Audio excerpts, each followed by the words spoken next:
Please support the author Sweet Cute Green Obsession by guy number 23. As you can see in the picture today, let's start the story of what if Izuku inherited was born with a quirk and built his harem. It all starts with a thought. UA High School. The #1 college for those who seek the most popular and viewed profession in the world, a hero. Since the appearance of the first baby with a quirk, the world changed completely, with more and more people manifesting those unique characteristics. This, of course, caused major problems, the biggest of them all being a huge increase in criminality, but with that also came the age of the heroes, people willing to use their quirks to help others and make the world a better place. Such was the greatness of these changes, the heroic acts became a profession itself, just like a fireman, a medic or a professor, and with that came some benefits and also some rules. Thus, in order to prepare the next generations for the great responsibilities of having others trusting their lives on them, the hero course was created, and it quickly became the most popular among all the girls and boys. And in the middle of this huge wave stood Midoriya Izuku, a very shy and recluse teen, once quirkless, but now the inheritor of the quirk of the #1 hero, All Might One for All. Due to his previous lack of quirk, Izuku never had many friends. In fact, his condition led to what one could call a miserable childhood, being constantly bullied by his friend, Bakugo Katsuki. But despite all that, Izuku grew up with a dream that one day he would be a cool hero that saved people with a big smile on his face, just like his idol. The first step was having a quirk, check. Then, enter in the best hero course, the one his idol and mentor went by, check. Now he had to learn how to control his new power without breaking every bone on his body, in progress. And due to the lack of social skills, he had to work on interacting with people in order to be a suitable successor of the symbol of peace, also in progress. Despite his introverted personality, his mumbling habits and his probably, just a little bit exacerbated adoration for All Might, he was a kind boy with a heart of gold and a will strong as steel. You just had to give him some time and then he would show the best of him. Yes, Midoriya Izuku was without a shade of doubt someone you could count on. And Uraraka Ochako knew that pretty well. Ochako was also a very kind girl with a bubbly, warm and bright nature, as her name suggested. They met at the entrance of the UA and even went through the admission test together. She would not admit it, not even to herself, but she fell in love with the guy as fast as her other friend Ida Tenya could run. But that was back then. Right now she had other conflicts on her head to solve. Ochako's POV. This is bad, really bad. I did it again, and the worst part is that I'm starting to not care about it, as if it was something normal. Am I a lost case? Well, it doesn't matter right now, as in right now, because I am thinking of him, so forget the rest, I'll worry about my morals tomorrow. This is so more important. Deku-kun, you are really a bad boy, you know it? No one should be so adorable and cute and nice and smart and so naughty, why at the same time? Just thinking about you makes me get hot. It was easier back then when I just got flustered, but every time you come to my mind I get so hot. I can't resist the urge. Deku-kun, you are making me a needy girl, you know it? Of course you don't, but that's my fault. You are such a pure person that you probably won't look at me and other was beside a friend. But I want to be more to you, I need to be more to you. I need you so bad I think I'll go crazy at some point. Wow, tone down Ochako, he surely won't like a crazy and needy girl glued on him, right? But, what if someone else catches attention? Ugh, the simple thought of some random naughty ing my Deku-kun makes me want to puke. Oh my, am I turning into some kind of yandere? Ah, Deku-kun, I need you so much, so much, and you don't even know it. I wish I could just go and tell you right away, but I can't. What if I say something wrong? And if you just say no? What if you end hating me? No, that can't happen. Deku-kun hating me? What would I do then? Ah. Deku-kun, you make me so wet, and yes, she is doing what it seems she is doing. It was way past midnight, everyone was sleeping in the Heights Alliance, except for a certain Uraraka Ochako. In the darkness of her room, alone with a picture of Midoriya doing his workouts at the gym, the strange angle giving out that said person didn't exactly allow her to take this photo with her phone. Ochako stopped counting how many times she touched herself while thinking about her dear green-haired boy around the number 74, and ultimately she wasn't worrying much about it either. She had her mouth muffled by her pillow, because her sob ing could get her into an embarrassing situation with the other girls, one of the downsides of the dorm system. Seriously, sometimes she forgot to lock the door and one of them just had to enter almost without warning, not that she spent all of her free time doing it, just JN the times she started early. She decided to always double-check the lock and start after midnight. This proved to be a difficult choice because Ochako wasn't getting any additional hours of sleep, but seeing Midoriya's face every day worked as a mental recharge. This night, was totally different. On the classroom of yesterday since it's past midnight they went through a rescue training, and she happened to be one of the victims. She was tied by ropes over a fake pit of acid, and the rope would be cut down in some minutes, the time the hero had to defeat the villain, save her, or do both if she could. And Midoriya did it so perfectly, at least in her eyes. He was against Kirishima and Ida, not exactly the most perfect combination, but each one was pretty hard to deal with. But Midoriya being Midoriya used one of his best powers, his mind, to think of a plan to get through the barrier and save the hostage. At the end he used Kirishima as an unmoving object against Ida's unstoppable force, and the result was catastrophic for the red head and the running teen. Using his full cowl he saved Ochako at the very last second, catching her mid-air bridal style after the rope was cut, a true hero save scene. And while in Midoriya's head he was freaking out about holding his not-so-secret crush like a bride, in Uraraka's head there was a whole list of what they would do and try at the night of their honeymoon.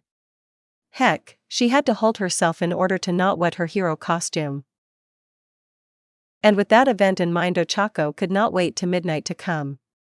She had to release her tension, but due to what happened it didn't seem the same as usual.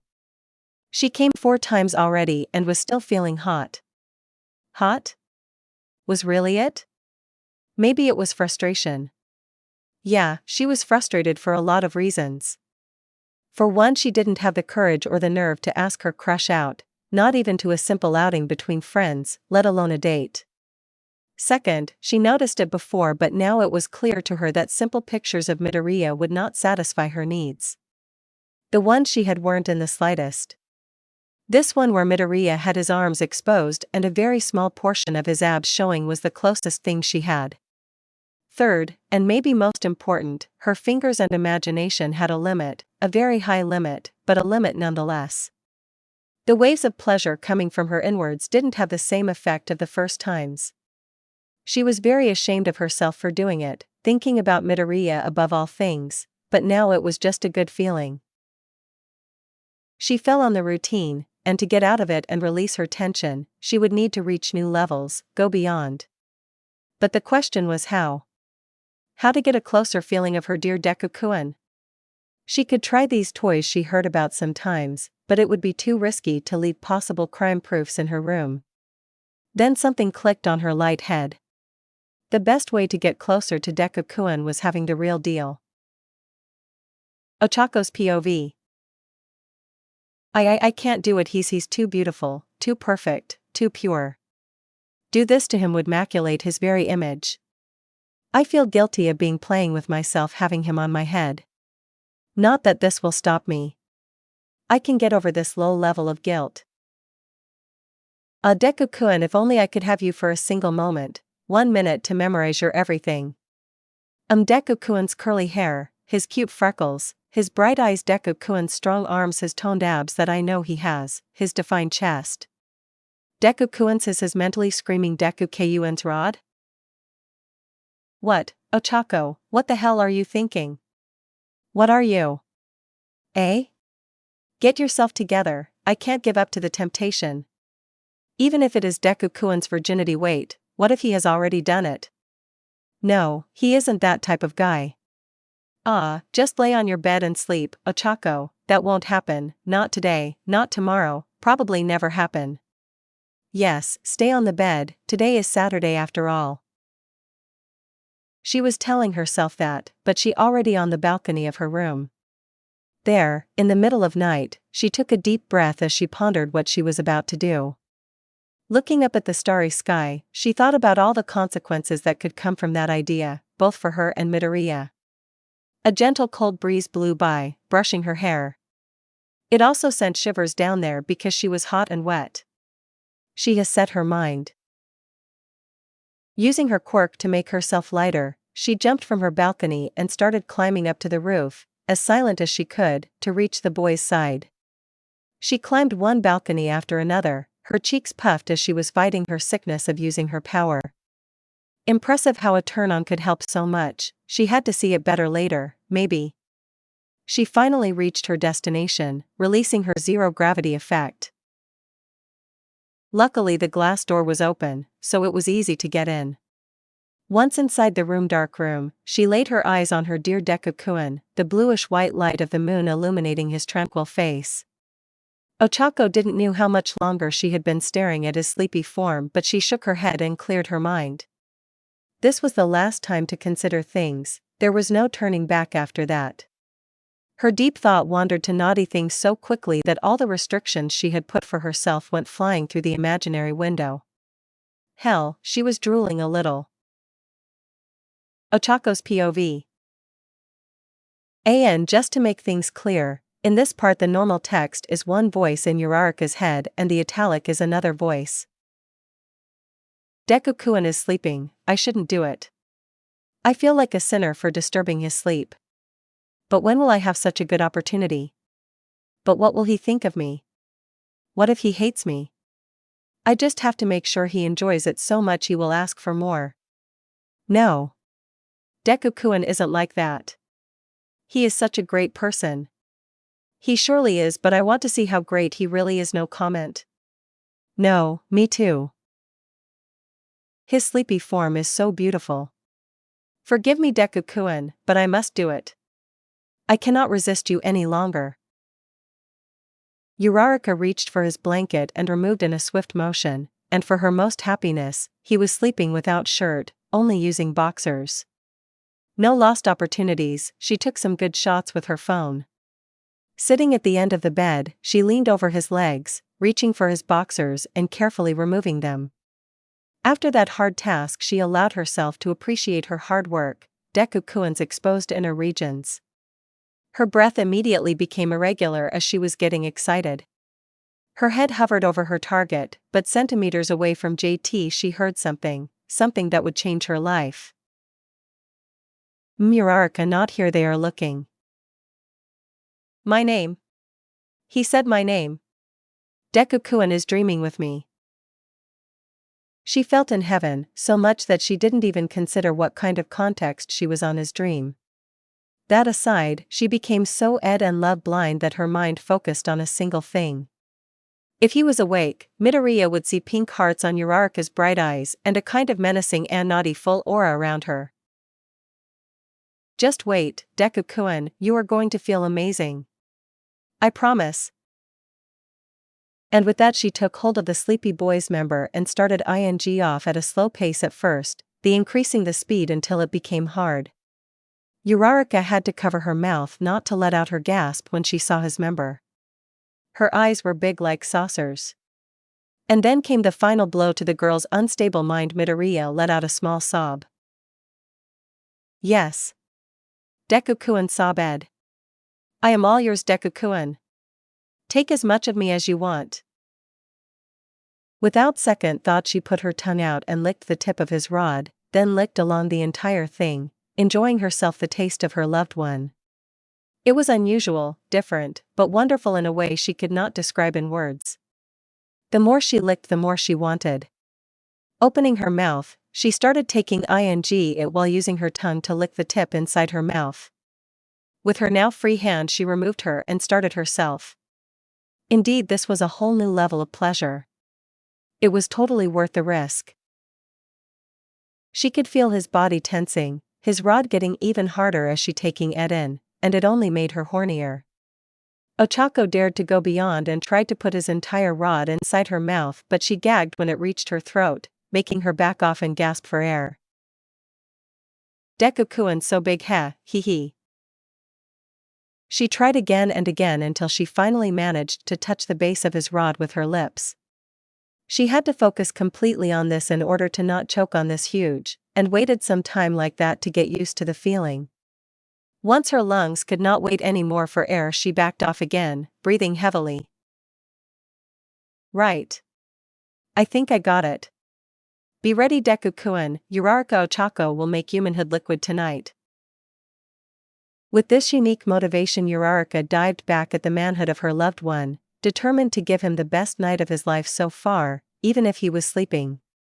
She started taking ing again, this time with much more technique. She had a fast pace and was stroking the base of his member while taking ing the rest. From time to time Midoriya would involuntarily let out a low sob, which only encouraged the brunette to keep going on. Uraraka herself was enjoying it so much she came by herself, but she kept taking ing and stroking him anyway. Then something got her attention. His body was becoming more stiff, which she supposed to be the signal that he was close. Perfect. A chance to taste Midoriya's juices.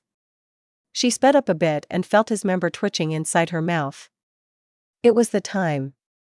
She shoved as much of his rod as she could inside her mouth and taking at it with all her strength. Sparks started to form around the green-haired boy's body and he squeezed his eyes shut, and then he came out. Now, Uraraka heard about those hentai animes where there was a massive jet of manhood liquid all over the place, and she was smart enough to know it was impossible to happen, which was the main reason why she got so surprised the massive stream that exploded inside her mouth. It went straight to her throat, some going down right away and the rest filling her mouth. She had to back off, but not before making sure of taking every drip of it. She finally made it and lifted her head, her cheeks full with manhood liquid while she took slow gulps of the thick liquid. With her mouth finally free, she allowed herself to gasp for air. Well, it doesn't taste so bad, she said in a low tone to herself. Huh? After hearing that, her whole body tensed. She slowly looked up and found Midoriya, half awake and looking at her with a puzzled face. She became like a statue. Maybe he could believe he was dreaming, right?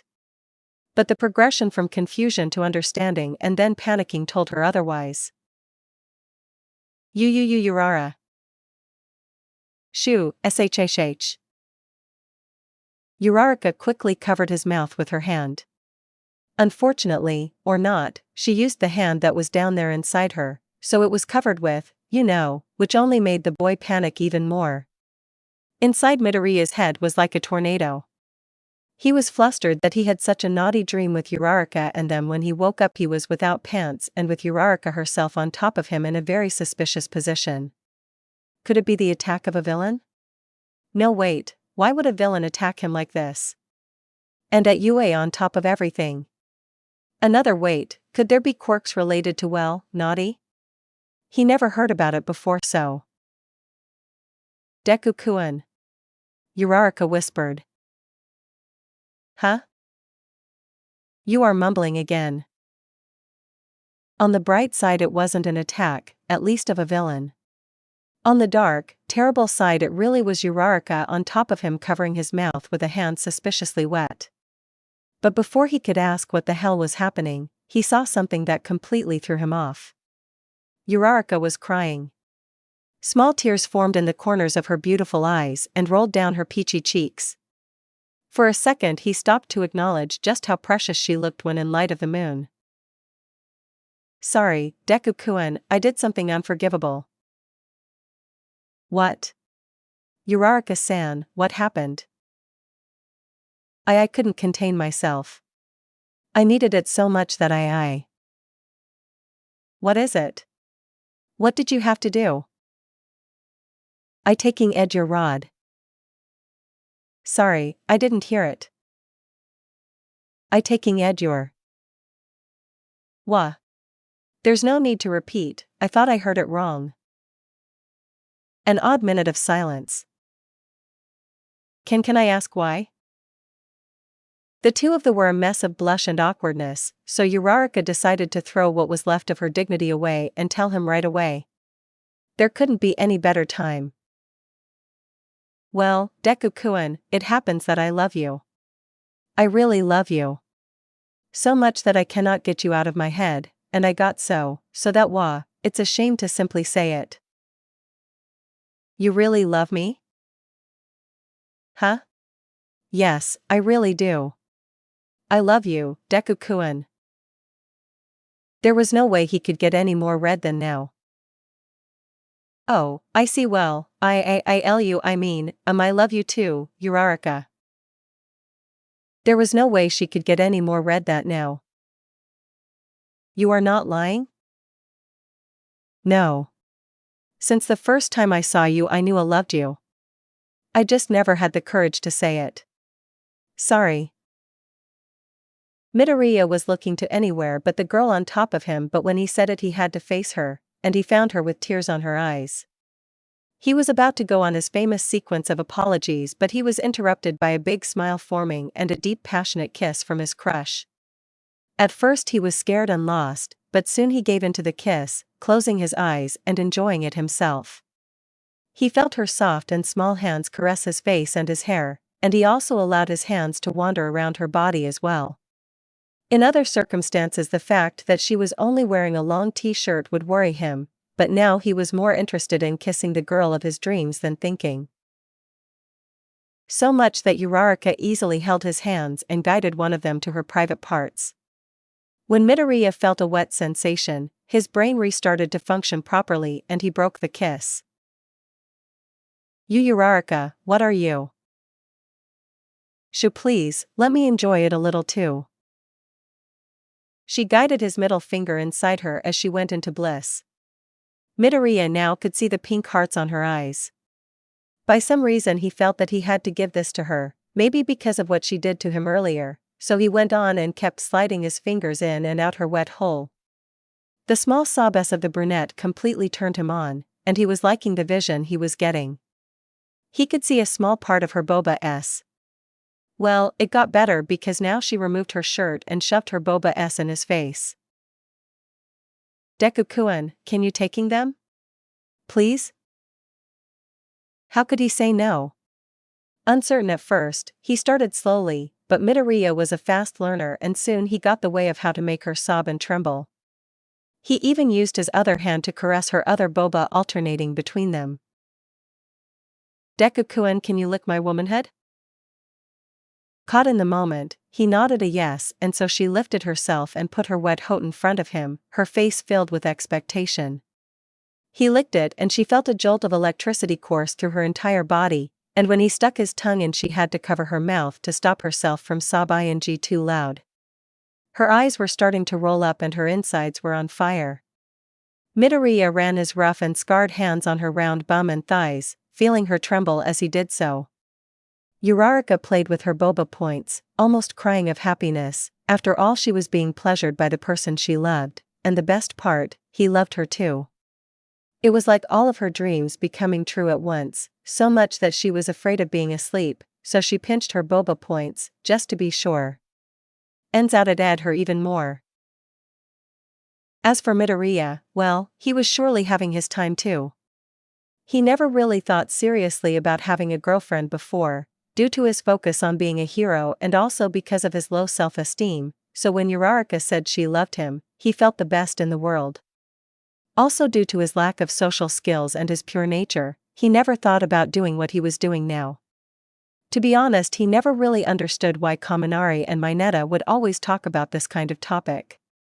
Well, now he did, but he was sure they didn't get anywhere near his actual level. Was it pride he was feeling? Well, he was happy that he had Uraraka for him, but it wasn't as if he was a thing for him to keep. There, he had Uraraka. Thinking simple about it, it was an achievement for him, a great one, considering his shyness and clumsiness. Anyway, that was too much overthinking. But deep in the back of his mind, the last bit of his rational part considered making some research on this topic. He felt that he had to make Uraraka feel as good as she made him feel. Speaking of which, Deku-kun, I'm about to manhood liquid ah. He kind of knew what that meant, so he sped up a bit and tried to reach a little deep inside her. Uraraka was feeling sheer pleasure and was on her limit. None of the times she fingered herself could compare to what she was feeling now, by a huge difference.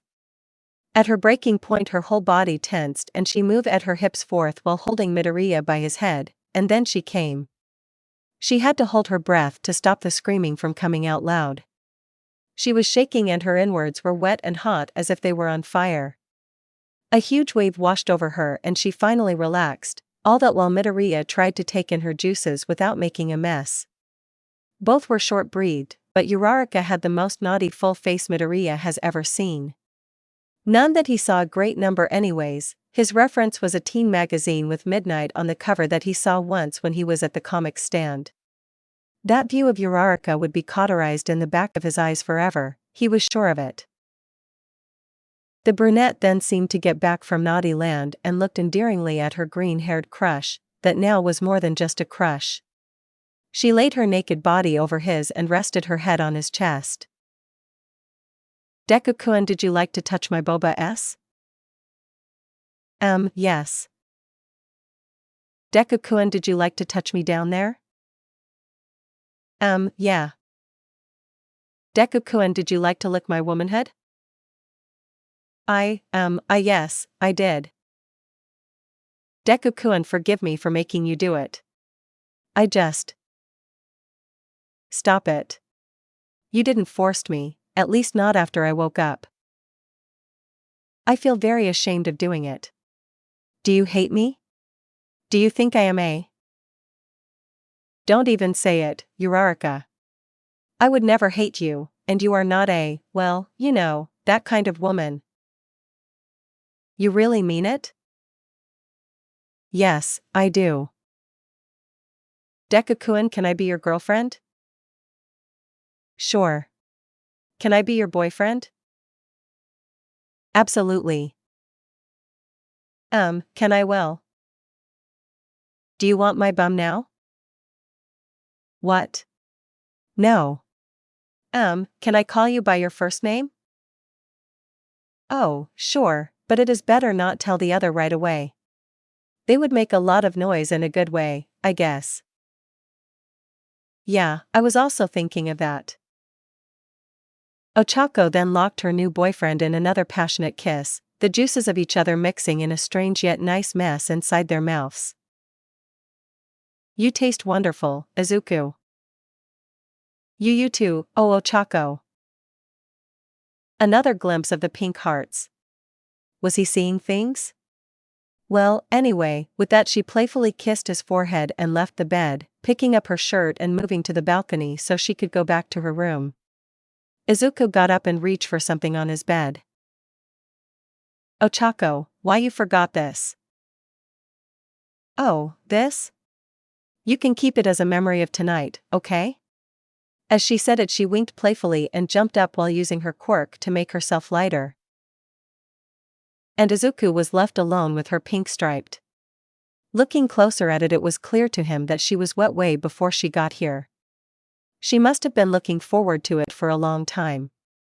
And while he resisted the urge to sniff this piece of clothing that his girlfriend was using moments ago, said girlfriend was hoping he would do so. After all, she did get his underwear. Changes in the daily routine. After the last weekend, Midoriya Izuku felt like a whole new person. In one night, not only he achieved his goal of confessing his love for Uraraka Ochako, he also asked her to be her boyfriend and she said yes. And let's not forget the completely new and unexpected experience with his new girlfriend. To say they were intimate was an understatement, but putting aside the gigantic amount of happiness he felt, both agreed to keep their relationship a secret from the rest of the class, for the sake of avoiding too much noise. They decided that a more gradative approach would be better, giving some hints here and there until they officially came up with the news. Monday morning came and Midoriya woke up to the first day of the first week of his new life as a teen in a relationship. He was eager to go to class and stay near his girlfriend. My girlfriend, huh? That simple thought was enough to put a huge smile on the green-haired teen's face. He jumped from his bed and rushed to his wardrobe, changing into his training clothes. In fact, he woke up pretty early to go on his matinal run, usually 20 laps at the running track. After that, he took a quick shower and went to the common room to get his breakfast.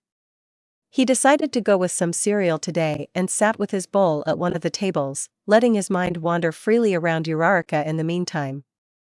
Such was his daydreaming that the boy failed to notice some of his friends talking with him and sitting beside him, Kirishima, Aoyama and Ojiro, to be precise.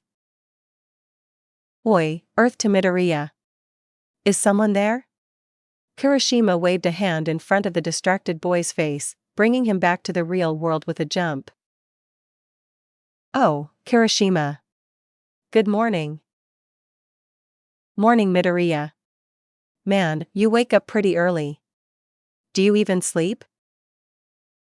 Well, I'm kind of used to it, it's like an habit." You seemed very caught up on your thoughts. What did you have on your head, Monami?" Aoyama, always twinkling, asked with his usual smile as they grabbed a toast and put on some bummer. Midoriya had to stop his mouth from saying right away about Uraraka and him together. Nothing in particular. You guys also wake up early." "I always woke up early because of the martial arts training, so it's pretty much the same as you." Having the right amount of sleep is pretty important if you want to shine all day. My old man always told me that a true man doesn't slack off. The small group kept talking about other topics and Midoriya was relieved he didn't have to get into that particular point again. Soon the rest of the crew joined them and after breakfast they headed to the classroom. Class went on like usual, except for some brief glance exchanges between the secret lovebirds. Then came the hero training, today a standard rescue mission on ground beta, 2 heroes, 2 villains, 1 hostage, contain or defeat. Midoriya teamed up with Shoji against Tokoyami and Sato, and Ida ended as the hostage. No big deal, except for when Midoriya went to his place and passed by Uraraka, the girl discreetly gave him a slap on his bum, which obviously startled the boy, but he managed to fake it while Uraraka had a sly smile on her lips.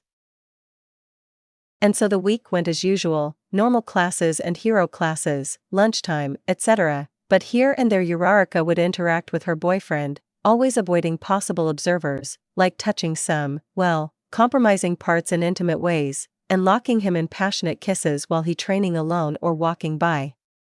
One time she even snuck on a brush beside the running track and just pulled Midoriya in like a cat jumping on bird. But it reached the peak at Friday, during lunchtime. Before he could get a seat with the crew at the tables, Uraraka dragged him out saying that she needed help with something. For their classmates it wasn't more than the obvious crush they both had for each other, so they ignored it. It wasn't like they were dating, right? Yeah, keep thinking like that. Uraraka dragged Midoriya without saying another word until they reached the back of a gym, far from the other buildings and paths that students and teachers used, and surrounded by some trees and bushes. There, alone with her man, Ochako didn't waste time in planting her lips on his, kissing the greenette fiercely and reaching inside his shirt to run her hands over his chest and abs. Izuku at first was startled by the sudden move, but soon he joined her into the kiss, also running his hands over her back and thighs, though without the same amount of invasiveness. After 4 long minutes they finally broke up, gasping for air. Ochako leaned her head on his chest and held his clothes. Izuku was the first to talk. "You seem like you didn't saw me in the entire week." "What can I say, I didn't exactly see you." What are you talking about?" He was interrupted by Ochako and she quickly got on her knees and brought down his pants and underwear in a single move. "Whoa, Uraraka, hold on, we can't do this here." She answered him with a pout and puffy cheeks. "Deku-kun, I thought we were already on the first names." "Oh, sorry, it's still kinda weird, and we only do that when we are alone so. Which is why we should spend more time together." Well, the others could start to suspect. Oh, I'm not talking about this way of spending time. You're Ochako, someone could see us. Don't worry, sweetie, I checked it the entire week. No one will get here, so it can be our secret place. Okay, but don't you think it is too early to oh? She didn't bother to listen the rest as she grabbed Izuku's member and started stroking it at a fast pace. She had a naughty type smile on her lips and her eyelids half open while she looked up at the boy's red face. You may be saying no, but down there you are screaming yes. In fact, Izuku was already hard, which only made it harder to talk her off it. Not that he could know anything. She just shoved his inside her mouth, taking ing and liking it while she pleased herself with her fingers and the low sob-s of her boyfriend. She just made a short pause to comment. You know, I waited the entire week for this. Thought he wanted to deny it. Ochako was really good at what she was doing, considering that it was the second time she did it. He was sure it was her second. He believed in her. Anyway, he knew he was enjoying it more than he should, her head moving back and forth, the wet sounds that came from her mouth, the shivers that her sob ing on his rod sent to his spine, the soft touch of her hand on his skin, the feeling of her tongue rolling around, and the passionate look she had for him, her endearing eyes never leaving his, as if she constantly asked if he was liking what she was doing. No, more like as she was asking if she was doing it right. Due to the lack of experience, for Izuku it was beyond perfect, but that was the point. Should he really like it that much? Well, the answer was hard to find because each stroke and each taking dragged his mind to the brunette need in front of him, impeding his brain from working properly. So his focus changed completely to Ochako. What did he like on her? Well, she was really beautiful, happy, and positive about most everything. He liked how she always tried to cheer up everyone around her and how she cared for the feelings and well-being of her friends. He loved her bright brown eyes, even when they were filled with a menacing aura of determination. He loved her brown hair and how it framed her cute round cheeks. He loved how she looked on her hero suit, cute and naughty at the same time, the curves of her hips and thighs, the moves that her boba made when she was running, and now the newly discovered face she had whenever she was audition. It was really hot. So much that Izuku could not hold much longer. Oh, Ochako, I'm near to. Go on, manhood liquid on my mouth.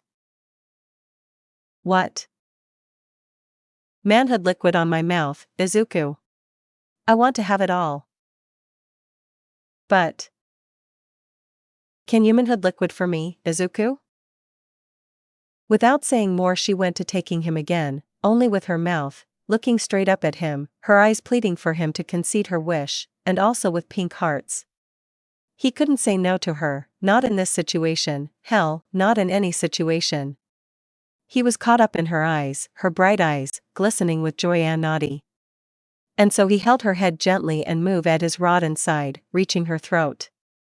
She gagged a bit, which made him back off on instinct, but she held his hips and looked at him with a look that said to keep going, and so he did. He was breathing heavily, the tension building up as he kept going. She sobbed on his rod, starting to enjoy the sensation of being deprived of air for a short time, and also getting the hang of dealing with the big member inside her mouth. Caught in the heat of the moment, Izuku barely noticed that he activated his quirk on full cowl, and only when he reached his limit he understood what was happening. Once again a huge wave of manhood liquid came out, instantly filling Ochako's mouth. This time she managed to swallow a great part of it on the act, but still ended with her cheeks full. After some slow gulps she finally breathed and stuck her tongue out while she looked up at the green-haired teen. See? I swallowed it all. Oh my, I think this is too stimulating for me. Well, I guess it's my turn now. No. Huh, what? She got up and planted a quick peck on his lips. I want you to enjoy it as much as I. You don't need to force yourself because of me. Besides, when you really want to do something, you always surprises me. So what now? Until you feel like, I'll keep doing it as much as you want. I have to say it's kinda selfish of my part, but, if you don't mind. No, not at all. Okay then. Whenever you feel tensed, call me. No more need to use your hand, right? I never did it, really. Ha ha ha, Deku-kun, you really are a pure boy. But look at all the manhood liquid you fed me, I'm still baffled. Well, when I was near to, I activated full cowl on instinct since my quirk is a power enhancement, maybe. Oh, Deku-kun, your quirk boosts you up when you. Wah, don't say that so loud. Then a line of thought formed on his mind. The way I manifest one for all is by simply using the raw strength, unlike All Might and the muscle form he had back then. So if one for all manifests in slightly different ways, then the effects should also follow the pattern, so, in this case, All Might would have a giant. Midoriya stopped himself from completing the phrase. He could have exposed his secret to Uraraka and under the most ridiculous situation. Uraraka was used to the mumbling, but that sudden burst was new to her. Anyways, he said it was nothing, so to her it was nothing. After that they left to the lunchroom to grab food. Midoriya had to insist since Ochako kept joking she was already satisfied. And after that it became a routine for them. They did it after midnight and on Sunday too. They did it early in the Monday morning, on the classroom when they were on the duty to clean everything, on their secret place, behind the bushes on the running track, on a blind spot on ground gamma, during a rescue training, and even on the Heights Alliance showers, one of their dearest moves. The next week went on like a hot breeze, driven by Uraraka's apparently endless naughty and need. Sometimes Midoriya thought that he would eventually run dry, even if he knew it was biologically impossible. And yet, every time Uraraka dragged him out to their secret dates he would feel guilty in a way, because at the end he was the only one being pleased, and that feeling kept growing up as time passed. And so came the end of week again, and again the brunette dragged him out to their hideout. Would the Fridays always be so busy? She didn't even have to say anything, just a look or a light nudge would be enough for him to take the hint. Once behind the gym, she didn't waste time and already pulled down Midoriya's pants. He kind of already had a turn on, knowing what would happen next. Oh, just thinking about me makes you like that, Izuku dear? Well, what can I say? She started stroking his member and soon after shoved his rod inside her mouth, pretty much as usual. Now that he had more experience, Izuku could tell that she got better at it with each time she taking at him. Also, he noticed that for some reason he gained some endurance, because it was taking more time for him to reach his limit. It kind of worried him that maybe he could reach a point where he would be unable to, let it all out, but Ochako never ceased to surprise him. Thought he would never truly admit it or tell her that she had some talent to this. Speaking of which, Ochako was very caught up in what she was doing today. She had the entire length of his rod inside her mouth, without gagging and moving her head pretty fast, if compared to the previous times. If he could tell, she seemed extremely thirsty for him today. Oh my Ochako, you are going to taking me dry f. Sorry. I didn't want to holy. Swear. She stopped just for a moment and looked up at him with her naughty full yet cute and bright eyes. Don't worry about it, dear. I want you to be yourself. Don't hold nothing back. And then she resumed to taking him, this time even faster. By now she kind of knew when he was near his limit, and she felt very proud of knowing these details about her boyfriend. Izuku was a really good guy, and even when she was obviously driving him crazy from sheer pleasure he would keep himself from swearing or touching her in a way that could hurt her. He is so careful sometimes, but he is finally opening up for me. The green-haired boy couldn't hold himself much longer, as the brunette need in front of him was using all her skill and with lots of energy. He felt the energy of one for all building up inside him as he got closer to intense pleasure, small sparks appearing here and there. On instinct he held her head on the sides and moved it faster, catching Ochako by surprise. She got startled for some seconds but quickly adjusted to the new speed and let him have it his way, happy that he was taking some initiative. Izuku's low sobs and grunts sounded like music to her, and she took the opportunity to use her free hands on her boba's and, which was already wet. When Izuku reached his limit, the huge stream of manhood liquid came out and he held her head close to his hips, her lips glued on the base of his rod. This time she had some difficulty swallowing everything, but somehow managed to do so. The boy was so lost in his world that Ochako had to use her hands and pull off his member to breathe. Wah, sorry Ochako. I kinda got lost in my mind. No cough problem really. It means you liked it a lot. And like that, Ochako was getting up to change her underwear since the one she had now was completely drenched, but Izuku suddenly held her arms, his eyes looking straight at hers. Izuku, is everything alright? No, not really. He started kissing her, exploring her mouth and catching some of the flavor on it, then proceeded to nibbling the tip and lobes of her right ear, and the kissing and taking the base of her neck. Not only Ochako felt extremely she was confused about what he was doing and why so sudden, but she could wait a little longer to ask because he was doing an awesome job and by no means she wanted him to stop. Izuku took out her jacket and unbuttoned her shirt, then lowered her pink striped and started to nibble and pinch her boba points. She held his head gently and ran her hands through his green locks as he sent waves of pleasure through her body and her legs started to feel wobbly. Her breath was short and she let out low sobs as Izuku trailed her abs with kisses. Izuku then kneaded and lowered her skirt, stopping for a moment to look at Ochako's wet pink striped while his hands slid across her thighs. Resisting the urge to shove his face on her wet place, she managed to tell the boy what she had in mind. Deku-kun, you don't have to do it if you don't want to. He cut her by running his finger under her and on her, sending shivers up her spine. I want to. You want? Sure. I had been thinking about it for a while now and, well, after all you did to me, I don't have the right to hold myself back. You also deserve to feel good, right?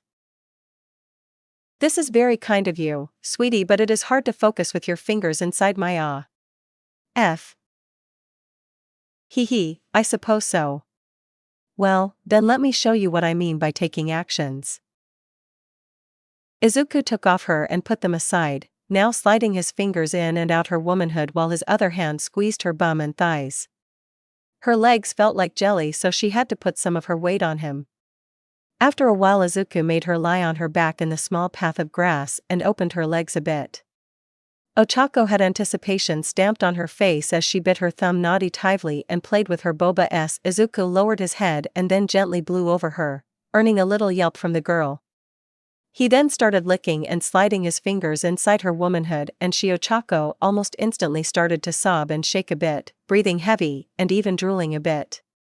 If he could see her face right now, he would find sheer pleasure and happiness, mixed in an unusual and maybe worth of worry way. Her eyes were rolling up and her mouth had a wide smile, while her cheeks were completely red. The next thing he did was use his fingers to open her orifice and stick his tongue inside her as far as he could. The reaction was so intense he even surprised himself, as she arched her back and let out loud sobs this time. At this point, the last piece of sanity in his brain worried a bit about how Ochako was reacting. Yes. Yes. Lick me, Izuku. Lick my wet womanhood clean. F. Make me manhood liquid. But even now he ended find it extremely naughty why, even if completely out of her normal personality. In a way, it was another side of her that he got to know, and he admitted he liked it. Izuku, I'm gonna manhood liquid. Yes. Wow. She is very honest, I guess. She didn't last much longer. Ochako locked her legs around his torso and pushed his head with her hands as she came, arching her back and screamed a bit, even if she tried to hold it. Izuku felt her body go limp and her grasp on him loosen up. He looked up at her to see if she was fine. Well, it would depend on the proper definition of fine. She had a kind of silly smile across her mouth, slightly agape. She was looking up at the sky, apparently spacing out, and there were the pink hearts too. Ochako was laughing very low and spaced, as if her mind was blank. Ha ha ha. And then, out of nowhere, her eyes focused again and she sat up in an instant, holding Midoriya by his arms and locking him in a hot kiss. The sudden move really got him unprepared. And as fast as she got to him, she let go of his face, with the most hyped face he'd ever saw she make. Deku-kun. That was awesome. What? I think I went to heaven for a second. Oh my, who would know you could do that? The now flustered teen scratched the back of his head nervously. Well, I kind of made some research and ended up learning something. And by research he meant. Do you mean you watched porn? An invisible arrow crossed his chest. I just thought that I could get an idea of what to do. After all I never did something like this and sorry. Don't say that, Deku-kun. I'm very happy you did it. You are? Sure. You did it because you wanted to know what you were doing, because you cared about how I would feel. It's so lovely. I wouldn't call it lovely, thought. Well, you did your best, and I'm really happy. I mean it. Seriously, I'm really happy. But, you don't mind about me seeing another girl? Did you even to her? What? No. See? Even if you did, it isn't as if she was really there. This is the fun part about videos. Besides, I watched a couple of those too, I even found some doujinshis. What? For real? Yeah, you know how it goes. Still virgin, all alone, naughty white guy on my head. How long have you been, attentive to me? You don't have to say if you don't want to. Let's see, your fight with Todoroki-kun was pretty flashy, but you were showing up a lot during the training camp. I was completely beaten at that time. Did you really pay attention to me in that way? Well, not at the time, but after the dust sat down it crossed my mind. Oh, I know, after you fought Overhaul, I definitely started to look closer at you. You know, you get extremely naughty when you work out at the gym. Care to do some sit-ups without the shirt next time you go there? Sure, but I have to ask. Did you pass by the, stalker phase? Her eyes diverted from him for a second, finding the leaves of the tree nearby a lot interesting. She gave up with a sigh and lowered her head a bit, even getting a light tinge of red on her face. Well, yes, I wasn't very secure of myself back then. You know, the competition is kinda hard. Huh? What competition? Midoriya asked as they finally got up and started to clean up the mess and themselves. For starts, I'm not the tallest of the girls in class. And well, she kind of muttered the next part. My boba-s aren't that big, and I think I could lose some numbers on my waist. And I'm not the brightest mind in the class, and all that without counting the other classes. Okay, that's enough. What? She looked up at Midoriya, who had his eyes closed as if he was thinking of something. Then he turned around and looked her straight in her eyes, holding her shoulders gently. I don't think I should say it because it's like a fact, but I guess you have hear it. Ochako, you are perfect. I didn't really care much about your looks when I first fell for you. And if you don't know yet, I find you to be really naughty and I can't believe I said that out loud. While Midoriya entered in a spiral of anxiety, Uraraka let his words sink for a moment. So he didn't care that much about her looks. Sure, He made it clear that he found her very attractive, but what counted was the interior. Maybe he's saying I'm really good at taking his rod? Well, I'm sure he thinks that, but that would be too much for Deku-kun even internally. Is that so? Midoriya broke from his nerve wreck and focused back on Uraraka, who lifted her head again with the brightest of the smiles. I have to say, Deku-kun, you really are a bad boy. I am? Yeah, no one should be so sweet, so cute, so naughty. Why at the same time? This made his blush instantly. Midoriya had a serious problem with receiving compliments, mostly because he didn't got these much as a kid. Uraraka then walked ahead of his and then turned around playfully. Seriously, you could get every girl in here if you wanted, she pouted as if she was mad, and Midoriya couldn't help but find her puffed cheeks completely adorable. Well, I don't think I need to, right? He said as he walked up to her side. I don't know, maybe you are too much for me alone? Nah, I'm keeping you for myself as long as I can. She jumped up and wrapped her arms around his neck. They were still far from the main building, so there was no one near to see them. As long as you can? Don't you mean forever? Midoriya said, failing to completely hide the nervousness in his voice. I'm not dumb, Deku-kun. Someday you can get enough of me and then maybe look for someone else. That's why I want to make the best of every moment I got with you. No regrets, right? This time Midoriya hugged Uraraka by her waist, pulling her closer to him. He didn't mind the blush or the heat of his face, and completely ignored the feeling that his heart would explode. His words were clear and he didn't even stutter. I love you, Ochako, and I'm yours to keep, alright? Ah, you drive me crazy, Izuku. Can I accept that as a wedding proposal? Wedding? Well, it's pretty early, but if you want then maybe I can get a part-time job until we graduate and then.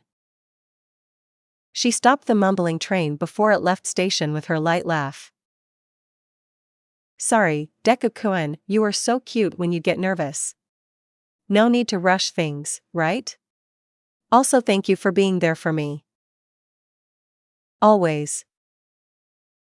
Looking at them now, walking together and in silence, their heads leaned on each other and with smiles crossing their lips, one could say Midoriya and Ochako were just another pair of lovey-doves, enjoying the warmth of each other and talking about silly things and dreams for the future, but Hagakure Toru knew better.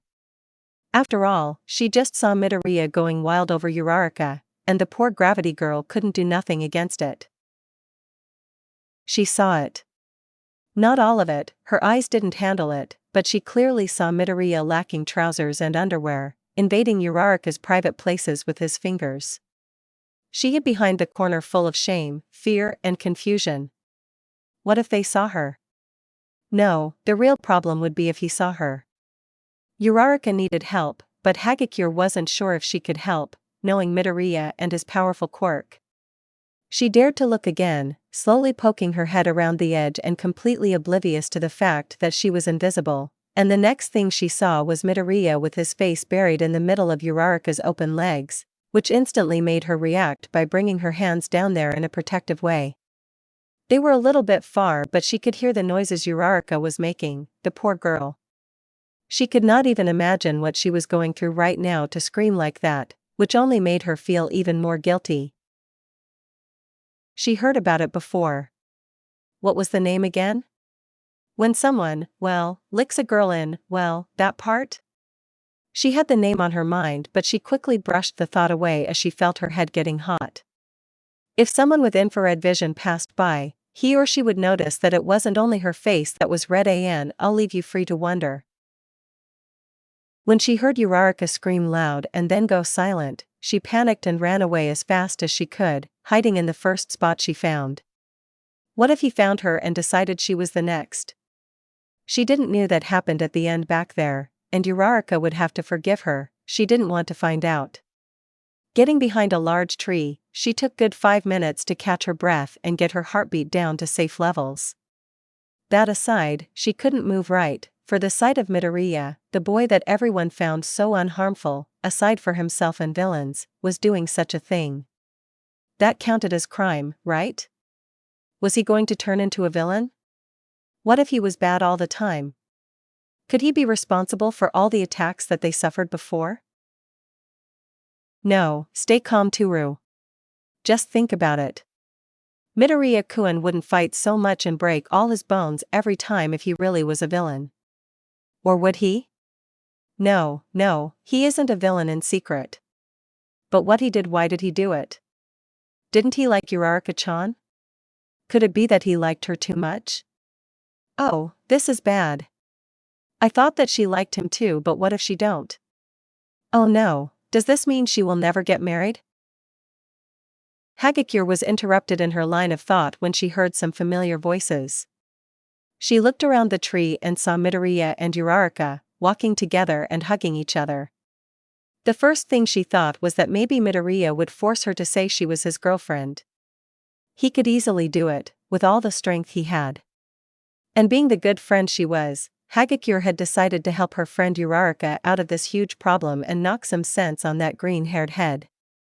He was still a friend after all. And so she moved from her hideout, making another way around to the main building in UA to find her friends. She felt that she would need help. Unfortunately, the lunch was over and she had to go back to the classroom. There she couldn't focus on whatever Aizawa-sensei was talking, her eyes darting from Uraraka to Midoriya, then to the clock and back to Uraraka. One of the advantages of being invisible was that when you weren't paying attention to something in specific, no one noticed. But after all that time teaching the 1A class, Aizawa mastered the ability to detect such deviations of attention, like a spider sense or something like that. And the solution comes in this way: Hagakure. Here. The answer. 13. Well, I doubt that the first emperor of the Tokugawa won his first battle at that age. I suggest that you read again that section of the book and make a resume of at least 2 pages. Okay, no one noticed, but she lowered her head and tried to pay attention on the lesson. Okay, now they noticed because her head was on the desk. After that went the hero training, and in the way to change into their training clothes, none other than Midoriya walked up to Hagakure. Hagakure-san, if why you want I can help you out with these lessons. Wha? I mean Don't worry, I can handle it. Really? I don't mind. But I do. I mean, I feel like I have to do it myself. Besides, I'm sure you are pretty busy with Yura with your training. Yeah. Well, that is true, but I could skip one day too. Oh, please don't. I'd hate to get in your way. To training, that is. I should go, bye. And just like that she darted to the girls' locker room, leaving a confused and embarrassed Midoriya behind. Did I said something wrong? Don't worry, Midoriya-kun, I'm sure she means it when she says she needs to do it herself. As heroes in training, we all should do our best to overcome our difficulties. Ida said proudly as he comforted his shorter friend with a hand on his shoulder. I guess so. And by the work of destiny, the hero training ended up being a game of tag, but in teams of 2, one tied to another. The objective was to steal the headband of the opposing team, similar to the chivalry battle. And of course Hagakure would end up facing Midoriya. Why not? Her partner was Kirishima, and he was as hyped as usual. They were against Midoriya and Kota, not a particularly strong combination, but still, she had to face Midoriya. The result, which surprised practically everyone except for Bakugo, who kept swearing, and Uraraka, who kept saying Midoriya would win, was a victory to Kota and Midoriya. It all ended with one attack, after lots of talking, that is. Knowing that Kirishima wouldn't leave any openings and that Kota wasn't exactly the most outgoing person, even compared to him, the Greenette formed a plan and then proceeded to convince Kota in helping. Using his quirk, the shy boy called a group of crows, which swarmed around the hardened quirk user and invisible girl, distracting him. With that opening, Midoriya used full cowl and launched them at their target. Being the stubborn guy he was, Kirishima held Midoriya in place, managing to keep both him and Koda away from Hagakure, who had the headband, but the invisible girl panicked when Midoriya tried to reach for it while Kirishima held him down. She rolled up the redhead's back and entered on the range of Koda, who easily stole the headband, much for his and Hagakure's relief. After the match, everyone got around Koda, making the poor boy a pile of nerves while Kirishima complained with himself about this lose not being very manly. As for Hagakure, well, she got as much distance as she could from the quirk inheritor. Class was over, and as soon as everyone got out of the shower, the invisible girl ran from her room to Yaoyorozu's room, where the other girls would make a study group. Hagakure just bust the door open, closing it quickly after her and startling her friends in the meantime, but the bigger shock would come now. Girls! Midoriya was between Uraraka's legs. Todoroki wasn't nowhere close to them, but the room instantly froze. It took Hagakure a moment to realize that Uraraka herself was also invited to the group, so, maybe, just maybe, that wasn't the best way to give the news. Lucky enough, she didn't see the brunette here, so she was safe. As for the others. He what? I said that Midoriya got. Don't repeat that, please. Jirro was the first to manifest. Hagakure-san, gossiping is a very bad habit, you know, even more with this kind of topic. Yaoyorozu, still shocked from the sudden information, couldn't help but act as the more mature in the room. Ashido, on the other side. Oh my, girl, where did you hear that? Here? Girl, I saw it with my eyes. The memory of the event made her shudder. Ribbit. As shocking as it sounds, I really doubt that Midoriya would do something like that. I agree. Those two are falling for each other since the start of the year, and we didn't see them getting slightly closer. I'd even say it is impossible for them before we graduate, Jirro said. They all kind of agreed with it, but that didn't remove the blush on everyone's faces. The simple suggestion of them maybe doing something like that, well, the girls had a little bit of imagination, right? Tsuru, what do you mean exactly by between her legs? For once Mina was feeling very uncomfortable and embarrassed. Exactly what it seems. Can you please talk louder? Oh, sorry Momo-chan. By the way, shouldn't Uraraka be here too? She said she had something to do and would come another day, ribbit. That made their minds trail back to that thought again, but they quickly banished the mental image. Well, as I said before, I mean exactly what I say. And how did you find that out, Tsuru? Mina was so embarrassed she was even looking kinda downwards and pushing her index fingers together. Well, remember when we were talking about how these two always seemed to vanish at the same time? So I got out and saw them walking away to somewhere, and I followed because I got curious. At some point I lost them and just wandered around, but then I heard some noise coming from behind one of the gyms and I came to see what it was. I thought it was a cat, but I ended up seeing Midoriya putting his fingers on Uraraka's. Ah, stop. Too much details. Jirro even covered her ears. Hagakure-san, this is a very serious situation. It could get you in a lot of trouble if it came to their knowing, or of the teachers, that you are telling this story around. But Momo-chan, I saw it, I swear. As much as I'd like to see Ochako-chan being bold enough to confess to him, ribbit, this is way over the limit. Ah, come on girls. Mina, back me up here. Sorry Tsuru, but it is really hard to believe that Midoriya the nerve wreck would make a move like that. But I've really seen it. Midoriya with his face buried in Uraraka's. Tsuru covered her mouth to stop herself from continuing, but she already said too much. Inside the girls' minds, something broke, like a glass, in millions of tiny pieces.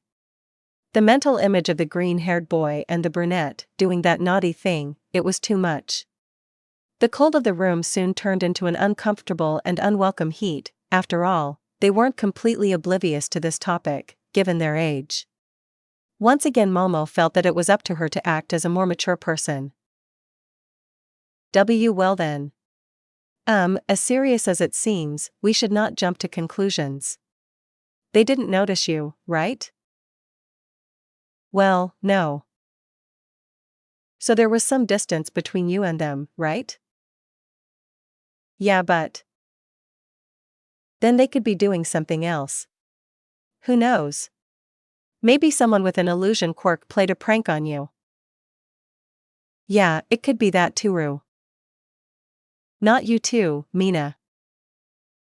Ribbit. How about we keep an eye on them, Ribbit, just to be safe. And if we find something strange, we stop them and ask the questions. I guess it could work, Kyoka-chan, but still, what do I do about what I saw, trick or not? Just try not to focus on it, okay? You'll forget about it soon. Mina said that, but the simple idea of the dynamic duo being this intimate got cauterized in the back of their minds. Everyone felt uneasy and a little bit warm, and they couldn't help but wonder what was it that Ochako had to do that she couldn't come to the study group they decided to do 3 weeks ago. Pure thoughts, focus on pure thoughts. Following the start of a plan they formed, the weekend passed by with the group of girls watching the possible couple from the distance, sometimes asking things in a way that wasn't suspicious, hoping that they would let something slip. Unfortunately, or maybe not, the two seemed pretty normal, no big deal. Hagakure insisted on what she said, and so they decided to keep an eye on them during the next week too. Now, instead of not find any signs, they started to see the two slightly getting closer. The details were pretty subtle, but they were there. An exchange of looks during the classes, sharing small bits of their food, sitting a little closer to each other, talking more and openly cheering for each other during the hero training. And of course, there were those smiles that never left their faces. If it wasn't for the actual situation, they would be very happy that Uraraka and Midoriya finally noticed the mutual feelings. By the end of the week, pretty late in the night, they all were gathered in Yaoyorozu's room. After finishing the homework, they discussed about the couple and what Hagakure had supposedly seen. I guess it settles it. As far as I can see, they are finally getting together, but not in an illicit way. Yeah, I agree. So Toru, do you have any idea of who could play a prank on you? Mina, Momo-chan. I know what I've seen. Even if it was the case, it's your word against theirs, Ribbit. We didn't find any proof of it, Ribbit. Just try to forget it, Hagakure-chan. You just say that because you didn't see it with your own eyes, Kyoka-chan. I feel like it got marked by fire in the back of my mind. If it is the effect of a quirk, we could find the user and ask him to undo it. Good idea. Oh, I bet Midoriya could help out. No, please don't. Geez Toru, relax. I know you had been kind of on the edge, but, come on, we are talking about Midoriya here. Hagakure let her head fall and let out a sigh. She was tired, mostly because she didn't have a lot of quality sleep during last week. We should get ready to bed. We have a special class tomorrow. Don't remind me of that. Who had the idea of having a class on Saturday? At least it will be a hero training, Ribbit. Well, whatever. Night, girls. Everyone dismissed and left to their own rooms, soon falling on the beds, but Hagakure didn't feel like sleeping. She knew what would cross her dreams, and she was a bit sad that her friends didn't believe in her. Not that she blamed them, she also wanted it to be a lie, a trick of some sort, but for her it was so livid that she couldn't help but think about it. How exactly Uraraka felt. She heard that there was a number of women that were into this thing, so she supposed that there was a reason, right? Anyway, she didn't want to find out herself, but she also couldn't just walk to the gravity girl and ask, "Hey, how does it feel like to have your womanhood liked like an ice cream? Oh, what am I thinking about? This way that image will never leave my head. I think I need some air. She removed her blankets and walked to the balcony, opening the glass door and leaning on the short wall as she let the cold breeze brush her hair. The night sky was full of stars today, without clouds, and the moon was full and with a bluish glow. She kind of lost the track of time looking up at the sky. Her mind wandered so she didn't have to think about that other topic. But then something in the corner of her eye caught her attention. A figure, illuminated by the moonlight, climbing the wall of the building, jumping to the balcony of the 5th floor and then to the roof. She looked closer, trying to figure out what or who was it. It came from, let's see, the 4th floor. I am on the 3rd floor with Kyoka-chan. Mina's room is the one above mine. And on the 5th floor there's Momo-chan and Tsu-chan, so that is Ochako's room. And then that dreaded image came to her mind. Oh no, she wasn't going to his room, right? Would she confront him to let her go? But what if he caught her again? The invisible girl then rushed out of her room, going from room to room and waking up the other girls. Toru? It's 2 a.m. Mina, hurry up. Ochako-chan may be in trouble. What? I saw someone climbing up the building and I think it came from her room, so I. Oh my gosh, could it be a villain attack? No, I don't think. You wake up the boys, I'll get the girls. Meet me at Ochako's room. Wait, I don't think that, and she's gone. After 5 desperate minutes all the girls were in front of Uraraka's room, and found Toru, and only Toru, waiting at the door. Toru, what happened? The boys didn't wake up? What? No, I didn't call them. If you had listened to me, you would know what this is about. And still sleepy Yaoyorozu stepped in and spoke. Then what is the reason for all this noise? Yawn. I think that Ochako-chan went to Midoriya's room to face him. I guess he forced her to do it, maybe. Hagakure-san. Wait, look at it. Hagakure opened the door and showed them the room, completely empty. Now, I bet that she's at Midoriya's room. Will you go with me? The girls looked at each other. Now their suspicions were up. Well, checking wouldn't harm, right?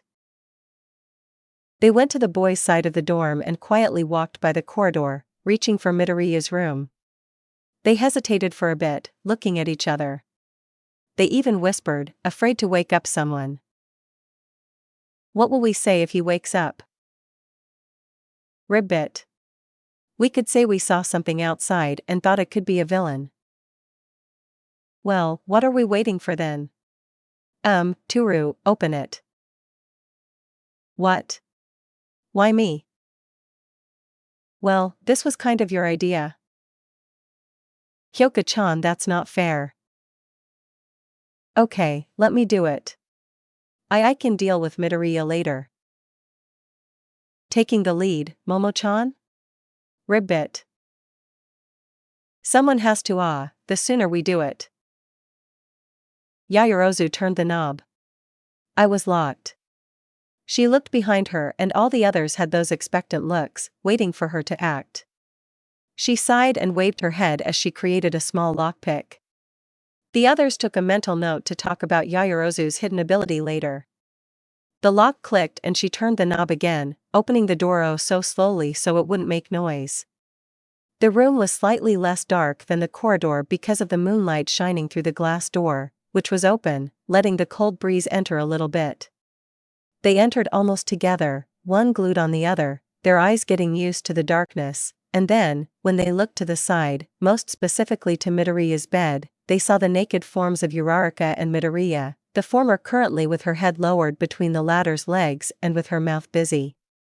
Only because Mina knocked her foot on the desk and made a noise that the couple noticed the guests. Time has stopped. Midoriya and Uraraka slowly, really slowly, turned their heads to the side, finding a bunch spectators while they were on their activities. Uraraka never let go of his rod. As for the girls standing up, they had to take a whole minute to process what was happening in front of them, due to the shock of the scene itself and because now they knew how Hagakure felt. The image got cauterized on their minds and they wouldn't get rid of it for a very long time. Midoriya. Yaoyorozu, Hagakure and Ashido shouted, but covered their mouths almost instantly because they would wake up everyone in the dorms. Kind of screaming while whispering, Yaoyorozu was the first to speak. Midoriya. What in the world does this mean? Are you insane? Why Yaoyorozu-san?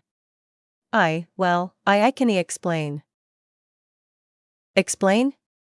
Explain? I want to see you try, you worthless. Uraraka finally got up, recovered from her own shock and was quick to try and help her Deku-kun. Wait a minute, girls. This is not what it seems. Ochako, what the hell? You was taking ing his I cannot even finish it.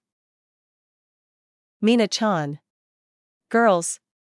Just calm down and listen. Yes, just let us explain and. I can't believe this happened to you, Ochako-chan ribbit, Midoriya, what have you done?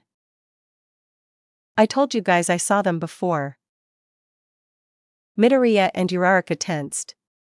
So Toru saw them, but what did she saw, and when? Did she knew they were doing it or she spotted them kissing behind the bushes? Mina was there too, the word would spread like a wildfire. No, they wouldn't do it, at least they hoped so. Midoriya, you're so dead. Not once had they seen Kyoka so serious, to the point that Midoriya let out a yep and backed to the wall, revealing his naked glory in the moonlight for everyone to see. The group froze in place again, terror and embarrassment plastered on their faces as another mental image was carved deep on their minds. After realizing his move, Midoriya had the minimum of consideration to cover his, let's say, impressive length with his hands, his face completely red. Taking advantage of the short lapse, Uraraka jumped from the bed and stood in between the aggressive girls and her precious boyfriend, her arms wide open and without any. Wait up. Don't get near him. PTSS, Ochako.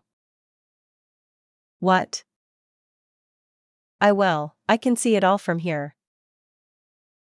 Oh, right. She picked up her long shirt on the bed and wore it, barely covering her bum. For now that would do, at least in her head. Uraraka-chan, I should warn you that this isn't a good place to be right now. In front of that pile of trash, Yaoyorozu had a serious look on her eyes and Uraraka could see a menacing aura around the group of five. Wow, do I get like this when I'm serious? I don't think so. You guys got things wrong. Ochako-chan.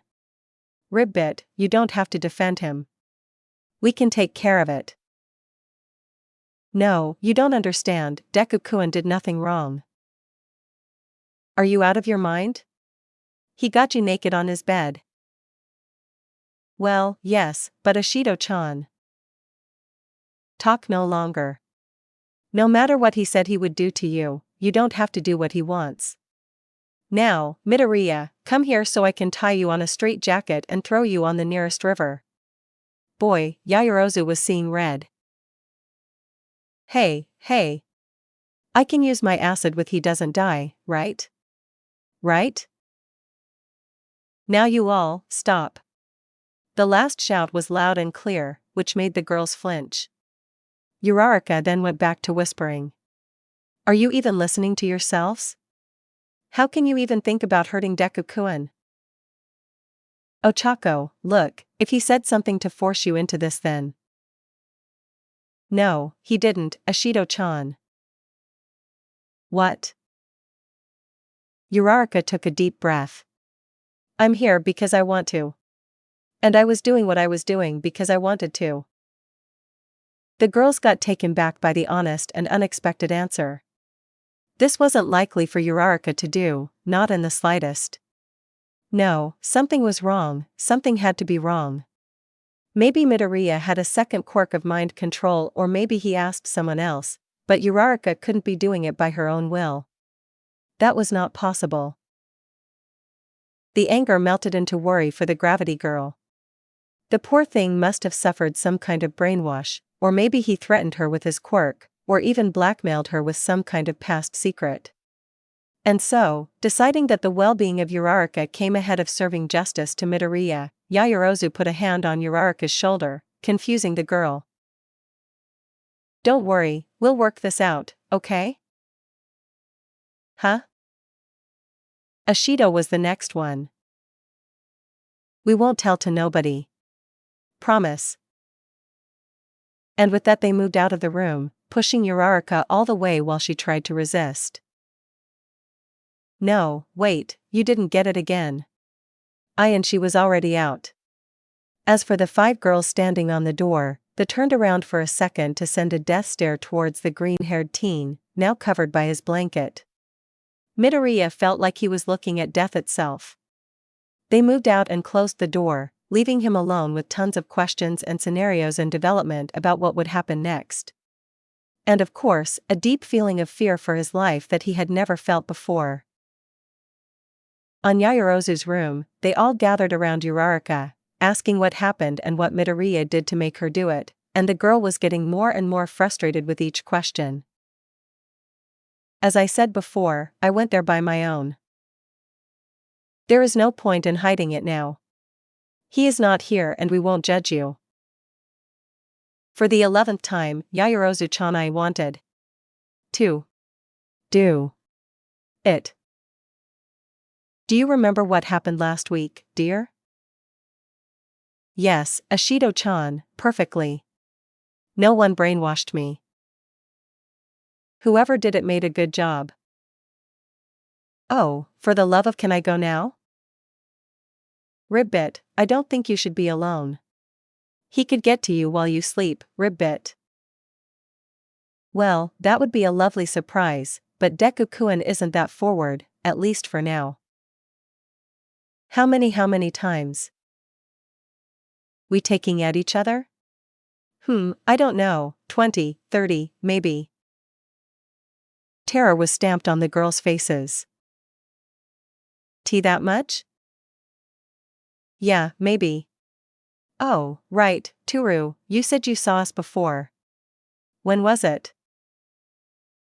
Well, at last Friday, behind one of the gyms. Oh, dang it. I knew I should have looked around. Well, I can't cry over the spilled milk. Now, if you excuse me, I have some unfinished business with. Hyoka held her by the wrist, a serious and concerned look on her eyes. Uraraka-chan, you don't need to go back. Uraraka returned with a smile, even if she failed to hide the annoyance she felt. I know. He cannot harm you. He won't. Yaoyorozu pulled her down again, in a gentle yet stern way. She also had a serious face. Uraraka-chan, I know you harbor some feelings for Midoriya, but we have to tell this to the teachers. Who knows, he can even avoid expulsion and… Are you still implying that he abused me? Ochako, there's no shame in admitting it. There is when it's not true, Ashido-chan. We all know Deku-kun wouldn't harm me in any way. Can you stop that? Stop what, Hyoka-chan? Stop calling him that. You don't consider him your friend after that, right? Of course not, we are much more than friends. It's been a week since he became my boyfriend. You're what? Ribbit, I have to agree with Mina-chan. This is a bad idea, Ribbit. I'll say it one more time. I was with Deku-kun because I wanted to. He didn't force me, neither harmed me. Ochako. Stop being so stubborn. Me? Stubborn? Then tell me, Yaoyorozu, who is still talking about what they don't know, huh? they all became silent. As wrong as it seemed, Uraraka really went there because she wanted, but they were still at denial. Midoriya, he must have done something to her. I thought you girls would be happy that me and Deku-kun got together. Guess I was wrong, she said as she stomped out of the room. Uraraka-chan. What? You are not using any. I know. And then she left to her room, falling on her bed and burying her face into her pillow. Deku-kun would have to forgive her, but she wasn't in the mood, for once in almost a month. Saturday morning came and Midoriya didn't have a single minute of proper sleep, due to the terror of being caught in the act with Uraraka and also because of a certain unfinished business. So in order to stay conscious at least during the special class, he went to the bathroom and took a cold shower. After that he grabbed something for breakfast and quickly moved to ground beta, where the special class would occur. There, alone with his thoughts, he let his mind wander to his girlfriend, inevitably thinking about what would happen now. The shocked faces of the girls were as fresh on his mind as the menacing ones. Leaning on the gate, he ended falling half asleep, and didn't notice when his classmates arrived. Most of them got surprised that he was up so early, but thought that it was just an habit of him. The girls, on the other hand, were internally thinking how could he even sleep after what he did. Soon Aizawa-sensei appeared, rolled up on his sleeping bag and with huge marks under his eyes. He mentioned that he had to revise the homework of the last week, but maybe he was getting too much of it alone. Anyway, he just introduced the objective of the special class: increase the teamwork in uncommon and disbalanced situations, along with planning in advancement and reaction to sudden events.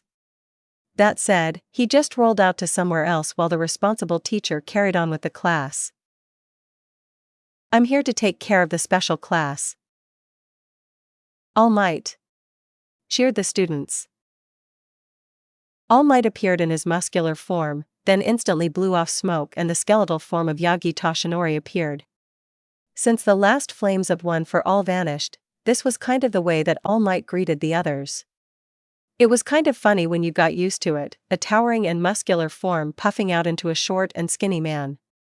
The support team made some adjustments on his uniform, so even when he was on Small Might form it wasn't 4 times larger than him. Even after all that happened, All Might was still the symbol of peace. Good morning, young students. It is quite unusual having classes on Saturdays, but we have a lot of ground to cover on your path to becoming pro heroes. Ahem, now, for the activity of today, it will be a game of capture the flag, with some special rules. Cool. Alright. I'm getting flared up. Let me finish first.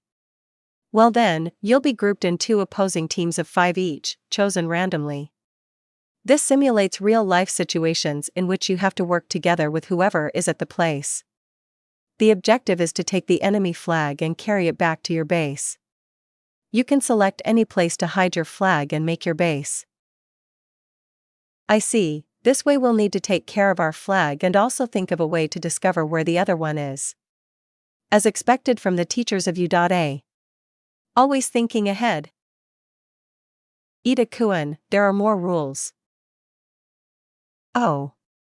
I'm really sorry, sensei. Right, well, you can use any type of strategy you think about. The match is over if the enemy carry your flag to their base, but you can try to retrieve it while they steal it. Also, there's a time limit of 15 minutes. In this case, the winner will be the team that manages to hold the enemy's flag, even out of their base, and no, you are not allowed to carry your own flag around. What about the special rules? Ribbit. There will be a total of 6 villains around the city, completely random too. Their only objective is to get in the way of both teams. What? Most of the students said. Villains most of the time commit crimes just because they feel like. They put people in danger and destroy things, all because of selfish desires.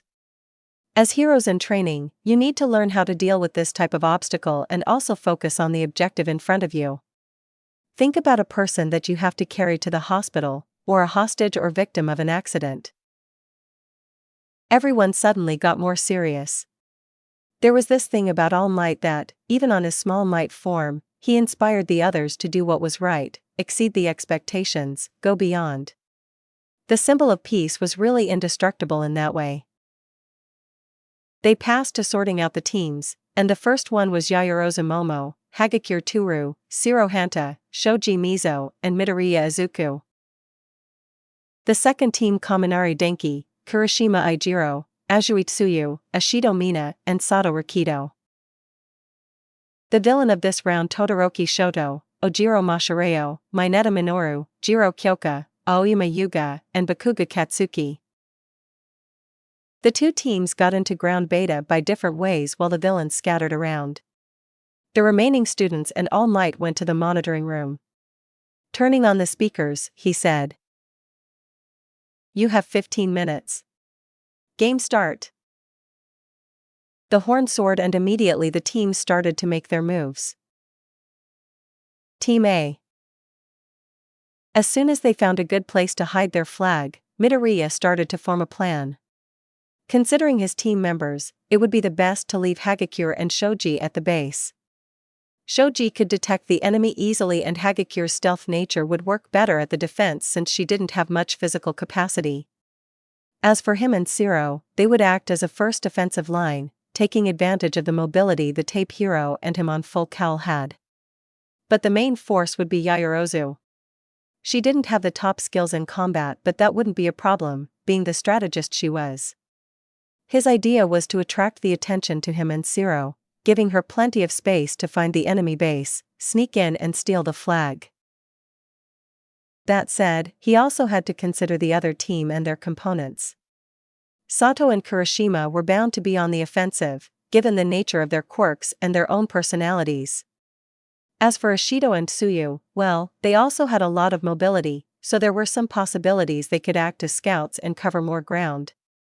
They could also split and form two equal teams combining strength and agility, but Midoriya bet that they would just run in together while Kaminari's area of effect quirk acted as a defensive measure.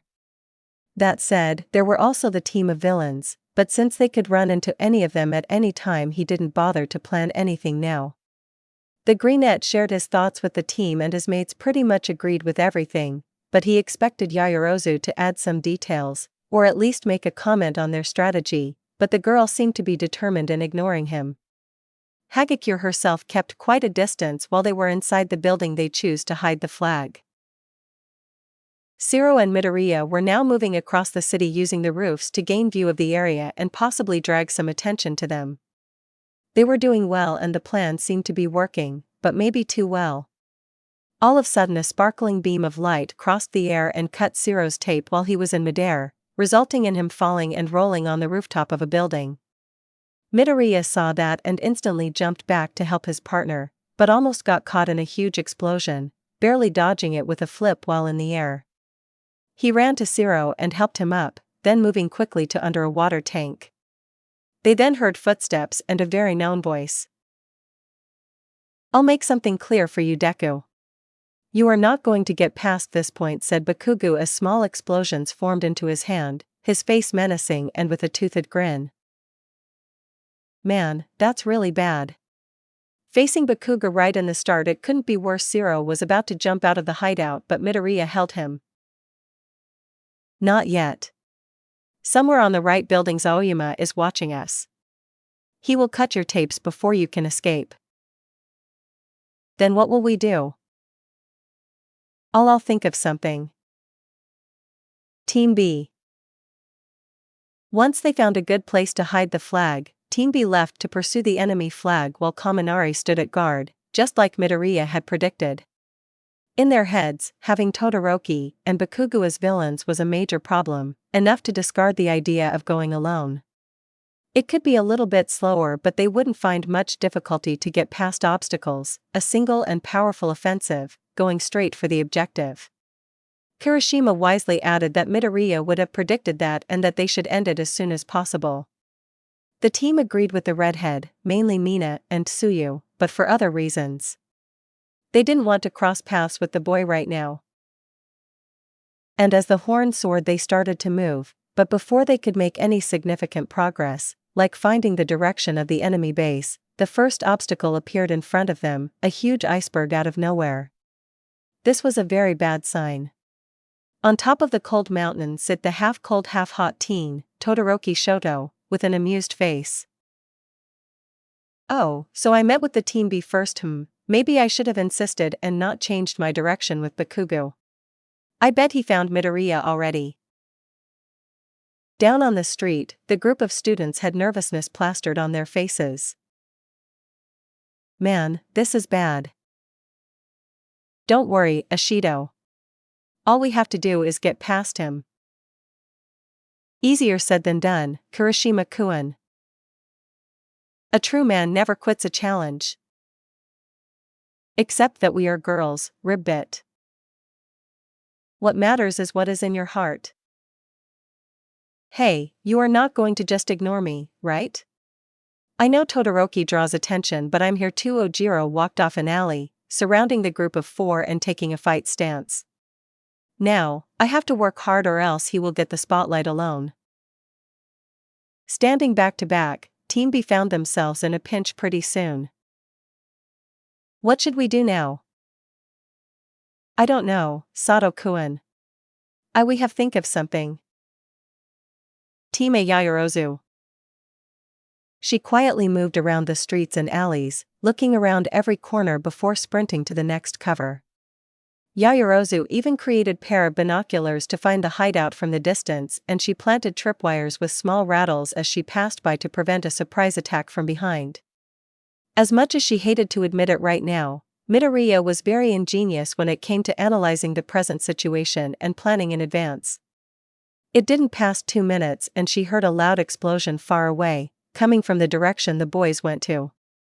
In sequence, she saw with the binoculars a huge iceberg forming. Now she had a lead to the enemy base, but going straight to that way would be counterproductive, as there was a great chance of running into more villains or Team B.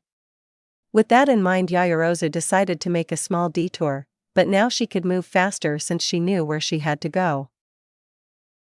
Sprinting across the street, she reached a large garage and entered it. Crossing it would be enough to avoid everyone and in a short time. The place was very dark and had lots of crates everywhere, like a maze. She created a small candle, since it was easier than an electric lantern, and walked in the maze until she felt something attached to her ankle. Bringing the candle near it, her pupils shrunk as she realized what it was. A small purple sphere, glued to her, and she knew pretty well where it came from, worse, from who it came from. And just like that she heard an ominous laugh echo in the place. Ha ha ha ha ha, welcome to my web, little ladybug. You are on my hands now, Yaoyorozu. Mineta, I should be worried, but I don't think I really should. Hey. I can hear you, you know. I can hear you too, you purple idiot. Jirro-san? She is here too? Why would she team up with Mineta of all options? Shut up, forever flat, I'm talking to Yaoyorozu. What? Yaoyorozu-san is here? That little prick blew up my cover. Yaoyorozu-chan, don't move around. The grape head covered the place with his purple thingies. Hey! You just told her my plan. Your stupid plan got me stuck in here too. Stupid. It took a lot of time to think on this plan, okay? Well, just because you are just that dumb. What a poor excuse for a plan. Huh. You are the dumb one because you fell on that completely stupid plan, created by me. Wait, didn't he just call himself stupid? It took some time for him to realize. I take back what I said. Thought they couldn't see each other, both Yaoyorozu and Jirro face-palmed. Yaoyorozu kept walking, taking care with every step while she held the candle near the ground. It was slow, but it was progress. She also noticed that Mineta was moving around, given how his voice sounded earlier. She could not afford to let this little get to her, like in the sports festival. Still, the chances of ending bumping on him were high. The moment she got stuck on those purple spheres, she would lose. Being on the edge like that, she got startled when she faced none other than Jirro around a corner, with some spheres glued on her already. Jirro made a signal to keep quiet and plugged one of her jacks on a crate. Yaoyorozu understood what she was thinking and then created something. Jirro unplugged from the crate and then looked at something that was thrown near her foot. It was a small piece of paper, and she found something written on it. "I have a plan." Jirro was listening. Team A Midoriya and Jirro. Get out DKU. I'm going to blast you until you can't stand up.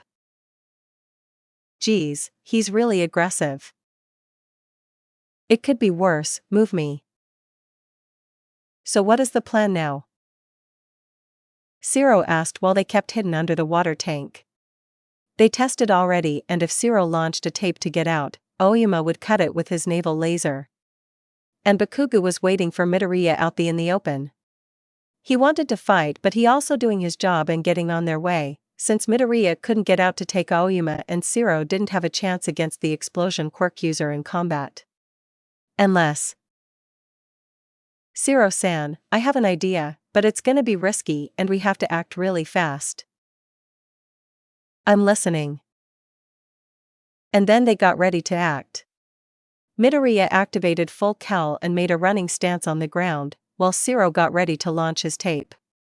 On the count of 3, Midoriya ran from the hiding spot and instantly jumped at Bakugo with his fist ready to strike. Bakugo widened his scary grin as he dodged the attack almost like a bullet with ease. Knowing how stupid Deku was, of course he would come for a direct hit once he got out of options. In a fluid motion, Bakugo twisted on his feet and brought his hand down, exploding the ground and Midoriya away, who only escaped it due to his momentum. Midoriya rolled out and quickly got to his feet, jumping out of the way of another blast punch. Bakugo kept going after him, destroying everything while Midoriya dodged his attacks by inches. DKU. Stop running away and die already. As if I would do that. You are even more stupid if you think you can get past me. I don't really need to. Jirro-san. At that moment Midoriya faked a jump to the side, instead closing the gap between him and Bakugo. The explosive teen reacted to the move in time, but not soon enough as Midoriya managed to hold him by his wrists and shove his arms down right before the explosion, which created a lot of dust. His plan, inspired in Uraraka, was to create enough dust in the roof so Aoyama's vision is blocked. He tested with Jirro and he was sure that Aoyama would be in 1 or 2 specific buildings, given the angle of the lasers and from the distance that the boy could snipe like that. Using the opening, Jirro launched his tapes, but to 2 different directions. The laser cut one of them while the other glued on another building, and then he used his max strength to retract it, quickly exiting the place and swinging around the building in a low trajectory. Bakugo saw that and jumped to reach the tape hero, but the moment he got his feet out of the ground he had to use his blasts to dodge from Midoriya. Smash! Midoriya barely missed, but he only had to buy some time for Jirro so he could keep going with the plan. He planted his hands on the ground and launched a vertical kick, forcing Bakugo to dodge again. Meanwhile, Jirro made his way around the buildings, avoiding Aoyama's line of sight. When the blonde teen found his opponent, it was too late. Jirro crashed through the window and immediately transformed him into a mummy of tape. The cocoon he made forced Aoyama to stand with his legs near his belly, so that way he wouldn't use his laser to cut the tape. Sorry for the awkward position, Aoyama-kun, I'll get you out of it later. Okay, said the tied boy while some tears ran down his always sparkling face. Team B against Todoroki and Ojiro. Do you think this will work, Ashido-san? Asked Kirishima while he blocked Ojiro's attacks with his hardening quirk. This is the best I could think of. Ashido had to avoid another geyser of ice. Todoroki wasn't playing, well, at least to them, since the boy had the most calmed face as he sat on top an ice block. He generated ice faster than her acid could melt, and whenever any of them tried to approach him, a wall of flames sprouted in the path. And to worsen things, Ojiro kept picking them on one-on-one fights, breaking their formation. It was a miracle that she managed to tell the plan without having to scream. Exchanging glances, they put the plan on motion. First, Kurashima changed his focus from Ojiro to Todoroki, going straight to the fire and ice teen.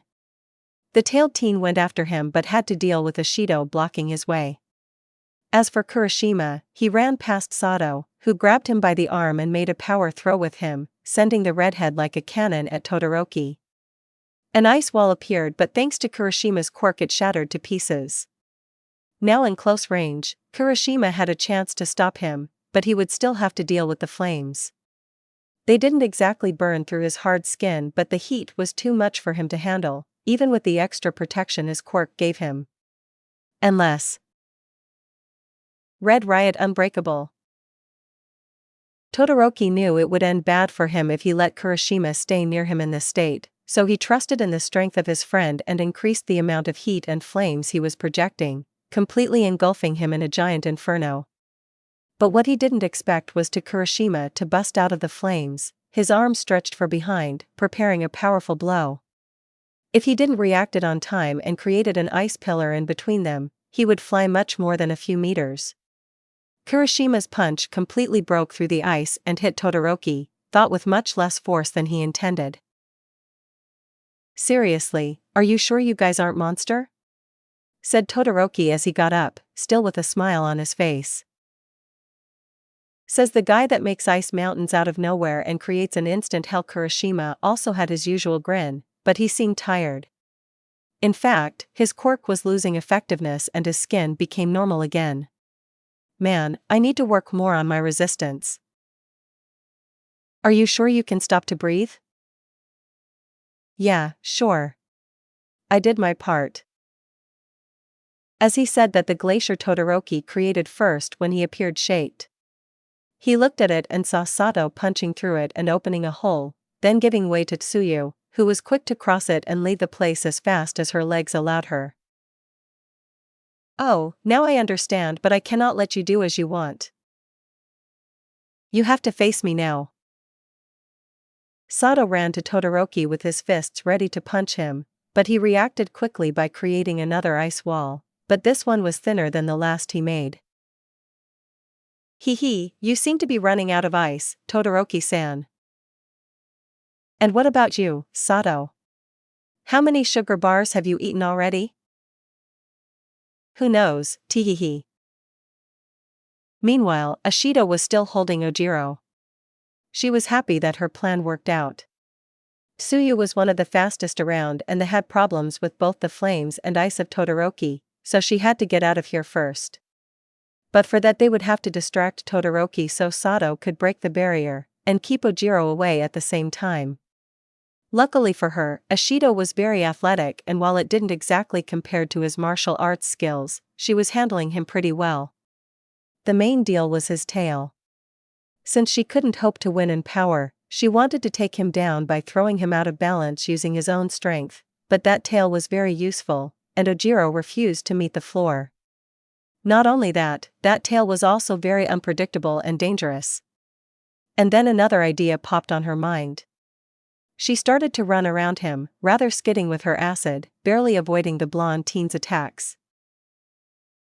"Oi, Ashido-san, stay put, will you? I won't hit too hard," he teased. "Not gonna happen, mate. I plan to win this." As she said that, she launched some drops of acid at Ojiro, who used his tail to jump high and avoid it. "You have to do better than that if you want to stop me." "Huh. I already got you where I wanted." When Ojiro landed, he understood what she meant.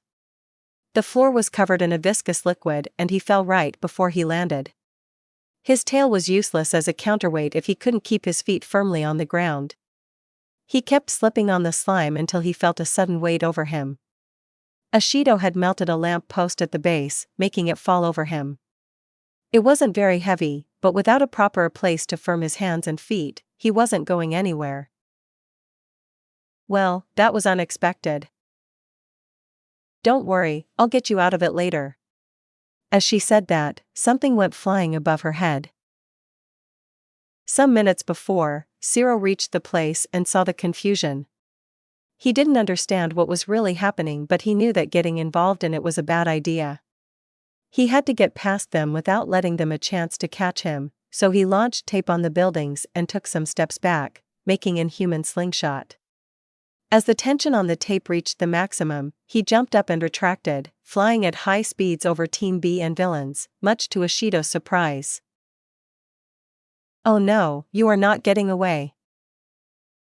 The pink-skinned girl ran after him, changing to slide with her acid to try and catch up with him. Todoroki thought about going after them, but he was forced to stay as Sato was now throwing ice blocks at him. He could melt them with his flames, but he knew that the objective was to hold him in place. TSC, I should have ended it sooner, huh? Team Yaoyorozu. Mineta. When I find you, you are going to get a beat like you never seen before. Jirro shouted while Yaoyorozu was needed on the floor, busy creating something. Would you shut up, please? Now, Yaoyorozu-san, I bet you are covered with mice already, hee mice. Jirro felt her eyes twitch. She was beyond angry, and the purple annoyance kept with that little game of him. She was also angry with herself because she ended stuck in here.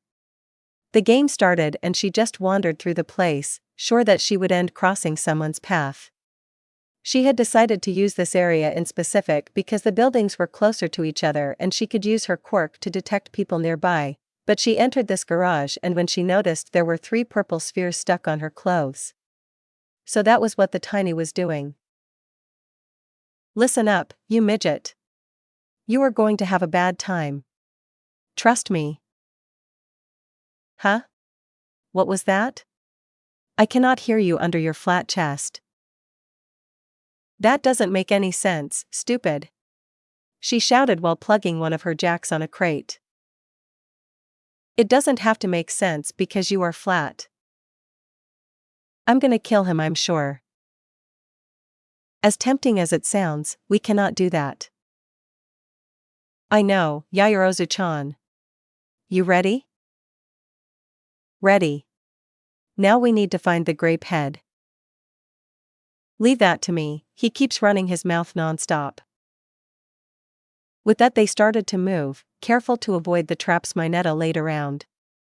Every 10 steps Jirro used her quirk to locate the little.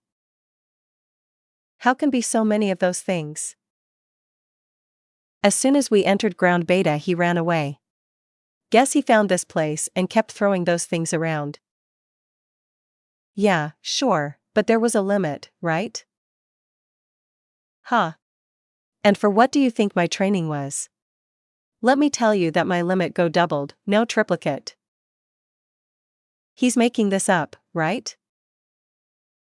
Of course, Jirro-chan. Hey. I mean it. How many do you think are around? Don't know, don't care. All I know is that soon you'll be seeing stars. All talk and no chest. I kind of feel sorry for you sometimes. Keep talking, you won't see what hit you. Like you could do anything. Even if Yaoyorozu helped you, there's no way you could find me. Oh, is that so? Of course, Yaoyorozu. I mean, it's not like she can see anything in here and... I don't need to see when you can't keep your mouth shut for a minute.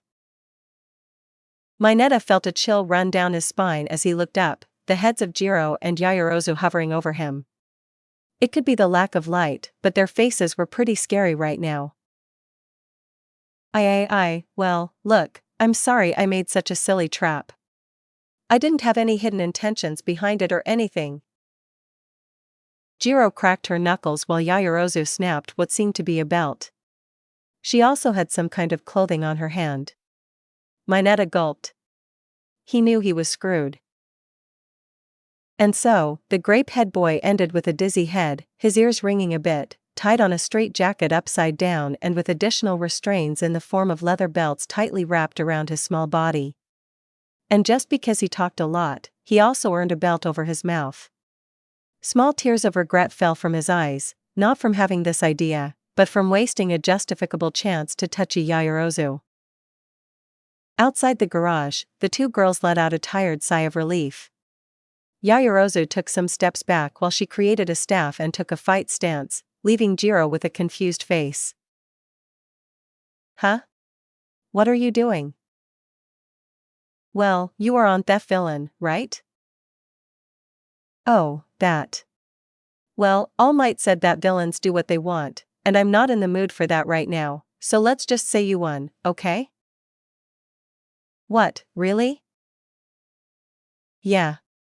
Look, I have some things on my head right now, if you know what I'm talking about.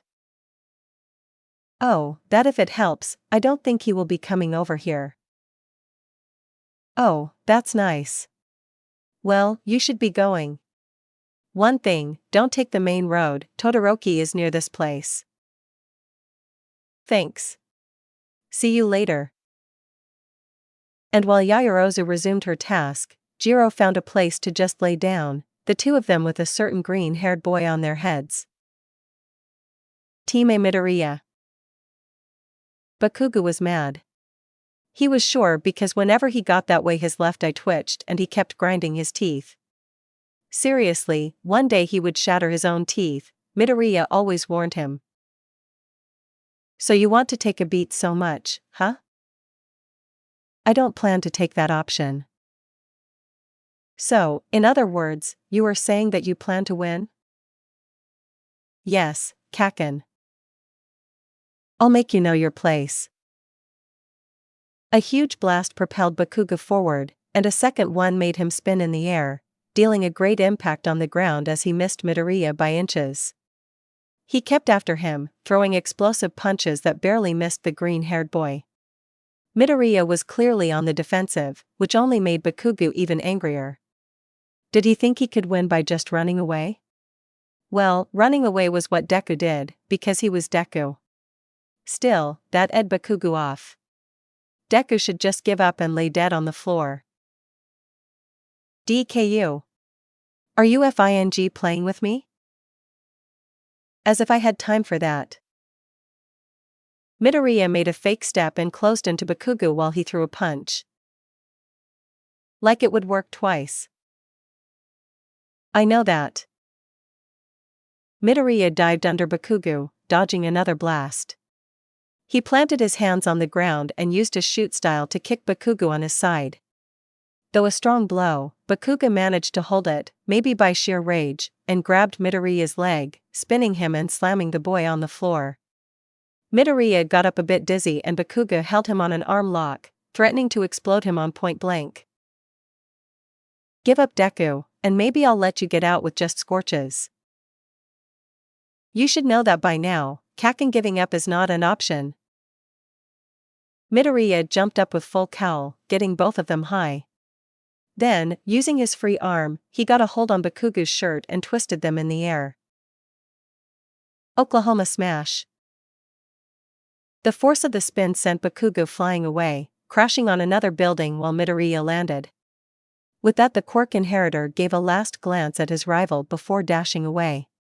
He spent more time than he intended in here, so he had to get back to the plan quickly. He ran and jumped through the rooftops, looking around to see if he could find Zero, but he ended spotting someone else, Azui. He didn't think that Team B would split in individual lines. That said, and given the distance she traveled, something must have happened to Team B similar to him and Zero. So somewhere else Team B and or his teammates could be facing the other villains, Todoroki being the first to come to his mind. He had to decide between go after them for support or prevent Azui from finding their hideout.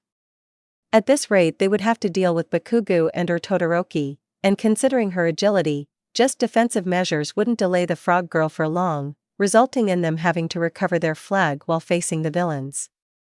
By estimative, Yaoyorozu should be near the enemy base, and if luck was at his side, Zero wouldn't be far behind. That said, the members of Team B that could handle the half-cold half-hot teen were Kirishima and Sato, and Tsuyu was right here, leaving Kaminari on the base and Ashido as an unknown variable. Making a detour could help Midoriya to lose Bakugo for longer. Alright then. Tsuyu was running, or jumping, as fast as she could. She saw Jirro moving through the building not a minute ago and used the direction he came as a reference to the location of the enemy base. Judging by the way he was going, she decided that speed was more important than discretion right now. But she ended regretting it as a figure covered in sparks bounced from wall to wall, skidding to a halt in front of her. A frown formed on her face, in a way she didn't manage to hide. From all people to appear. Sorry, Tsuyu-san. I won't let you go past here. She just stood there, unmoving, no, not completely. She was shaking a little bit, her head down and her hands in tight fists. Something was off with her. Why you? Tsuyu-san, I didn't hear what you. Why it had to be you. She looked up and Midoriya was shocked as he was confronted with an expression he had never saw at his friend's face, complete anger. Tsuyu-san, what's wrong? Don't call me that way. He knew why she was that way. He ignored until now, but it was clear that all the girls were acting differently around him. Of course they would, after what happened. But he wanted to believe that this would get resolved itself with time, or at least that it wouldn't influence on their cooperation as heroes in training. Guess he was wrong. Who he was kidding? What happened couldn't just be ignored like that, but still, Midoriya had hope that his friends would forgive him, eventually. Azui-san, I don't think this is the best moment or place to discuss this. You are right, but I cannot help it, Ribbit. I want to punch you in your face too bad. Ribbit Ochako-chan, what did you do to her? I said before, it isn't like that. What did you do to her? Midoriya stepped back by instinct. Azui wasn't exactly a powerhouse, but she was pretty scary right now. And to make things even more fun, he was fully aware that he couldn't use his maximum strength like in fight with Bakugo, but holding back would lead him to a bad end. Midoriya had to decide quick what course of action take, because Azui was already on the attack, running around him and searching for an opening. It was probably too late to run now because she would be after him anyway, plus, if he managed to get through the anger, it was an opportunity to clarify his relationship with Uraraka, maybe. The frog girl jumped to the side, holding on a lamp post and gaining momentum to launch herself at Midoriya, hitting him with both feet and jumping away in sequence. Midoriya defended himself easily, but still got surprised with the amount of strength she had. Maybe he gave Azui an unfair low, but the time to consider it was really short because she took impulse and jumped at him again. She kept hitting him and bouncing back, not giving Midoriya any chances to counter. She was fast enough to react and avoid his punches while mid-air, and she didn't seem to be getting tired. Alright, two can play this game. Now on full cowl, he started to jump around, similar to Azui, but going farther with each jump, and lacking precision compared to the frog girl. He could learn a thing or two with her, if she didn't want to beat the life out of him right now. The fight now seemed a pinball game as the two teens leaped around, hitting one another in the air and bouncing back. Azui landed on top of a lamp post and used her tongue to hold Midoriya, predicting where he would land. Midoriya struggled against her, taking care to restrain his strength. In a sudden move, Azui let go of the post and recoiled her tongue, flying right at Midoriya and knocking him off balance, but he reacted quickly by planting his hands on the floor and using his shoot style to propel his legs up, wrapping them around Azui and throwing her on the ground. Azui got up quickly, but not sooner than Midoriya, who surprised her with a fake punch and held the frog girl in a headlock, his arms passing under hers and his hands clasped together behind her neck. She tried to break free, but Midoriya only put more strength. Azui-san. Stop just for a minute. Ribbit. Where did you learn this? Jirro-san gave me some lessons. She kept struggling for a minute, but suddenly stopped, letting her body go numb as she released a tired breath. Ribbit, go ahead, do whatever you want. What are you talking about? I just wanted to talk. Is this what you said to her? Azui-san. You know I would never do something like this with Uraraka. Trust me, I didn't force neither harm her. Midoriya, you had to see it, you had to see the look on her face, ribbit, it was like she was another person. I know she looks kinda different, but she's still the same, and so do I. Forgive me if I'm skeptic about it. So, will you take me too? What? I didn't even think about that. It seems fit for your liking. Am I wrong? Defenseless girls depending on you?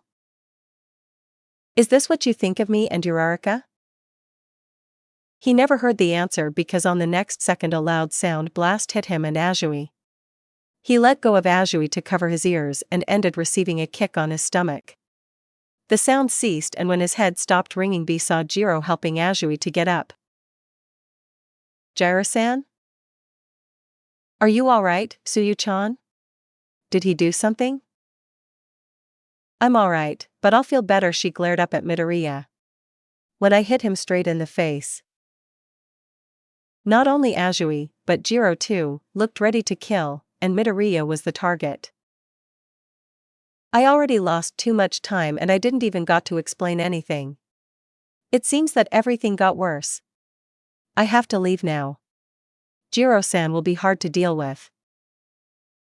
Deciding to flee instead of fight, Midoriya activated full cowl and dashed away. Jirro and Azui went after him, completely ignoring the objective of the training. Team B, Sato vs Todoroki. He should stop taking easy on his classmates. No one in Class 1A was playing around. Sato kept throwing ice blocks and other heavy objects at Todoroki, who had to either dodge or use his flames, but he was starting to get tired of it, mentally and physically. He didn't know that Sato's sugar rush had an increase in duration. Not only that, was in the start of the year, Sato would be snoozing already, but the buff teen was surprisingly focused on what he was doing. Todoroki also progressed a lot with his flames and using both powers in conjunction, but still had the problem of relying too much on his quirk, so prolonged fights were a major difficulty for him. He felt the strain on his body, his ice side with the extremities feeling cold and his fire side aching like light sunburns. It is pretty fun, I have to say, but I should end this now. Still acting cool, huh?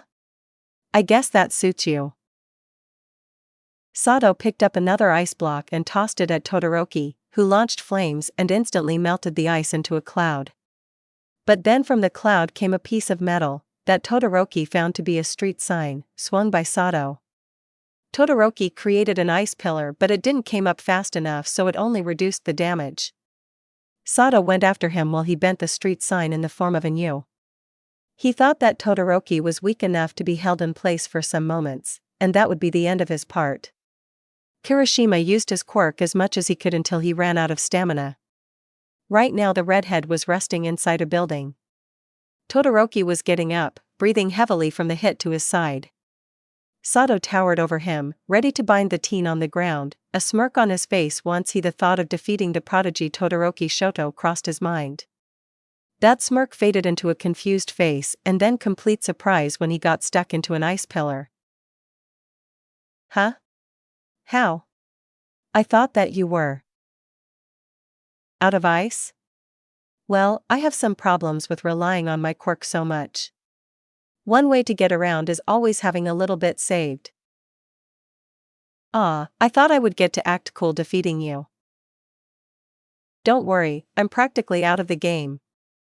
This ice you won't break so easy. Still, it's freaking cold here, I'm yawn feeling kinda tired. Huh? Hibernation? While Todoroki checked the heartbeats of his asleep classmate, a blur passed by above his head, a glimpse of green telling the white and red-haired boy who it was. And right after Midoriya, seeming rather frustrated, or maybe angered, came Jirro and Azui, obviously pursuing him. Being quite worn out, Todoroki didn't bother to stop them or ask, neither go after them or Midoriya, thought the last one sounded tempting. He just let himself slide to the ground on the ice block Sato was stuck in. A couple more minutes and he would melt the ice. Team A Jirro vs Team B Ashido. The tape hero had spotted the pink girl that was after him. He had to admit, he was impressed that she managed to keep up with him. Now, to discover where the base was. He swung himself up, reaching the rooftops and getting out of Ashido's view. As for the pink-skinned girl in the street, she skidded to a halt. TSC lost him. But he doesn't seem to know where the base is. Still, he's kinda close, better warn Kaminari. She then ran through an alley and entered a tall building by the back door, oblivious to the observer after her. From the rooftop, Jirro had his eyes on her since he got there. He also saw someone else from there, none other than Yaoyorozu. He quickly jumped down and made his way to her, telling what he had seen. He also told that Todoroki was near and that Midoriya was holding Bakugo. And so, Yaoyorozu decided to go into that building and try to capture the flag themselves. They would do it like that. Jirro would break in and keep Ashido, and possibly Kaminari occupied while Yaoyorozu searched for the flag. Once she find it, she would create a distraction, give the flag to Jirro, and hold the enemies for the longest time she could, leasing her teammate free return to the base. Seemed good enough for a plan, and so they did. Jirro was on the rooftop of a building in front of the one Ashido ran into, and Yaoyorozu was waiting at the corner, ready to enter. On a count of 3, the black-haired boy jumped and used his tapes to latch on the wall and push him past the window of the 3rd floor, where he had seen the silhouette of who he believed to be Ashido. What he encountered thought was surprising to say the least. A mannequin using a wig similar to Ashido's hair. And then, from the shadows, the real deal came out in a flip, like a gymnast, and kicked Jirro, making him fall on the ground. The wooden floor broke under his weight, and so did the other floors until he ended on the underground garage. Ashido used her acid to weaken the structure in some points, creating a trap. Jirro was dizzy but still able to keep going, but he didn't have much time to recover because a bolt of electricity coming from the ground almost got him.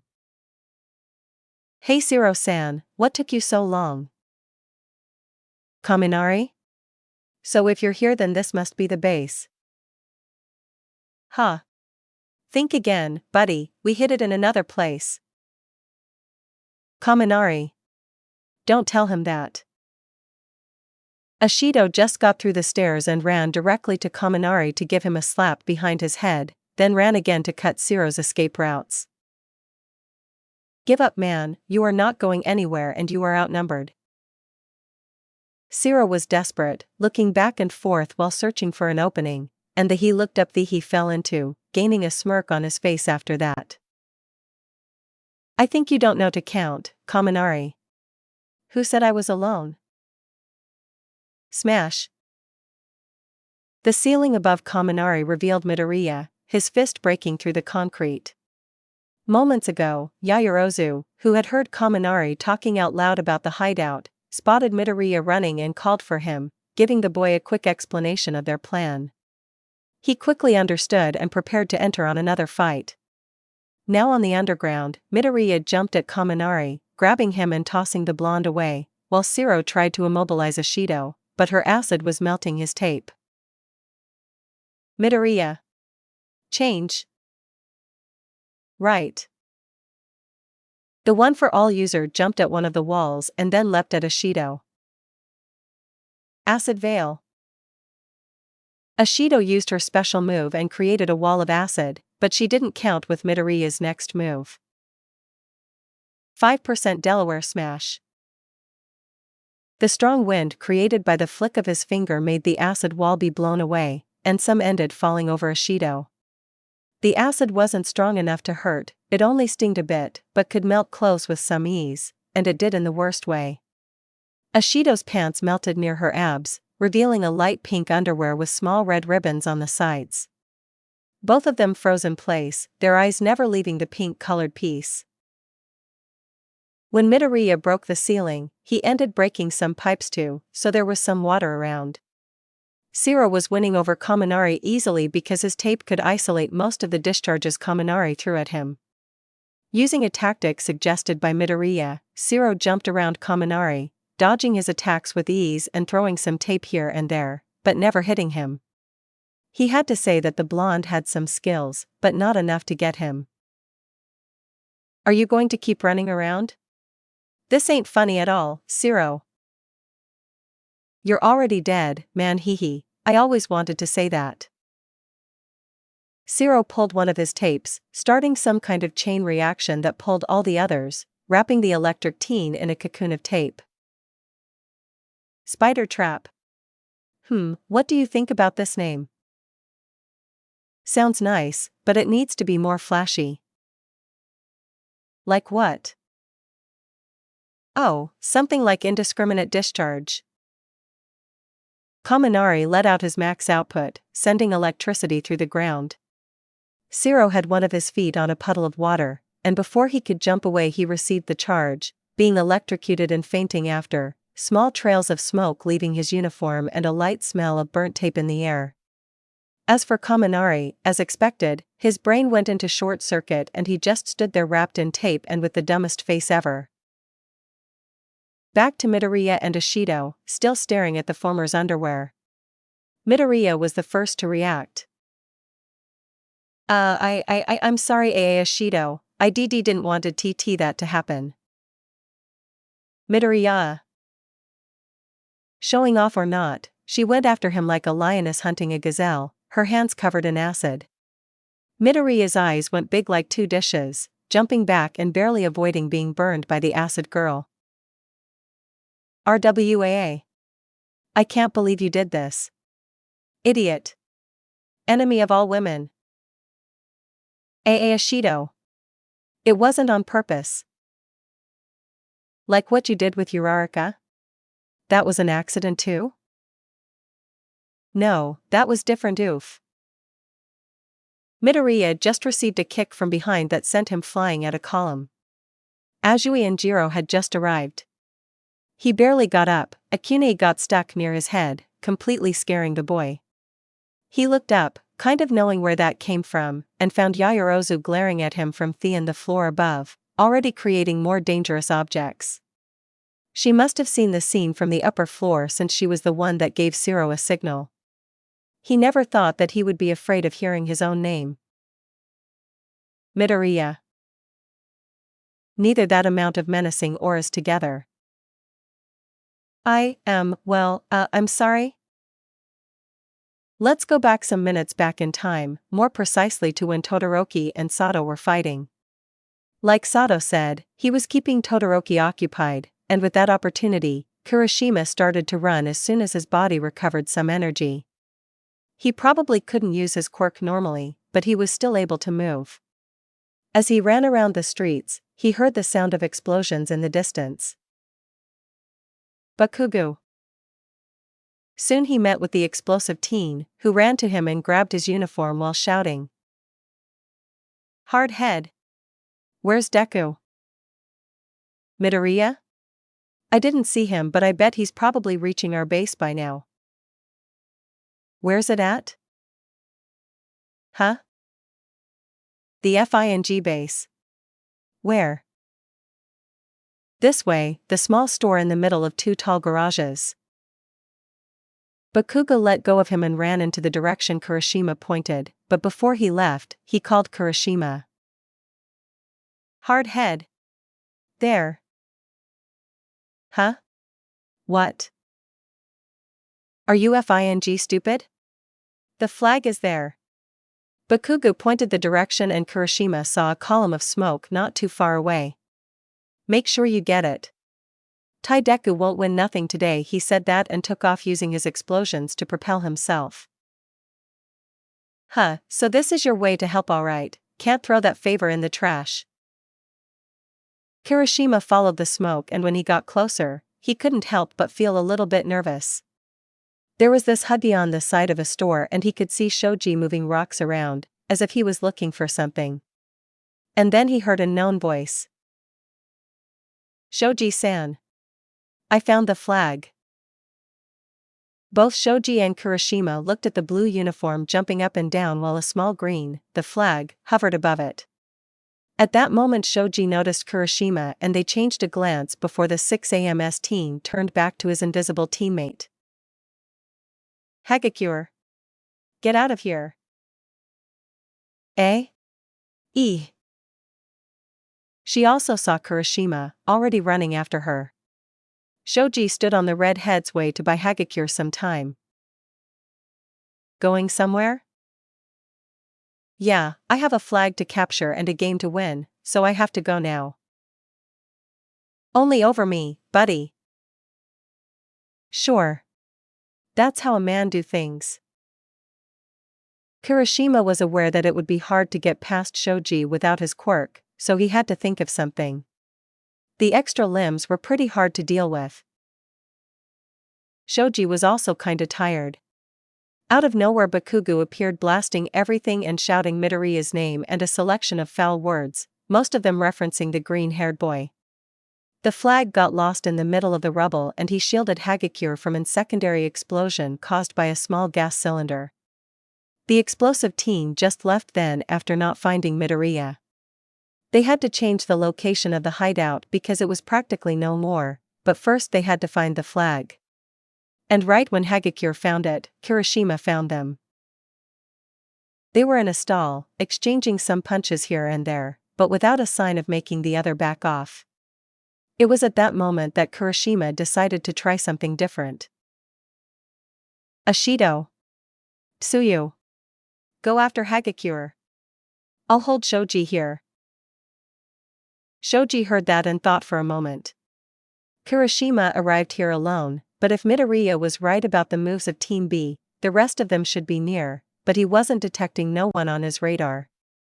Suddenly he heard the sound of something around the corner of the store and looked at it. On that split second, Kurashima dived under Shoji, holding his legs and lifting up quickly, sending the dupli AMS boy to the ground. Kurashima faked that his team was around and tossed a rock at the corner, hoping to distract his living radar friend. Not a very manly way to get past Shoji, but that would do. Now, to go after Hagakure. When Kurashima stepped out of what was left of that store, he saw Hagakure, rather her clothes, not much far in the middle of the street. Shoji also got out of the store and his eyes went wide when they laid on the floating uniform. Hagakure. You should be running right now. Wha? I thought you could beat him. Hagakure, stay right where you are. Both Kurashima and Shoji started to run after the invisible girl, who panicked and also ran away. Kurashima was slightly faster than Shoji and practically equal to Hagakure, so the dupli AMS teen was slowly falling behind while the redhead and invisible girl kept a constant distance. Hagakure kept running aimlessly with Kurashima hot on her heels and Shoji managing to keep up, when the trio ended on the road where Todoroki, Sato, and Ojiro, still stuck in the slippery trap. She immediately made a turn to avoid them and went through the alleys and passages between the buildings, deciding to use her tactical advantage, getting her clothes off. And guess where she ended? Near the base of Team B, where right now a bunch of possessed girls were trying to put their hands on none other than Midoriya Izuku. Midoriya had to exit the underground floor he was since there was no space at all for him to move, and now it was an open fight between him and the angry ladies. Well, fight in a way because he was basically dodging punches, kicks, sharp objects and loud sound waves, and he didn't know for how much longer he could keep up with it. And to worsen things he didn't have a single idea of where the enemy flag was since the last hideout was a fake. He didn't thought about that. The time was running and he was sure that he wouldn't make it to their base, even if he had the flag right now, that is, if these girls ever gave him a chance to run away. He had to gain some space and think, so he managed to bounce Azui back when she tried to kick him, sending her flying at Kyoka's direction, stopping her from using her quirk with the frog girl in her line of shoot. A quick grab on Ashido's arm and he made that toss move he used on Bakugo, only applying less strength. With that he easily jumped away from Yaoyorozu and her staff, but by the work of the forces of the universe also known as plot, he landed on the wrong place, knocking into something and falling face first on the floor. Or did he? Midoriya wasn't touching the floor. There was a clear space between his body and the street. Also, he felt a strange warm and soft feeling on his face. Wait. Soft? He questioned himself as he rested his hand on the mysterious object, lightly squeezing it. Midoriya. Then it hit him. The boy, now red as a tomato, got up as fast as he could and tried to find where was Hagakure's hand to help her get up, already running his mouth on a stream of apologies, but he got cut out, with a loud sound. Even though he knew she was invisible, Midoriya didn't dare to look at Hagakure. His right cheek was hot and with a red mark of a small hand. The slap didn't even compare to the several powerful punches he received until now, but that surely shook his entire structure, his very being. And to add even more wood on the fire, rather a tank of gasoline, he could sense, and I mean sense in a literal way, the menacing presences of the 4 other girls that were after him not a minute ago. This is the end, isn't it? Dikuwu. The sound of that very known voice, screaming what once was the thorn on his life, that cruel nickname, got Midoriya back to the real world, and almost instantly he activated full cowl and jumped away, avoiding the meteor slam that was Bakugo landing, grabbing Hagakure by instinct in the process. He earned another loud slap, now on the left side of his face, while the invisible girl flailed on his arms to get away from him. He carefully put her on the ground and turned around to face his rival again, coming out of the crater he created, a glare full of rage focused straight at him. So it was either dealing with the 5 girls that wanted to flail him alive, a face Kaken on rage mode. It was really clear for Midoriya. Come on, Kaken. Die. Bakugo went straight towards Midoriya and caused an explosion so big it brought half of the store that was behind Midoriya, who evaded the damage by jumping as high as he could. That move had a price because now he was falling straight down and he had no way to evade from Bakugo's next attack, as he lifted his hands to blast Midoriya into oblivion, as the angered teen would say. But surprisingly, Midoriya was saved by Azui, who used her tongue to hold him and pull him away from Bakugo still in the air. Help wasn't the best word because as he landed, and he landed face first, he almost got struck in the head by Yaoyorozu's staff. He quickly got up and took some distance from the group of girls. Hey, you bunch of stupid girls! Stay out of my way! Bakugo shouted, already running after Midoriya, who was also running around to avoid getting harmed. Seriously, everyone here wanted to cause damage to his person. Well, not everyone, as Kirishima was on the store Bakugo destroyed, lifting the debris and digging while he looked for something. The flag was around here, right? Shoji was distant from the mess, but his quirk allowed him to get this precious piece of information and decided to act. Once Kirishima found the flag, Shoji snuck up behind him and grabbed him by his legs, flipping the redhead over and catching the enemy flag. Using my own trick? And Midoriya. I got it. Shoji-san. Where you are looking at, DKU. This time Midoriya received a direct hit that sent him flying onto a mailbox, completely crushing it. Bakugo rocket jumped while he was in the air and gave him one of his explosive punches, but he wasn't done yet. Bakugo was ready to launch a true inferno blast towards the recovering Midoriya, and he would have knocked the green-haired boy out cold if it wasn't for Shoji holding his arms up, making the attack miss. Midoriya. Catch this. Shoji created an extra hand and passed the flag to Midoriya, who somehow managed to grab it and run away, understanding what Shoji had in mind. Bakugo released his arms and spun a kick at the tall teen, who managed not only to endure, but hold him like that.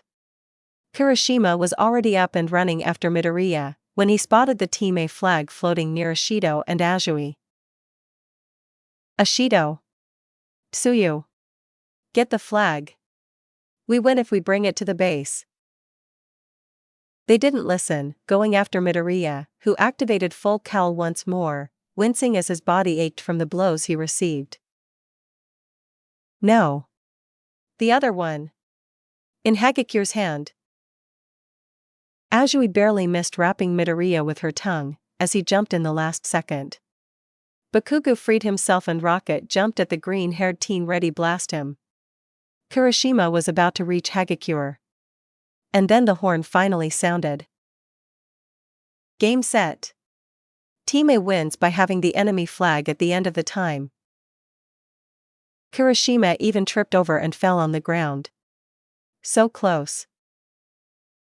Bakugo landed and immediately started to shout to the air as usual. Midoriya stopped running and released a tired breath. Finally some peace knot.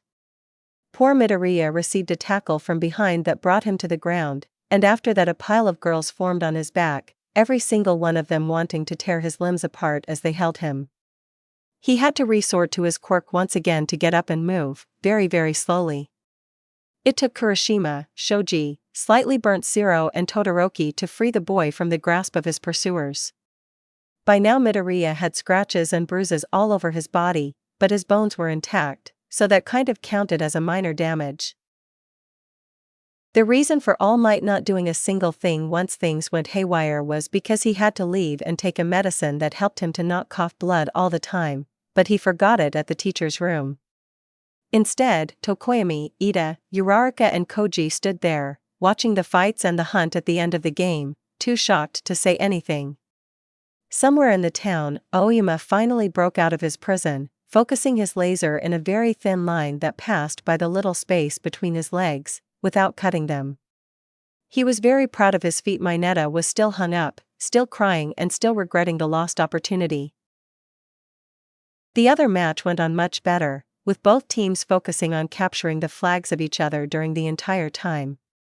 The villains of the last game and the four that stood at the monitoring room were split into Team C, Bakugo, Ida, Uraraka, Mineta, and Aoyama. Team D, Todoroki, Jirro, Tokoyami, Koji and Ojiro. The ones that stood out this time were Midoriya, Ashido, Hagakure, and Sato, due to the after effect of his quirk. No need to say that Midoriya stood as far as he could from the girls. The match ended in victory to Team C, having more mobility with Ida on the team and a strong offensive in the form of furious Bakugo to counter Todoroki the Ice Fortress. Thought Tokoyami almost pulled a trick on Team C and got the flag. It was a very balanced match in fact. After being dismissed by All Might and half asleep Aizawa, they went to the bathroom to take a well-deserved shower. Midoriya was the first to enter and the first to leave, rushing to the dorms before certain people could get to him. The boy went straight to his room, locked the door and flopped on his bed, eventually falling asleep. He only woke up when he heard a knock on the door and soft and low voice that he knew very well. "Deku-kun, is everything alright? You have been in your room since the special class ended." How much time he had been sleeping. It felt that it was just minutes, half an hour at the best. He slowly got up and walked to the door, hesitated for a bit, and then unlocked and opened it, giving view of Uraraka, who had worried eyes and a small smile on her face. "Can I come in?" "Oh, sure." He opened the door more and moved so she could enter. She sat on his bed as he closed the door and then sat at her side, keeping at least the distance of an arm between them. The brunette pouted a bit because of this, but let that slide, getting just a little closer to her boyfriend. "Yon, how long I have been sleeping?" "Well, it's already dark outside and you lost lunch and dinner." "Oh man, I didn't plan to drop dead like that," Midoriya said as he looked outside, the moon already high in the sky. "I thought you would feel hungry, so I saved some for you. Here, we had meat and potato stew today." She handed him a small box wrapped in a pink tissue. Midoriya untied it and opened the box, revealing the stew and a big portion of rice, still letting out some vapor. "It's still warm." "Well, actually, I heated it again on the microwave. Hope you don't mind." His belly made a deep and loud noise, that soon led to a small laugh between the two and a big blush on Midoriya's face. "Not at all, he. Midoriya ate quietly, enjoying the food Uraraka brought to him. It wasn't exactly the legendary home-made meal prepared by a girl, but she cared about his well-being, so it kind of counted as one, at least for him. That said, there was the huge and awkward silence between the two while Midoriya was eating. They never got silent when they were together, be it at the lunch break, on the class, and when they were alone. That led them to address the elephant in the room, the fact that every girl on the class wanted him as good as dead, at least metaphorically.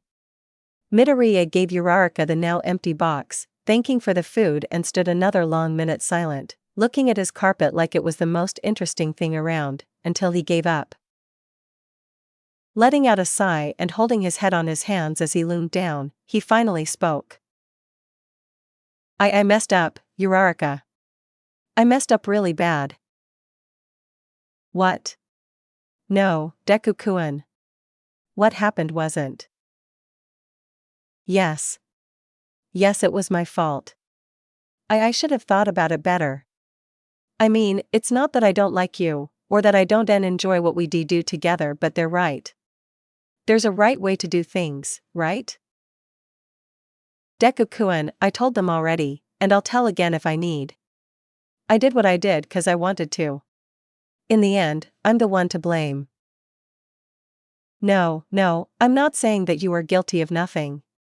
It's just that. Go on, tell me. It's just that since you first came to me, why you seemed a little different, and I think that if I had said something, maybe if I said no, you wouldn't. I wouldn't what? Be so crazy over you? Midoriya didn't find in him the strength to voice his answer, instead nodding quietly with an ashamed face. Uraraka looked at her love, always taking the weight of the world on his shoulders. She scooted closer to him and put her arm around his neck, bringing him closer. Is this what you think, or what the girls told you? Well, it does make sense in a way. Hey look, I told you before that I fell for you on the act, didn't I? If you want to blame yourself, then it should be for being so darn cute and having this toned body. Hee hee. Oh? Did I just heard laugh? What? No, Oh, look. I see a smile forming. Uraraka, this is serious. You say that, but you are barely holding your smile. No, I'm not. Stop. Stop tickling. Stop tickling me. But you look so beautiful when you laugh. I can't get enough of it. And no, ha ha ha, I'm serious, ha ha ha ha. Someone's gonna ha ha ha, hear us. Let them hear us. They should know we are happy. Am I right or not? Why yeah haha, sure hi, just give me a ha ha ha ha, a moment. She let go of the boy and let him catch his breath, even wiping away a tear on the corner of his eye. Feeling better? Sure, hee hee. Still think we should not be together? Or that you can harm me any possible or impossible way? Well, I know. But I still think that we kinda crossed a line here. I know that. I felt so bad when I started to have those naughty thoughts about you. It consumed me, but the more I tried to forget it, more you looked attractive to me. It may be because you always work out, but you get my drift. So you are not to blame for looking good. I lost myself, yes, but that's not your fault. It's only normal to react the way you did on the first time, rather, your reaction could be considered above the average. Oh really? Sure. I don't have past experience, but I always heard that guys would always put their own pleasure above their partner's, but you kept caring for me, even if you felt nervous and uncomfortable. That's just who you are, I guess. And what about what they said? That you changed. We never truly know a person until you spend a long and meaningful time with them. They are really good friends with me, but you know me better than anyone by now. The Uraraka they used to see is still here. They just found out a new trait of me that they are not used to. Have you always been, into this thing of SSS? Taking ing rod s and playing with myself? No. I found the wonders of those after I realized I was head over heels for you. Talk about a turn in the life. Oh, I see. And you, Deku-kun? Did you used to have hot dreams with Midnight? What? No. I never thought about SSS something like that. Ha ha ha ha, I know, silly. You are just too pure. But seriously, did you ever want to me? Will you always be so straightforward like that? And not that I'm complaining, it's just so I can get used to it. Only when we are alone. You can say I'm kind of a closet. Are you sure this is the best way to define yourself? It's either that or Yandere. Do you want me to tie you up and you? I think you got the wrong idea of what a Yandere is. Oh ho? Really? Then, would you care to explain to me? I'd rather not, hee. Uraraka was already on top of Midoriya, acting naughty tied and dangerously close to him in places that they shouldn't be. Just to tease the boy a bit, she pressed her boba s on his chest, making him go red, and planted a kissed him for a moment, before running her right hand on his curly hair. I'll talk to the girls later, get things cleared up. That didn't go too well when I tried today. And didn't they talk to you before? People tend to not listen much when they are mad at something. I was mad yesterday. Just wait for them to calm down and they'll understand. I've got this, okay? Okay. I trust you'll find a way. What? You are so sweet, Izuku. Wanna go one round real quick? As tempting as the idea and you look, you clearly much more, we should keep it low for some time. Until we sort this out. Yeah, you are right, as usual. Then we could, catch up the lost time. I'll look forward to it. After a quick peck on his lips, Uraraka got up, reached for the lunchbox and waved at him as she left Midoriya's room. As for the teen, he now felt much less troubled and conflicted, like a huge weight was removed from him. This was just a part of Uraraka that no one knew about. No one beside him. That made Midoriya feel special. They shared something that he could say was unique for them, and he loved the thought that he knew Uraraka better than anyone, what made her happy, what she disliked, what spots were more sensitive, the face she did when she was hot. Wait. Don't overthink about it. You're going to give yourself an endless turn on. While Midoriya focused on pure thoughts, Uraraka, now on her bedroom, laying on her bed, was planning on how to approach her friends with the matter that she loved Deku-kun and she had this forward side of her all the time. I heard that the best way to convince someone is having them to try it themselves. Well, not literally in this case, maybe. A suspicious smile formed on Uraraka's lips, as she planned on how to give her friends a new way of looking at her dear Deku-kun. Monday morning came. As the sun appeared in the horizon, a green-haired teen ran on the track, finishing his 10th lap.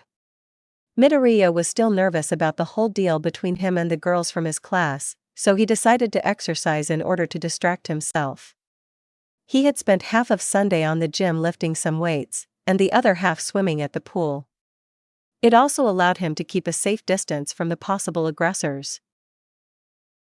Now, it was time to wash up and get ready to the class. Taking care to not wake up anyone, he quickly ate his breakfast and moved to the classroom, enjoying the extra time at peace before everyone arrived and the classes started. Ida, usually the first to get there, got surprised to see his friend quietly waiting for the class so soon, a fact he didn't let pass without complimenting Midoriya for his exemplary behavior. That said, the two chatted a little about the next classes and what training they would receive today, until their other classmates started entering the room and take their seats. The room quickly got full of noise and chat, and as usual Ida waved his arms around vigorously while he tried to maintain the order in the classroom. For Midoriya, everything was the same as always, if he didn't count the mean glares directed at him, very subtle, but always present. Aizawa-sensei entered the room and soon class started, going as usual. Then came the lunch break and hero training, of course. During lunch, the group of girls sitting together and glaring daggers at Midoriya's backs were visited by a certain brunette really close to said boy. "Hey guys, are you all free later today? I kinda wanted to discuss a thing." Changing slightly worried looks, they nodded between themselves and Yaoyorozu gave her an answer. "Sure, Uraraka-san. Well, can you tell what this is about?" I think not here, it's complicated." With that she walked away and sat on another table near her friends Ida and Midoriya, eating her food with the usual enthusiasm. And so, after class ended, the girls received a message on their phones to meet Uraraka in front of Ground Gamma around 10 p.m. A weird location and time for this, but they thought that maybe the girl was feeling embarrassed, or that she could be afraid of having Midoriya around. At exactly 10 hours, Yaoyorozu arrived at the Ground Gamma front gate. It was slightly dark in here, and she waited for her friend to arrive. She was wondering what Uraraka wanted to discuss, thought she had an idea, but then, suddenly, everything went black. Yaoyorozu slowly woke up, feeling quite different. Something was off, but she couldn't tell what it was. She then realized that for starts, she was upside down and with her hands tied by ropes. Second important point, she didn't feel the weight of her body. And third but not less important, she wasn't alone. By her side, also tied by the hands and floating like cones were Ashido, Jirro, and apparently Hagakure, as she could see a set of clothes floating. "Hey, guys. Wake up. Tsuyu-san, Jirro-san, Mina-san, Hagakure-san." That slowly woke the other girls from their slumber, getting similar reactions to Yaoyorozu. "What? What is this? Where are we?" "Ribbit. When did that happen?" "The last thing I remember was getting to Ground Gamma, and then nothing." "You too, Kyoka-chan?" "Well, it's only normal for that to happen. I learned that move with Gunhead Sensei." "Uraraka." The tied girls said in unison as they looked at the gravity girl, now looking upside down for them. "Uraraka-san, what is this? Why are we tied up?" "Well, Yaoyorozu-san, I wanted to talk with you guys, but I don't think you'll listen to me, at least on the start." "What? Come on girl, this is silly. Untie us, okay sweetie?" "Nuhu, and don't try to melt the ropes, Ashido. Unless you want to make a trip to space." You are kidding, right? Who knows the extent of the effect of my quirk, right?" The brunette had an innocent smile on her face, but her eyes, they were dead serious. Letting out a sigh, Yaoyorozu decided to go with the flow. "Alright. We're listening." Still smiling, Uraraka calmly walked in front of them, going from a side to another. "Where do I start from? Oh, right. Well, you all got to know that me and Deku-kun are dating now. On a harsh way, yes, but that doesn't matter now. As a girlfriend, I should let you know that my dear Deku-kun is feeling really bad because of some things you had said and done. If you were talking about Saturday's game, girl, he had it coming. I understand that you were angry because he saw your underwear, Ashido, but isn't melting him with acid too much?" "Well, yeah, sure. And Jirro-san, he could end deaf." "I'm not gonna say I'm sorry." "Neither I, Ribbit." "Why not, Su-chan? Can you tell me why?" Ochako-chan, that's not the Ochako I know. Ribbit, I don't know that he did to you, but you have changed. Sigh, yeah, he told me you'd say that. Did Midoriya told you to do this? No, Yaoyorozu-san. It was my idea, and mine alone. I just wanted you to understand. Understand what? That you are a crazy girl now? Well, in a way, but that's not about me. It's about Deku-kun. He's not a bad person and you all know it. Ochako-chan, I don't think that he's such a good person. After all, at the game he grabbed my chest. Did you knew that? I'm sure it was an accident. He would never do anything hurt someone, me included. I have a question, Uraraka-san. What is so special about him? What did you see on Midoriya to be this linked with him? But Momo-chan, what's not to like? He's kind, he's always caring, it's so cute when he gets nervous that I feel like I could hug him forever. She giggled while she said that. Uraraka then looked straight at their eyes with a different smile on her lips now. And let's not forget about his beautiful freckles, his green curly hair, his toned and naughty Y body and his huge delicious rod. That made all the girls go red like Yaoyorozu's hero suit. Oh, don't make those faces, you know what I'm talking about. You all had seen it when you caught us in our, private moment. Why yeah, so what? What's the big deal? You can deny as much as you want, Ashido-san, but one thing I know for a fact, you want him. What? You all want to know, right? What we did together, how did it felt? You were all curious deep inside, or I'm lying? This is a ridiculous. None of us ever thought about Deku-kun's rod. That's what you want to say, Yaoyorozu-san. Ochako-chan, it doesn't sound like you. I'm seeing you, but I cannot recognize you, Ribbit. Tsu-chan, don't be sad. I'm still myself. It's just another part of me you never got to learn about. Deku-kun didn't made me this way. At least, not on purpose. Ribbit, if you're going to insist, then I guess I can't do anything about it. Thank you, Tsu-chan. But I don't agree with it in the slightest. Comprehensible. Ashido started to move her wrists. Well, you said what you wanted and we heard you. Now, care to undo these ties? Oh, but we're not done yet. Huh? Uraraka walked towards one of the ropes tied on the floor, the one holding Ashido, and pulled it down, bringing Ashido near her. The brunette had a devious smirk on her face, which was very near the pink-skinned girl. You know, I was thinking no matter how many times I say it, you'll never believe me. Unless you see it for yourself. Feel on the skin what I feel when I'm with Deku-kun. I'll pass. No, you won't.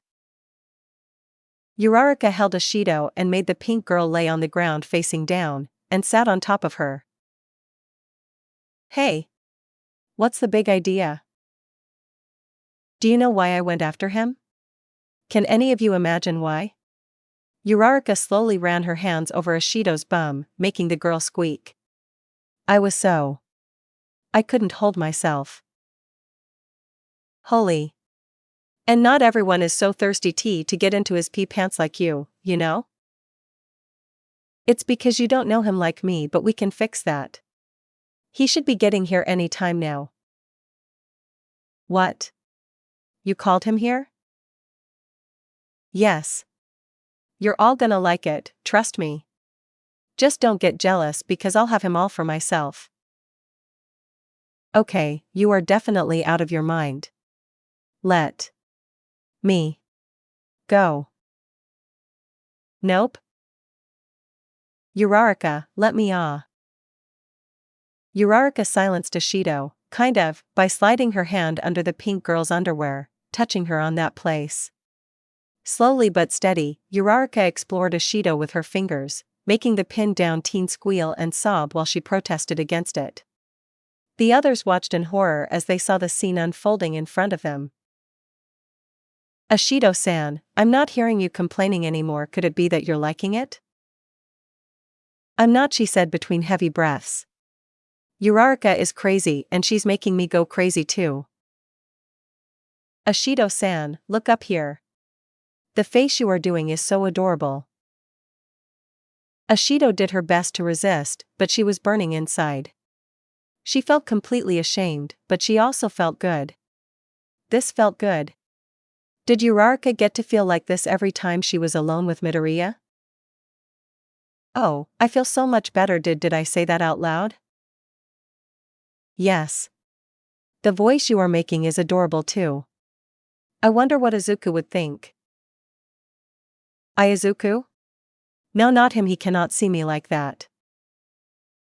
Don't worry. He's too nice to think poorly of you, and you know I'm right. No, Uraraka, stop it please. I think I'll. Okay, that's enough for you. Next. Uraraka got out of Ashido and gently let her float up again, leaving the pink girl completely lost, her face with a bright purple hue. Ashido, breathing heavy, looked at Uraraka while the brunette calmly walked to another rope, the one holding Azui. What was that? Oh? I just teased you until you almost reached your limit. No big deal. Why? Why not finish it? Ashido, I would never steal your first time, not even on this. We are friends after all. You have a twisted concept of what a friend is. Don't worry, Yaoyorozu-san, I'll get to you in time. Uraraka did the same as before, pulling the rope down and sitting on top of Azui, but this time Azui was facing up. The brunette stared at her for a moment before moving her hand, but Azui held it using her tongue. Uraraka got surprised at first, but soon that weird smirk appeared on her lips again. She pulled down Azui's pants and ran her free hand between Azui's legs, immediately earning a squeal from her. She teased the green-haired girl, who tried to move Uraraka, but felt her strength fading as she was being teased. On a moment of distraction, Uraraka managed to pull her tongue more and then made Azui lick her own womanhood, slightly wet by now. No need to say that the frog girl almost panicked on the act. Wow, Tsu-chan, I never heard of girls that could do it. I'm impressed. Ofako-fan, stop if fleef. Huh? I can't understand what you are saying if your tongue is around my arm. Azui let go of Uraraka's arm, but the gravity girl kept teasing her, sliding her fingers in and out, and opening Azui's private places now and then. The frog girl was doing her best not to sob or do any weird sound, but her friend was making her go crazy. Even though Uraraka was doing this to her, Azui still saw her as a friend. She didn't understand the reason of the brunette, but she was sure that she wouldn't harm her. And as much as she hated to admit it, deep down she was kind of enjoying it. Azui never really thought about this kind of thing, but it felt good in a way, but she couldn't accept it. It wasn't right, but Uraraka was doing it. She had been like this with Midoriya for a time now. Midoriya, even now I still see Ochako as a friend. Should I really be mad at him? Her thoughts were interrupted when she felt something different, and that was Uraraka opening her legs and reaching a little bit deeper. This time she couldn't hold her sobs and gasps, feeling her legs shake a bit as the brunette kept sliding her fingers in and out. Azui was about to reach her limit, and then Uraraka stopped, again earning a confused and a little expectant look. She got up from the panting and sweating frog girl and slowly let her float again, a huge blush adorning her face and her big eyes slightly unfocused and half open. Uraraka walked to the next rope, the one holding Hagakure. The invisible girl immediately started shaking, trying to break free and pleading for her to stop what she was doing. As she pulled the rope down, Uraraka stared at where should be Hagakure's face, a thought starting to form into her mind. She sat on top of Hagakure's belly and kept looking at the invisible girl until she decided to say something. "You won't tease me?" Someone is eager. I was just wondering what kind of cute face you would make." "What kind of Oh, so loud. Your voice is so sweet." "No. Stop. I don't wanna." "Hey, Hagakure-san. You were complaining about Deku-kun touching your boba-s, but you have idea how good he is at it." Uraraka lifted Hagakure's shirt and bra, and started caressing her boba-s, making the girl sob loud. Thought she tried to muffle it with her hands. Uraraka looked intensely at her face, like a tigress looking at its prey. "Your voice is so sweet. I keep imagining your cute face blushing, you know. I bet Izuku would like it too." Midoriya no he wouldn't "You sure? He is like an angel. He would love to make you happy like this." Happy? Tell me the truth, Hagakure-san? Do you dislike it? What you are feeling right now, do you hate it? The two of you too, Ashido, Azui, did you really hate it? What is it, Hagakure? I cannot hear you under your sob ing. I don't hate it. Uraraka stopped, removed her hands from under Hagakure's shirt and got up, letting the short-breathing girl float up again. See? It doesn't hurt to admit it, right? The next one was Jirro, who had a cold stare directed to the brunette. As Uraraka pulled her down and they were face to face, her gaze intensified. "Jirro-san, if you make that face for too long you might get stuck with it forever." "Like I care about it." TSC. You don't have to act tough, you know." "Who's acting?" A smug grin formed on her lips. There was no way Uraraka would break her shield, though deep inside Jirro was worried about the unusual abilities of her friends. "Okay, it seems we have a harder shell to break." As she said that, Uraraka put Jirro on the floor, sitting on her back and quickly reaching inside her shorts and Jirro covered her mouth as Uraraka slid her fingers quite fast in and out her womanhood. From all the things that could happen, Jirro never imagined something like that. It was intense, barely violent, and yet, she couldn't help but enjoy it to a very little extent. The purple-haired teen kept her mouth shut, but she didn't know how much longer she would be able to do so. Uraraka wasn't holding back with her apparently. Only when she felt a strange heat build up inside her, Jirro stopped muffling herself. Her breathing was ragged and she needed air. Fortunately, when she was about to let out a scream, and she could tell it would be a loud one, Uraraka stopped, getting and giving a slight slap on her bum as Jirro floated up again. "See? Sometimes all we need is a stronger push."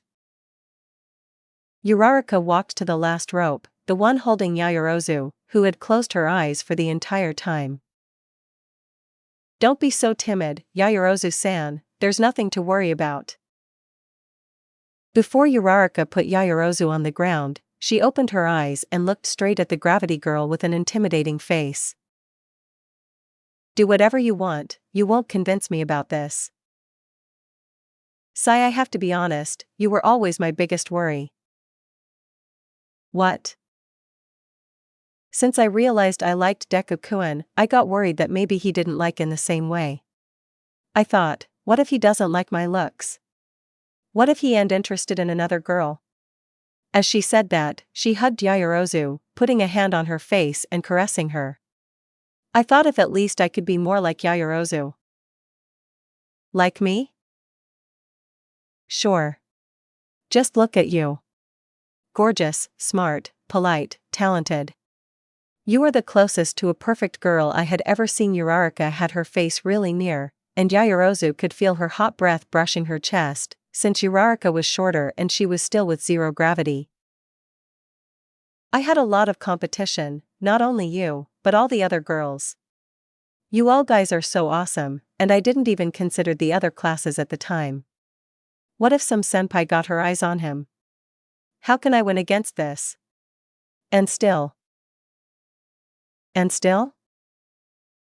On our first time, the first time I tasted Izuku's rod, he said I was beautiful. I even mentioned I wanted to lose some weight, and he said that I was perfect the way I was. Do you see now? Why I love him so much? That's very touching, Uraraka-san, but it doesn't make what you two did any less wrong. I know.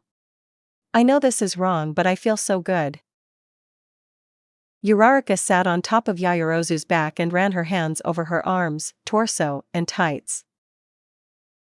You are so perfect, Yaoyorozu-san. I wish you can find someone like Izuku one day. Like Midoriya? I guess I'll pass. Still mad at him? Did you know that he misses you guys? He misses us? Yeah. You all had been so mean to him lately, ignoring and trying to beat the life out of him. I think we got out of hand, just a little bit. You'll never know how I feel unless you see it for yourself. So you decided to show us your point? Well, yes. That, and I wanted to check on something. And that would be? Yaoyorozu-san, are you jealous of me and Deku-kun? What? Of course not. Be sincere with me, we are between friends. I don't like to brag, but Uraraka got close to Yaoyorozu's ear and whispered. I can easily make humanhood liquid with only my hand. Yaoyorozu had to use all her will to stop herself from sobbing, but that threat wasn't an empty one. Uraraka was really breaking her apart, making her body heat up like a furnace. She could feel her inwards getting wet as Uraraka played with her. She didn't want to admit, neither believe in it, but she felt good. The sensation was strange and kinda invasive on the start, but now it was a different thing. She shivered each time Uraraka separated her fingers, opening her a bit, and she felt horrible because she was enjoying it, even if just a bit.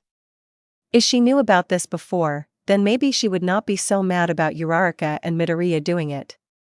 Did the girl always felt like that when she and Midoriya were together? How many times they did it by now? Was Midoriya so good at it that Uraraka simply could not say no? No, stop Momo. Even if it feels good, it's still wrong. They can't do it. Midoriya can't do it to her, even if Uraraka likes it. She really likes it because of him? Or because he's really good at it? If he did that with me, would I feel the same? In her mind, Yaoyorozu started to form an image of Midoriya, replacing Uraraka for the green-haired teen on top of her. How does it feel?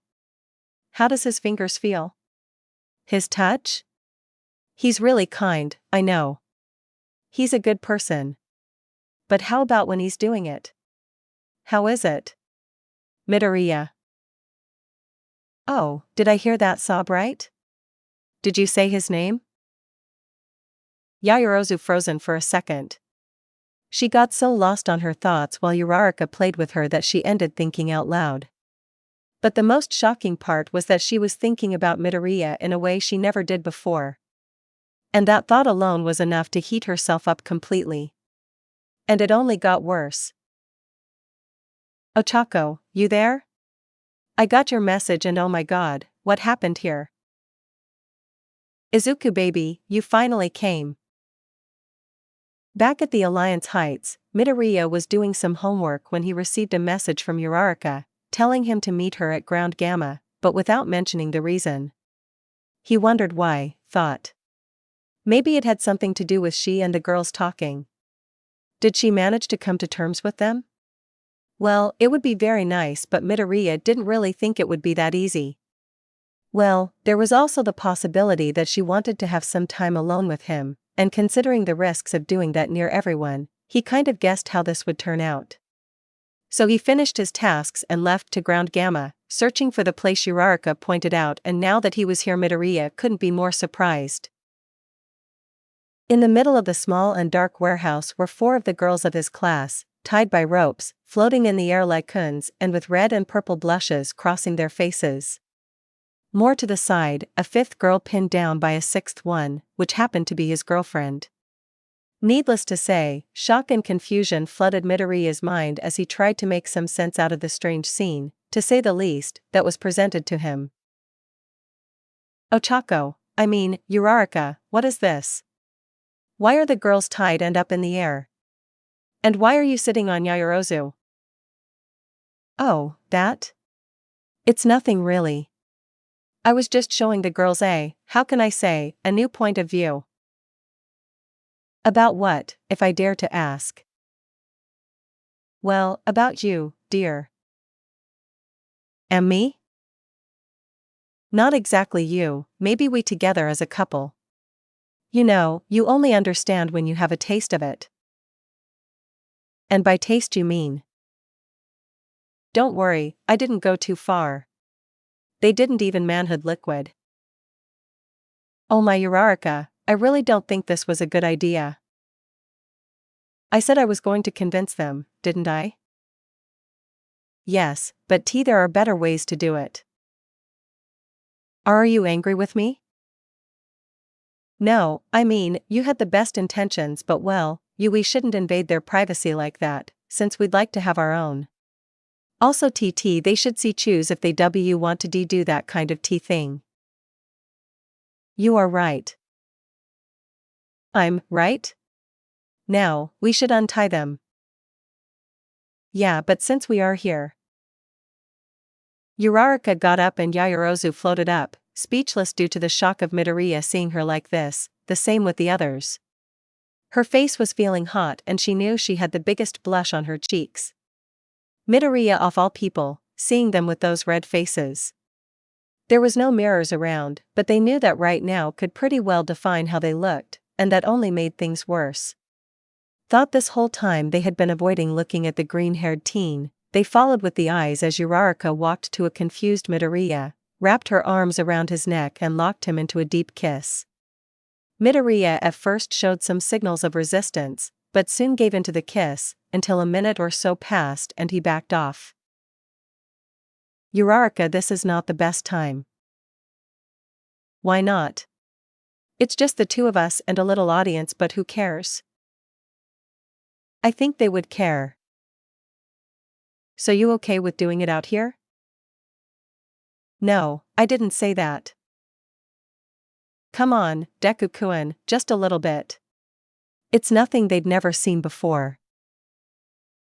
Uraraka jumped on him and made Midoriya fall on his back, then removed his shirt and started to kiss him again while running her hands over his arms and chest. The teen protested, even if weakly, but she kept going on and enjoying herself, all while the 5 girls witnessed them, unable to look to another direction. Something inside them seemed to flare up, and their heartbeats started to rise a bit. With a single hand Uraraka lowered Midoriya's shorts and boxers, and held his half-hardened member, stroking it slowly while kissing him. Midoriya, thinking less about the situation as time passed, lifted her shirt and reached under her bra, massaging her boba-s, squeezing them lightly and pinching her boba points, which earned some sob-s from Uraraka as she taking Ed on the base of his neck. He could never get tired of her soft to the touch skin, her perfect curves, her boba-s that cupped just right on his hands, and of course, her round and soft bum that he learned to love in a special way. No matter how much he tried to resist, he could not control his actions when she was like that, so naughty and naughty tied that the rational part of him just shut down. The upside-down girls were now looking at the couple as some other pieces of clothes were tossed away and Uraraka moved to between Midoriya's legs, still playing with his now visible rod, and started to lick and taking the tip of it, while sliding her fingers in and out her womanhood. Looking away and ignoring the sob-s and sounds coming from them proved to be a hard task, if not impossible. That and another considerably important factor that was themselves getting a hot feeling by the minute. Their breathing was becoming heavier and their faces were hot. Another place also felt hot and inconveniently wet, but that wasn't the main focus right now. The girls had their attention locked in the couple in front of them, and a single thought crossed their minds: was Uraraka enjoying it that much? Once it came to their minds, they immediately shoved it away, but the hot feeling building up inside was still there. Ochako now was taking ing the entire length of Midoriya's rod, making sure to now and then look up at her friends, staring at them with sultry eyes as if she was saying, "You don't know what you're missing." Midoriya also was kind of a show himself. Thought he tried his best to hold his breath and not make much noise. Ochako was just that good at what she was doing, earning a sob of him here and there, which was too something that caught the attention of the spectators. That was too much stimulating. "Ochako, I'm near too." "Oh, let it out, Izuku. They won't believe it." She shoved the entire thing on her mouth as Izuku held her head and moved up and down slightly faster, and then he came, releasing an insane amount of manhood liquid on Ochako's mouth. She let a lot of it spill out on purpose, but still had a lot to swallow. She sat up and turned to her tied friends with a smile on her face, and then she opened her mouth, sticking her tongue out a bit. That simple move sent shivers and a bit of disgust to the girls' bodies, but aside of that they were still feeling as hot as before, if not more. Ochako seemed to be happy with the mix of terror and all over her friends' expressions, but she wasn't done yet. A simple hold of Izuku's hand was enough to tell him what happens next, and he didn't waste time saying anything against it like before. She laid her back on the ground in a way that the others could have an almost full view of her, being covered by Izuku's back at first. He squeezed and taking on her boba and used his free hand to reach between her legs, which quickly made Ochako go wild, sob ing loud and calling for her boyfriend's name. Izuku lowered himself and without wasting time he started to lick her and stick his tongue in, earning more sobs from the brunette. Ochako was already losing it, breathing heavy and even shaking a bit. At some point she bit the tip of her thumb and looked straight at the upside-down girls, taunting them with her face full off naughty. If there was a limit to being teased, the girls were really close to it. It was like they were on the verge of crossing a line and that wouldn't end very well, or at least they thought so because, sincerely, they all had some problems that they needed to attend to. Ashido was squeezing her legs together, trying to contain the heat in her private parts, and her face was so hot she knew she looked like a berry right now. Hagakure tried to hide the small stain that formed between her leggings. Ashui was feeling her heart beat too fast and too strong for her well-being. Jiro's body was so heated up she was starting to sweat. And Yaoyorozu felt every muscle of her body aching to get free and do something about that extremely intense heat that had overcome her. And then something came to their minds. Even if for a fraction of a second, they wanted to be there. They truly wanted to be in Uraraka's place. Speaking of her, Ochako suddenly held Izuku's head and laced her legs around his neck while she let out a considerably loud scream of sheer bliss. Her eyes unfocused a bit and she arched her back. After that she just let go of him and let her body go numb, gasping for air while Izuku finished drinking her juices. Another minute and the couple got up, trying to clear the most of the mess they made. Due to the number of occasions that they had been in before, Ochako always had a small towel with her, just in case. After that, they moved to the tied group, which was now completely in silence. Midoriya pulled down the ropes and Uraraka released her gravity effect, letting her friends finally touch the ground normally. Midoriya and Uraraka untied their hands, acting so peacefully, as if nothing had happened, that they didn't even know how to react. They just stood there, running a hand over a slightly bruised wrist and looking at any place but the two teens in front of them.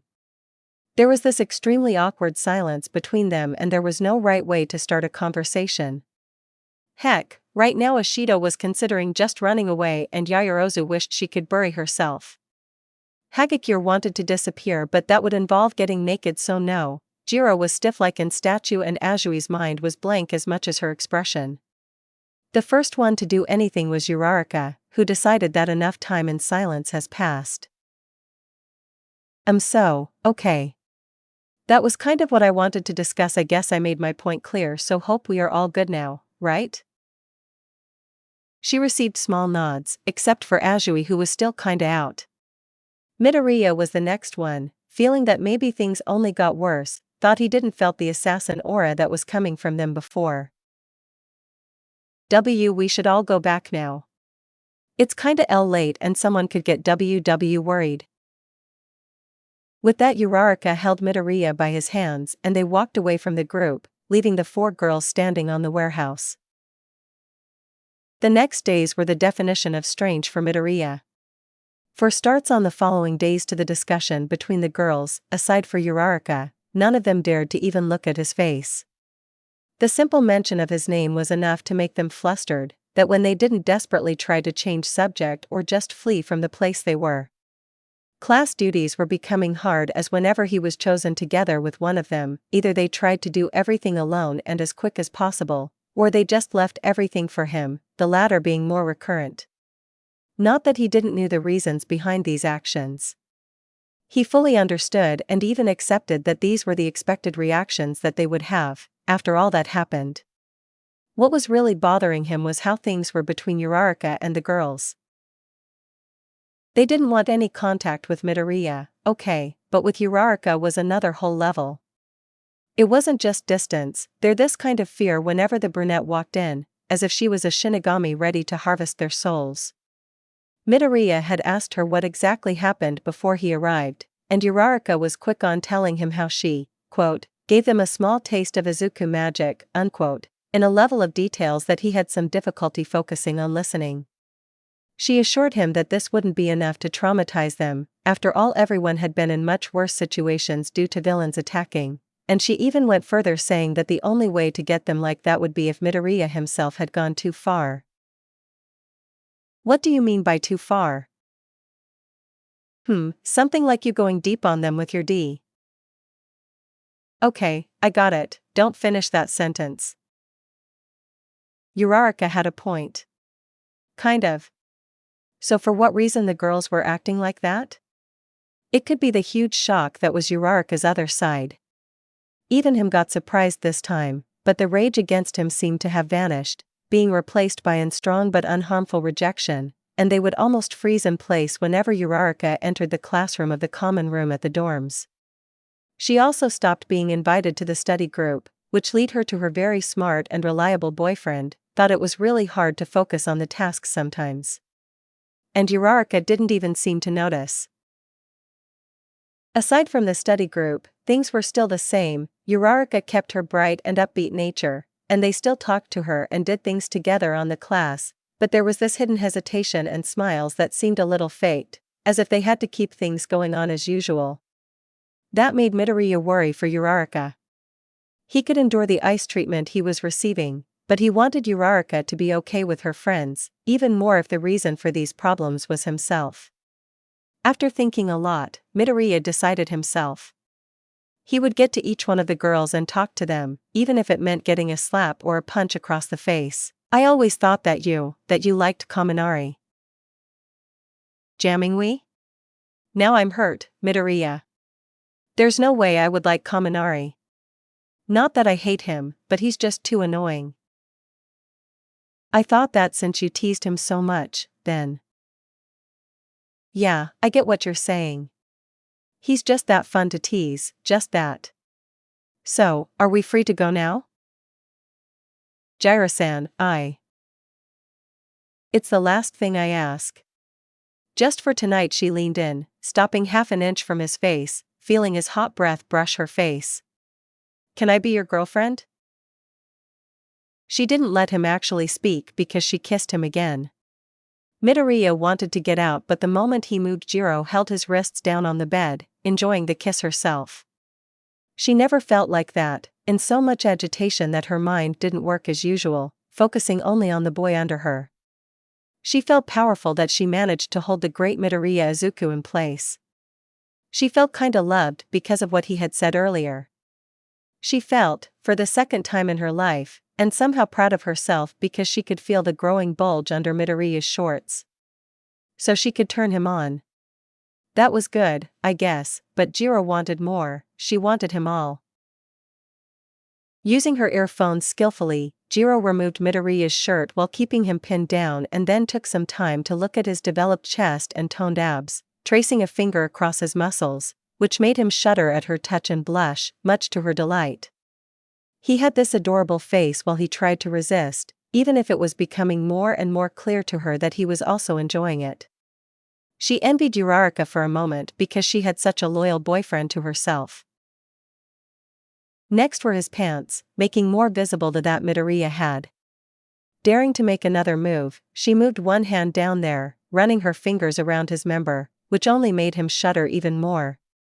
She, by trial and error, learned how to tease the boy under her, gaining more confidence to keep going further and removing his underwear. And at that moment she got surprised by the length of the boy, looking at his face with a sultry smile on her lips and eyes full of. "You're always full of surprises, Midoriya. Jirro-san. You should stop. Really. It won't end well." "Oh, come on Midoriya, we are already that intimate. Hyoka is fine for me. Can I call you Izuku then?" "Well, only my mom and Uraraka call me by my first name." "Really? Well, I won't steal that from them, so I'll stick with Deku. You can still use my first name thought. Jirro, Kayaka-san, this isn't right, you know that?" "Yes, but your little friend here is telling me otherwise. If you're like this then you want to, right?" "That's not how it works." So I have to convince you?" "Well then, but I warn you that this is my first time, and there's no way I can be near Uraraka at this point, okay?" "What are you talking about, holy?" Hyoka held Midoriya's manhood all of a sudden and with some strength, so of course he got surprised. "Don't move, okay?"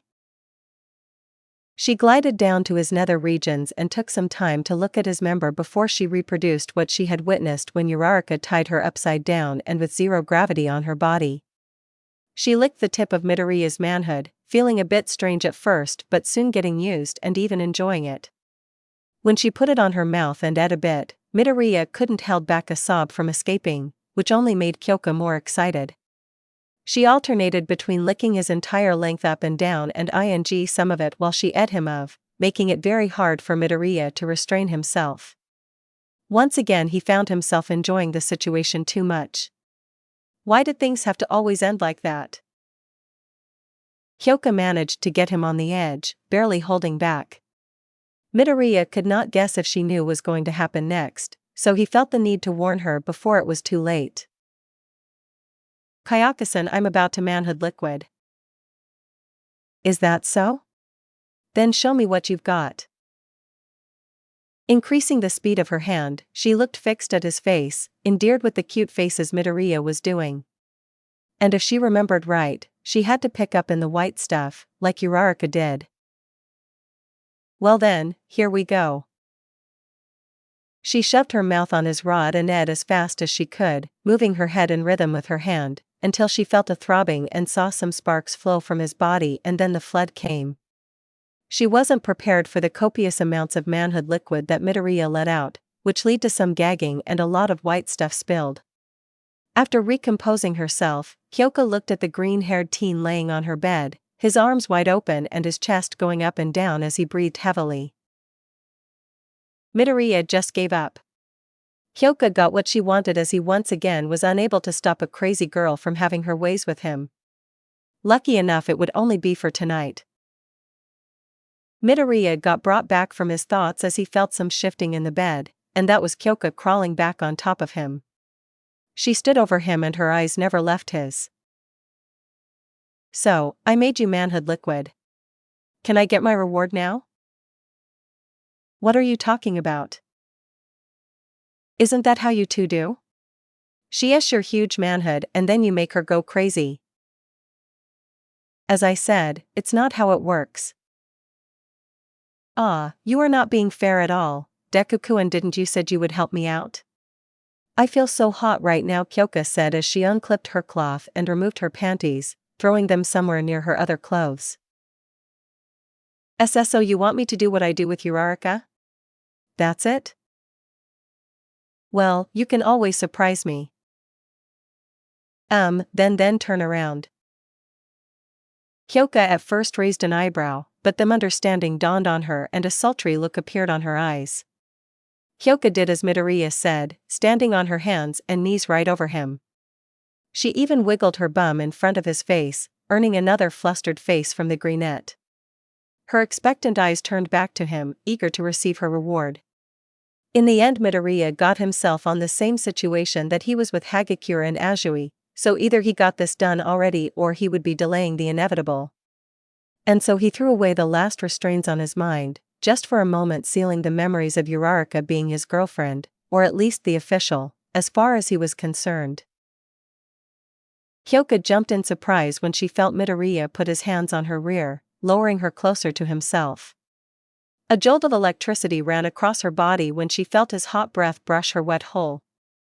Even though she asked for it, she didn't really know what to expect, which was the main reason for the loud gasp when Midoriya gave her womanhood a quick lick, just to test her reactions. Going ahead, Midoriya did what he knew, licking and nibbling lightly, which proved to be very effective because Kyoka was sob-ing loud and squeaking with each time he stuck his tongue in. Turning up a notch, he ran his thumb in circles above her womanhood, making Kyoka squirm and sob even louder, without signs of any try to muffle the sounds, which made Midoriya question the effectiveness of the soundproof of her room. Going even further, Midoriya used his free hand and reached for her small bobas.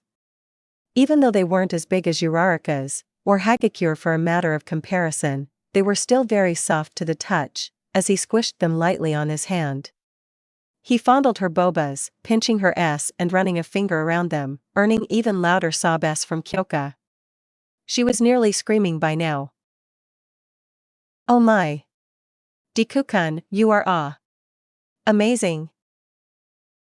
He didn't want to admit it, but the loud noises Kyoka was making were turning him on, but there wasn't much sense in denying because his hard rod wouldn't let him lie, and that didn't went unnoticed by the purple-haired girl, who started to lick away the white stuff that was still spilled from the last time, which earned sobs from Midoriya, thought he had some restraint. Hearing him make those sounds only ate her even more, and so she started to lick and on his manhood again, while using her free hand to caress her bobas, trying to do it like he did just now. Kyoka was in pure bliss, her mind could only focus on the boy eating out her womanhood and on the hard member she was ing on. Every part of her body was incredibly sensitive, she felt jolts of electricity run over her spine every time his fingers got inside her womanhood, and she couldn't help but sob louder and louder, only that now she had something on her mind to muffle it. Midoriya was driving her crazy, way past what she thought that was her limit. Her entire body trembled and she felt extremely hot, especially down there. A new and strange feeling started to build up inside Kyoka. She didn't know what it was, but she was eager to discover. It made her lose all strength on her body, making her back off from Midoriya's manhood. "Deku-kun, I feel ya. I think that gaspo. I'm gonna Moving on instinct, Kyoka forced her rear on Midoriya's face while she let out a loud scream, her eyes rolling up a bit as she arched her back. She collapsed on top of him, breathing heavily and completely lost on her first orgasm ever. She only managed to focus on the huge in front of her face and somehow summoned strength enough to lift the upper part of her body with her arms, shoving his entire length on her mouth. She gagged and almost choked on his rod, but she was determined to make it just like his girlfriend, and so she started bobbing her head at a surprisingly fast pace, which threw Midoriya over the edge, finally reaching his limit. "Kyoka, I'm about to manhood liquid. This time I got this." And then Midoriya came again, unleashing the huge wave of manhood liquid directly on her mouth. Kyoka did her best to avoid another gagging, letting it fill her mouth and swallowing some bits of it. Only after swallowing everything she let go of his manhood, as she lifted her head in order to get every single drop of Midoriya's seed. She leaned on her hands as she sat on his chest, gasping for air and with red all over her face. She turned around to look at the greenette under her, opening her mouth and sticking her tongue out in a tive way. Midoriya then saw as she gave him a thumbs up while she held a wide grin on her face, as if she was saying victory of something like that. After that she turned around, sitting on his lap, running her hands around his chest, abs and arms feeling the hardened muscles, fruit of his hard work. She was practically eating him with her eyes. After cauterizing this image of Midoriya on her memories, Kyoko let herself fall on top of him and snuggled on his chest. She felt tired, she felt wonderful, and for the first time in her life she felt love. Love towards this stunning boy at the reach of her arms. Even though she knew Midoriya would stick with his girlfriend no matter what, she felt happy that at least she could put up some competition with the gravity girl when it came to have his attention. Deku-kun. What? I love you. Too soon? No, it's just this is something very meaningful to say to someone. I know. I really mean it. Kayaka-san. We just had this, moment.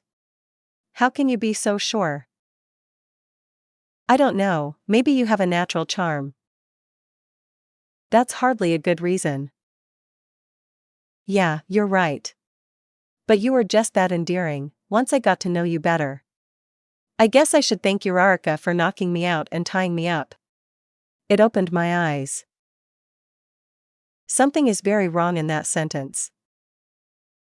She let out a small laugh. Probably. But it doesn't change the fact that I love you. Don't worry, I won't try to steal you from Uraraka, but you have to know that I'll miss being this close to you.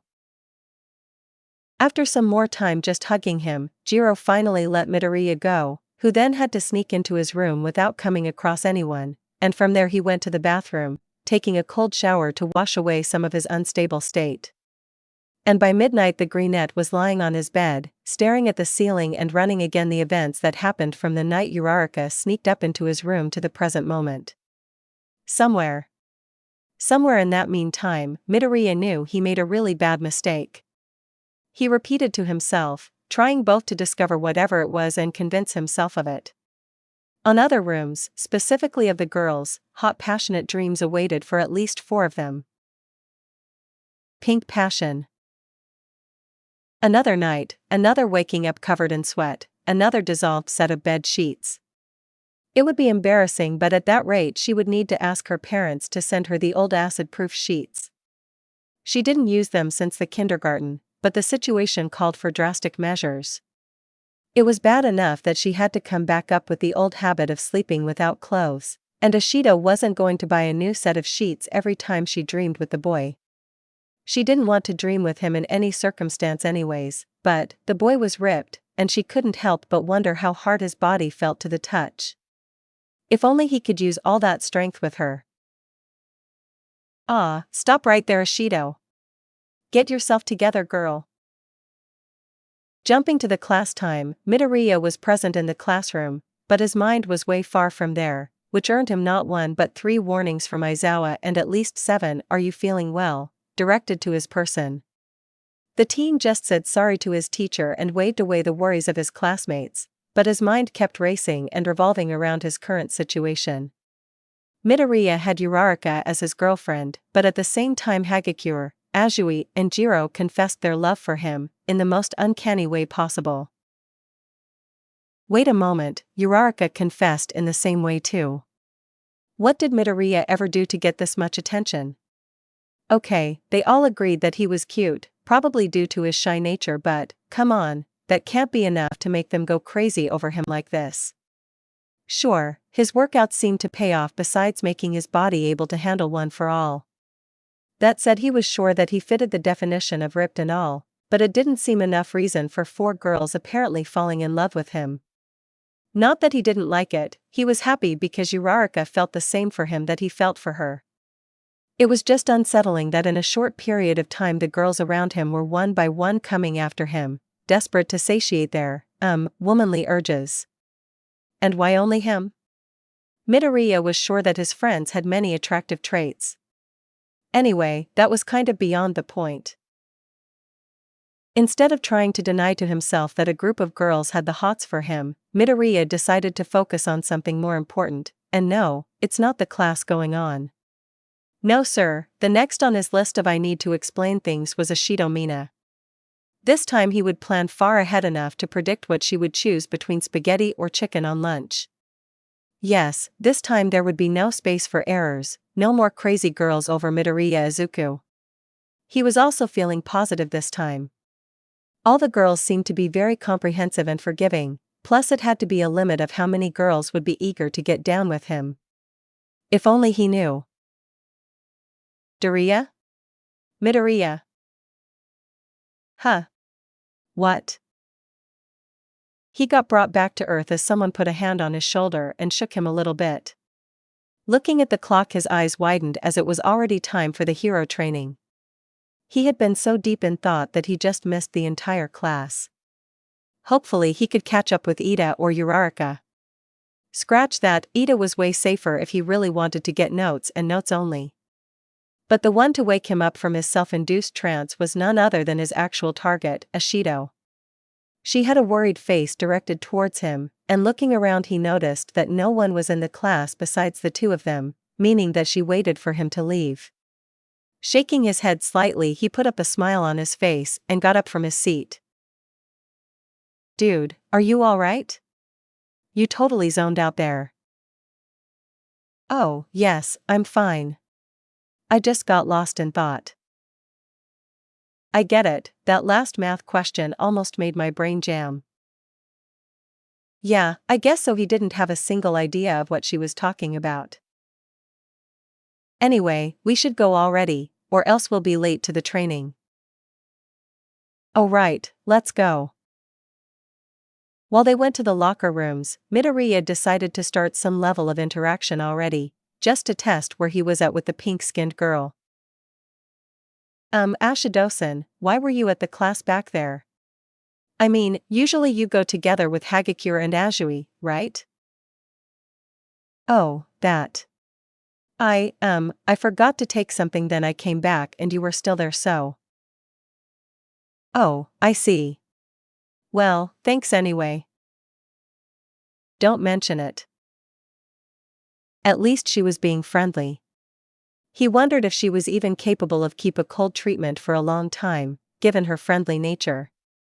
There was just no person that she didn't at least become friends with. And so came the hero training class. Today the mission would be a race with obstacles to save the victim.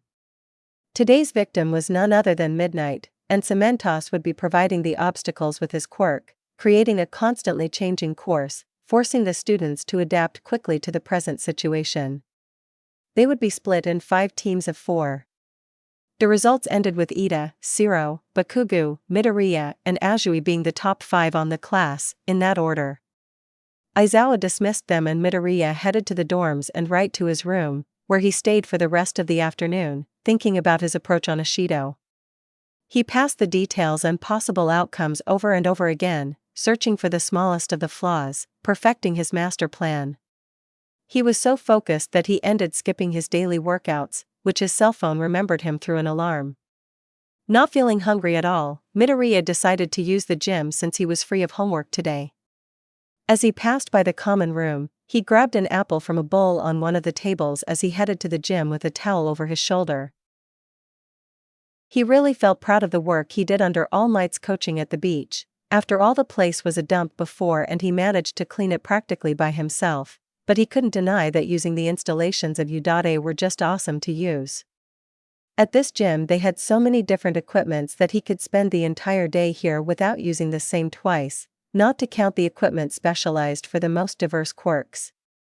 Last time he checked they were installing some kind of wall treadmill for adherence quirks. And so Midoriya started with his usual training. He always started from the basics, some push-ups and jumping jacks to warm up, then working on the muscles of his legs, usually a lot of squats. Next was the midsection, with some sessions of sit-ups and abdominal crunches while he was hanging on a bar with his legs. After that, his chest and arms, the part where he focused more, given his main style of combat. Midoriya did lots of push-ups, sometimes even managing to make them while lifting his body on a vertical line. His sections of bench press had very heavy weights, considering his own size, and even the ones he used on biceps curls seemed extremely disproportionate to the teen. And what was most impressive, Midoriya looked like a machine, making every move with precision to prevent any harm and make the most of the exercises. Even his pauses for rest were timed. After 2 good hours at the gym, Midoriya ended his training routines and headed to the locker room of the gym while he emptied the bottle he got in the way to there. Midoriya always felt proud of himself after working out. The burning sensation on his muscles and the heavy breathing were signs of his efforts. Not only that, day after day he felt that he could control his quirk slightly better. Bit by bit, he would control the full extent of the power given to him, and then he would be the best hero in the world, just like his idol and mentor. The thought still made him laugh and smile. If someone told him that he would be chosen by All Might to be his successor 1 year ago, he would think it was a really bad taste joke, even though it was his dream. That said, he knew that he had a long path to follow, but that didn't discourage him. On the opposite, it gave him strength to keep going, keep pushing his limits. My limits, huh? Another thing that changed in his life was the fact that he had lots of friends now who he could count on any time. And most of all, he had a very special someone that felt the same way for him. And the thought of Uraraka brought to his mind the plan he was formulating earlier. By his estimates, he would be ready to act in 2 days, tops. He had to make sure that everything happened as expected, and then he revised it again while he let the cold water refresh his body. He then turned on the hot water, not wanting to catch a cold. The warmth washed away all the tiredness of his body and mind, and for a moment he didn't worry about the 3 girls after him, or with the 2 that he still had to talk with. Midoriya even considered leaving things solve themselves, but there was always the possibility that it could last much more than he expected. So should I just go to her and jump to the part where we each other? Midoriya shook away this thought from his mind, when suddenly the lights of the locker room went off, surprising him. He turned the hot water closed and looked around, calling for anyone who could be there. Hello? Hey guys, I'm still in the shower. Kaminarikan, this is not funny at all. Deciding to just ignore the little prank, Midoriya reached for his towel and wrapped it around his waist, going to where the light switches were. He walked across the corridor of lockers, the fog of the hot water making it even harder to see in the dark. He reached the door of the lockers where the switches were and ran his hand on the wall to find them, but he felt something strange when his hand landed on it. They seemed distorted and were somehow glued to each other because he could not press them. Haha, very funny guys. Come on, I still need to change. Not hearing any sign of his classmates, Midoriya let out another slightly frustrated sigh as he reached for the doorknob, only to find out that it was missing. Huh? What is this? On closer inspection, the knob seemed to have melted away, which made him think of Todoroki, but it wasn't like him to play pranks. Maybe Kaminari could do it, but if he did then he would be short-circuited by now. He could always have some help though. A very faint noise caught Midoriya's attention, which made him go on alert state automatically. It couldn't be a villain, could it? He slowly walked through the lockers, sharpening his senses while he navigated in the middle of the thin fog of the hot water, and then he heard the faint and wet sound of footsteps. This atmosphere ended getting the best of him, messing up his logic. It couldn't be a villain, he was sure of it, but if so, who or what was lurking around? Something in the back of his mind was saying that he didn't want to find out. Suddenly, a shadow appeared on a corner for a brief moment, which made the boy stop dead on his tracks. He had to hold his breath to avoid a small squeal from escaping his mouth, and when he heard the footsteps coming back he immediately turned around and went to the opposite direction. It was stronger than him. He sneaked around the lockers, trying to avoid whatever was coming, and after circling 2 of the locker rows, he was sure it was following him, which made him panic a bit. The footsteps suddenly came really close and fast, so he entered into one of the lockers as quiet as he could and waited in there, looking at the darkness outside by the little slits on it, when the shadow passed by. He had to cover his mouth to hold that scream, and his heart beat faster when the shadow walked back, stopping right in front of the locker he was. Midoriya even held his breath and pushed his back on the end of the locker. Only a minute after the shadow moved again, the now terrified teen allowed himself to release his breath and get away from the locker. Not hearing any sound, Midoriya decided that he would just kick the door open and tell to someone from the school staff later. He walked to the bench where he left his change of clothes, but something seemed off. He looked up very slowly, as if he moved too fast, whatever was in front of him would jump at his neck and tear it open. And then, nothing. Midoriya let out another tired sigh, while a pair of golden orbs floated behind him. Click, a brief light flashed behind him. His heart stopped for a moment before it went at max speed. Wah! Midoriya jumped forward, almost activating full cowl on accident and hitting his head on the ceiling. He looked around with eyes wide and a hand on his chest, his breathing unsteady and ragged. That's when he saw what he thought that was the shadow of before, illuminated by the light of the smartphone it was holding. Ashido, from all people, just stood there, looking at Midoriya with a face devoid of emotions and pointing her phone towards him. It took Midoriya 3 clicking sounds to realize that Ashido was taking pictures, and some more time to react properly and cover his already red face. Ashido-san? What are you doing here? Did you just take a photo of me? Wow, was her response as she looked at her phone, apparently ignoring the flustered, almost naked boy in front of her. Ashido-san. Huh? Oh, hey there, muscle. She waved at him with a suspect smile on her face, from what he could tell given the lack of light. He just ignored the sudden nickname and tried to calm down while he kept inquiring on the acid girl. Ashido-san, when did you get here and why? Oh, I sneaked out of the dorms when no one was looking, and? I came here for you. Ling. Oh, not again. Why does the light switches and the doorknob look like they melted away? Oh, that? I used my acid on them.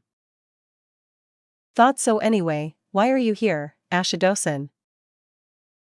I told you already. She walked up to him, which made Midoriya back off with each step she made, until his back reached the wall of the showers, and Ashido quickly pinned him on the wall. She leaned closer to him, feeling his breath brush her face. I came here for you. By that you mean? Yes, that's what you're thinking. You are not so innocent after all this time with Uraraka, right? She could practically see the blush increasing on his face, even though she couldn't see it in the dark. Ashido-san, look, I have to say something to you. I know that. Yeah, I know, I forgive you, I'm totally good with Uraraka. Wait, how did you know that? Tsuyu told me you came to talk with her. She told you that? Yeah, and after some thought I decided that I should do the same. You know me, I cannot be mad at someone for very long. Did she say anything else? Only that you were absolutely cute, but that I already knew from the start. I see. Midoriya let out a sigh of relief, thought he was still pinned to the wall. So Ashido went after him because Hagakure told her about what happened, at least the part where he explained things. But then why turn off the lights and why the pictures? Knowing her, it could be a prank, a friendly way to punish him. Well, that thought instantly vanished when he felt the warm touch of her hand on his still wet chest. Ashido-san? What are you? Wow, your workouts really pay off, she said as she ran her hand over his chest, tracing his muscles with her fingers. Ashido. Shoo, don't speak, she put a finger on his lips. Let's enjoy the moment before the emergency lights turn on.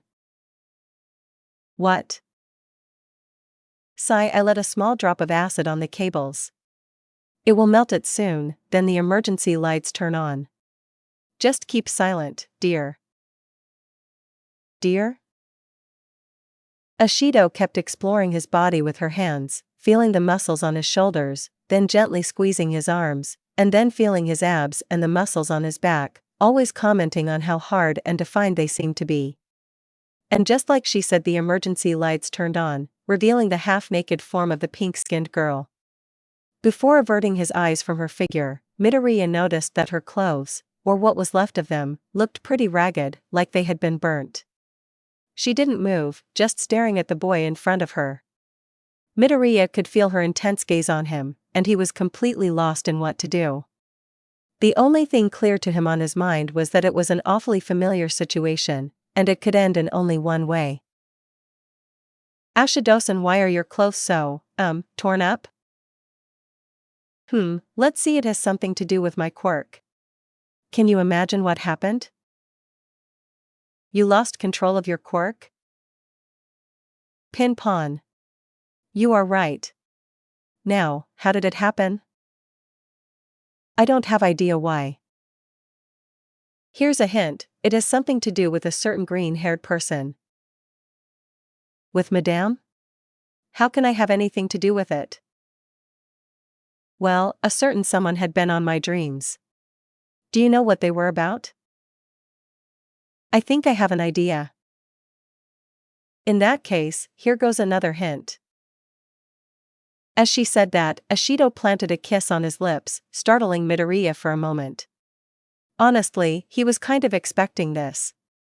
And to think that his fail-proof plan failed, after all that hard work thinking on everything, just because Ashido made her move first.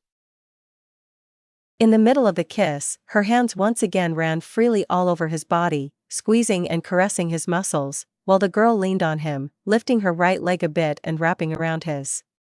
She broke the kiss and looked straight at his eyes. Midoriya, on my dreams, you always appeared like that, barely naked, but the real you is way better than the one I imagined. And what exactly happened on your dreams? He knew he didn't want to know, but he had to confirm his suspicions. She let out a small giggle. Let's say that they were hot. Really, really hot. You know, Midoriya, I kind of have a thing for guys who work out, and you are so hot. But there are other guys with much more muscle than me. I'm sure anyone from our class could be better. There's no point in coming after me. He tried desperately to talk her off of keep going with this. Yeah, maybe, but size isn't all that matters. Not that I have something against the other guys, but she then started to count on her fingers as she said the names. Kaminari, Aoyama, Tokoyami, and Todoroki don't exactly fit in the definition of ripped. Bakugo and Kirishima are too loud, Ojiro and Ida are way taller than me, Shoji and his extra arms are kinda weird, Rikido and Kota are big, but I'm more into definition, Zero could be the slender man, and Mineta is totally out of question. This is a very picky list. Sure, which leaves only one option left. I don't think this is a good idea, Ashido-san. You can call me by my first name, though I really wanted to hear honey from you. 3M Uraraka's boyfriend, so. Yeah, whatever. She'll have to forgive me. Shame is on her for exhibiting her man like that. Ashido removed the towel wrapped around Midoriya's waist and almost instantly reached for his half-member, making the green-haired teen gain a red tinge on his face. She glued her body on his, making it almost impossible for Midoriya to move without rubbing himself against her. She could feel his heart beating fast as her bobas pressed against his chest. His eyes were closed and his head turned to the side, focusing all his efforts and will in resisting to her teasings. Ashido stroked his now hard manhood faster, making the boy gasp as he tried to hold back his sobs, which only encouraged her to keep going. She couldn't get enough of his flustered face. But he wouldn't just sit around this time. If he needed to, Midoriya would use his strength to get out of her hold, and so he did, grabbing Ashido by her right wrist. Midoriya, relax, I won't bite. Ashido-san, we shouldn't do that. Come on, don't be so stubborn. Midoriya used his free hand to push her back a little, but she held him by the wrist too, struggling to get closer as he tried to keep her away and break free from her hold. The more he resisted, more strength Ashido used, but the difference between them was pretty clear as she was having a hard time trying to get close to Midoriya again. Ashido tried desperately to move the arm she was holding away so she could lean on his chest again, but Midoriya held it in place, still red-faced from being this close and naked in front of a girl, which made him close his eyes. All of a sudden, Ashido let his wrist slip from her grasp, and then his hand kept moving, hitting Ashido straight on her face with a loud slap. Shock took the place of shame on Midoriya's face as he looked speechless at the pink-skinned girl in front of him, a light lavender mark on her right cheek. Ashido seemed pretty much shocked too as her efforts to grab him and overall movement ceased. He let go of her arm as if it was a hot iron bar. Ashido-san, it wasn't due on purpose. Really? I didn't mean to hit you. She still didn't move for a whole minute, until she brought a hand to her sore cheek, lightly touching it. And then Midoriya noticed a purple blush making its way on her face. She slowly brought her other hand to his lower parts, gently caressing him. Her eyes were not focused directly on him, as if she was shy or something. Midoriya again. Again, what? Hit me. I didn't hear you. Hit me. What? Ashido-san, it's hard to focus when you are. Hit me, Midoriya. What? Hit you? Why? She faced him again and slammed her other hand on the wall right beside his head, making him recoil a bit. I don't know. I don't know why, but I always dream with you and this toned chest and those rock-solid arms ing my rear like I was a bad girl. Hit me, Midoriya. But I can't. Hit me already, it. Acting on instinct, Midoriya's hand moved and slapped her bum, earning a gasp and a sob from the pink-skinned girl, and a sultry look directed to him. Again. He slapped her again, and once again she sobbed, this time a little bit louder. Bit by bit her face filled with happiness and... He didn't know why, but he kept doing it. Her shorts were pretty torn up from the acid, and so were her panties, which allowed him to make contact directly with her skin, and he kind of liked the sound it made when he slapped her bum. That and the noises Ashido made. Her expressions would turn into a mix of surprise, slightly in pain and also pleasure, wincing every time he hit her. Curiosity got the best of him and Midoriya inclined his head forward a bit, and just as he suspected, a faint lilac mark in the format of his hand was taking form. Wait, what the hell am I doing? I should get out of here, not get into her game. When Midoriya realized that, he immediately tried to run away, even lacking his clothes, but as he moved Ashido held him and pushed him back. The wet floor caused her to slip, bringing him down to the floor with her, and of course, they ended in a very compromising position, with Midoriya hovering over Ashido, his hands on the sides of her head. Oh my, I didn't know you were so straightforward. It wasn't on purpose. I know, silly. You are so pure, Midoriya. Why does everyone says that? Everyone? So Uraraka wasn't the only one, huh? He froze for a minute, failing to hide his shock from the girl under him. Letting out a frustrated sigh, he silently nodded. Wow, you are full of surprises, Muscles. Who else got down with you? Mama-can?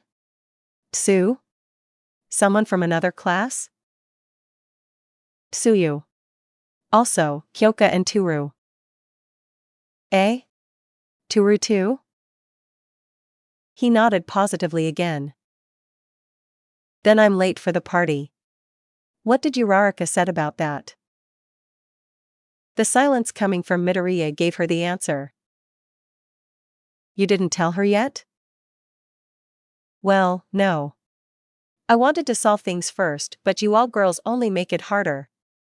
I just wanted to talk and say I'm sorry, not have a taste of everyone's intimate parts. Wow, now we're talking. Don't hold back on me, Muscles. I want to see stars too. Ashido-san. I'm not eating your womanhood tonight. Midoriya, you even talk dirty like that? You have to do it with me now. On a surprise move she flipped him over and now she was on top of Midoriya's lap, looking at him with eyes full of as she licked her lips. Guess I'll have to convince you, then. Without waiting any longer Ashido got down on his legs and started to stroke and lick his manhood, instantly earning sawbest from the boy. She didn't waste much time teasing him and shoved what she could of his rod into her mouth it and bobbing her head at a fast pace, which made Midoriya let out some grunts as he tried to resist her. She increased her speed, sending Midoriya almost over the edge. He was focusing to not let his body take over control of his mind, but Ashido proved to be a really tough opponent. Ashido-san. She backed off from his rod briefly. Midoriya, slap me again. Unable to think straight, he did as she said, slapping her face lightly, but with enough force to leave a stinging sensation, which only made her more addition. Ashido heard about that kind of thing, and at first she found it the weirdest thing in the world. How could someone like being harmed, even if slightly? But on her dreams, Midoriya did that and many other things to her, and every time she would wake up covered in sweat and acid, with the place between her legs soaked and hot. She lost many pajamas in this way, and she had to release all that tension. On Midoriya's head he felt bad for doing this again behind his girlfriend's back, but he couldn't stop. Ashido saw ing on his manhood while she ate it and the full face she had as she looked at him were taking all his attention, making him forget about the rest. He was enjoying it way too much, and each time it happened he cared less about it, but still felt guilty. Why does it feel so good when he slaps me? He's hitting me lightly but it still hurts a bit and it gets me so turned on. His body, his muscles. Midoriya, you are so hot I think I'll get burns. Ashido ripped off her torn-up clothes and started to run her fingers over her wamnahood, sliding one finger in, then two, and then three. Looking at his red face, and being hit by his hands, it all was throwing her over the edge of her sanity. Had she known Midoriya could get her to feel like that earlier, she would be totally over him from the first day on. Too bad that now he had a girlfriend, which meant she needed to make the most of this moment with him. And so she felt something different. His rod twitched a bit inside her mouth, and the boy seemed extremely focused in holding something, so she guessed he was near his limit. Good thing because she was also feeling something building up inside her. I am close to manhood liquid. Mina.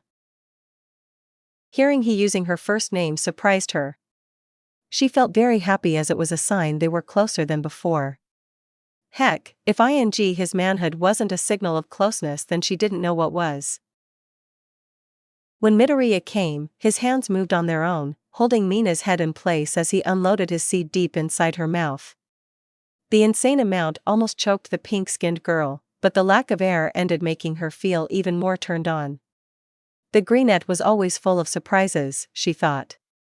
After swallowing what she could and take a minute to catch her breath, she sat on Midoriya's lap with her hands on his chest, feeling the up and down of his muscles as he breathed heavily, her eyes never letting go of his reddened face. Midoriya slowly opened his eyes, meeting with her, a sultry look still present on her face. She wasn't done yet. As a smile crept into her lips, Mina rocked back and forth on his lap, letting out low sobs as she rubbed her wet womanhood against his body. This is way too stimulating for me. Suddenly, Midoriya sat up, almost knocking Mina to the floor, but he held her by under her arms, getting up with her and laying the girl on one of the benches that stood between the lockers. Mina wasn't expecting this reaction from him, neither the mild rough treatment he was giving her, since he just dropped her, making her head hit the bench with some force. Not that she didn't like it, on the opposite.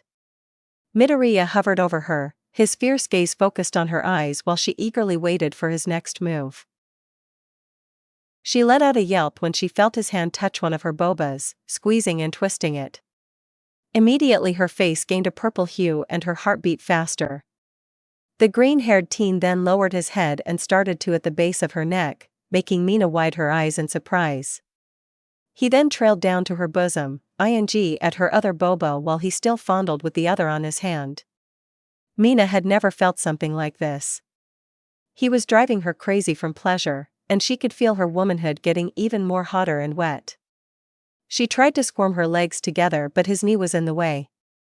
Noticing her moves, Midoriya let go of the boba he was holding, changing to it, while he reached for her nether regions, running his fingers in circles over her womanhood and then sliding one finger in, which made Mina gasp and sob louder.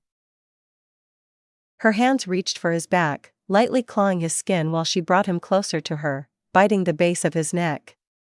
Her eyes were shut tight and her body shivered as he slid his fingers in and out her wet womanhood. Midoriya then got out of her hold and lowered himself to down her waist, licking some of her juices while he kept sliding his fingers, which earned him some loud sobs from Mina. He then stuck his tongue inside, using his hands to open her legs and lift them a bit, which allowed him to go even deeper.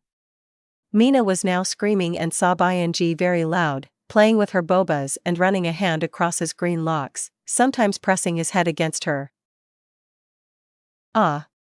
Ah. Midoriya. F. Ah. Keep going. Yes. Ah. Mina was on her limit, once again feeling hot as if she would catch on fire. She wrapped her legs around his neck, bringing him as close to her as she could. She arched her back a little and then she came, shouting the name of the boy she was holding. As her juices flooded, Midoriya did his best to not let a single drop of it escape from his tongue, practically licking her clean. When he felt her hold on him get loose, Midoriya got up. He didn't want to reach this point, but Mina left him without options. It was either give her what she asked for and finish this already, or keep playing that game of teasing until she got tired of him, and by his previous experiences, it could take a lot of time. Anyway, it was over and once again Midoriya felt the worst boyfriend, no, the worst man in the entire world, but that line of thought stopped for a moment when he glanced again at the pink girl in front of him. Mina's expression was one of pure bliss, her eyelids half open and her mouth open in a wide smile. She was even drooling a bit. Her eyes seemed unfocused, and she just laid there with her legs and arms hanging from the bench. For a moment Midoriya worried that he may have caused some kind of mental damage to the acid girl. Oh my god! Did I break Mina? But she moved again, shoving away that possibility and allowing the greenette to release a relieved sigh. Trying to keep his eyes away from her, Midoriya gave her a hand and helped her sit up, still dizzy from their small adventure. Her eyes focused again and the next thing she did was wrap her arms the waist of the still naked Midoriya, which made him try to push her away from him, to no avail. Mina, let me go already. No, I don't wanna. Mina, I have to go back to the dorms. You also have to go back. But then we won't get to do it again. That's the main idea. Did you forget that I still have a girlfriend? No. She let go of him and crossed her arms with her lips turned into a pout and her cheeks slightly puffed up. It's not fair. Uraraka have you all to herself. That's one of the thing of being in a relationship. HMPF, she just had a lot of luck that you got your eyes on her since the entrance exams. I bet I could get you to like me if I had tried. So are you planning to steal me from her?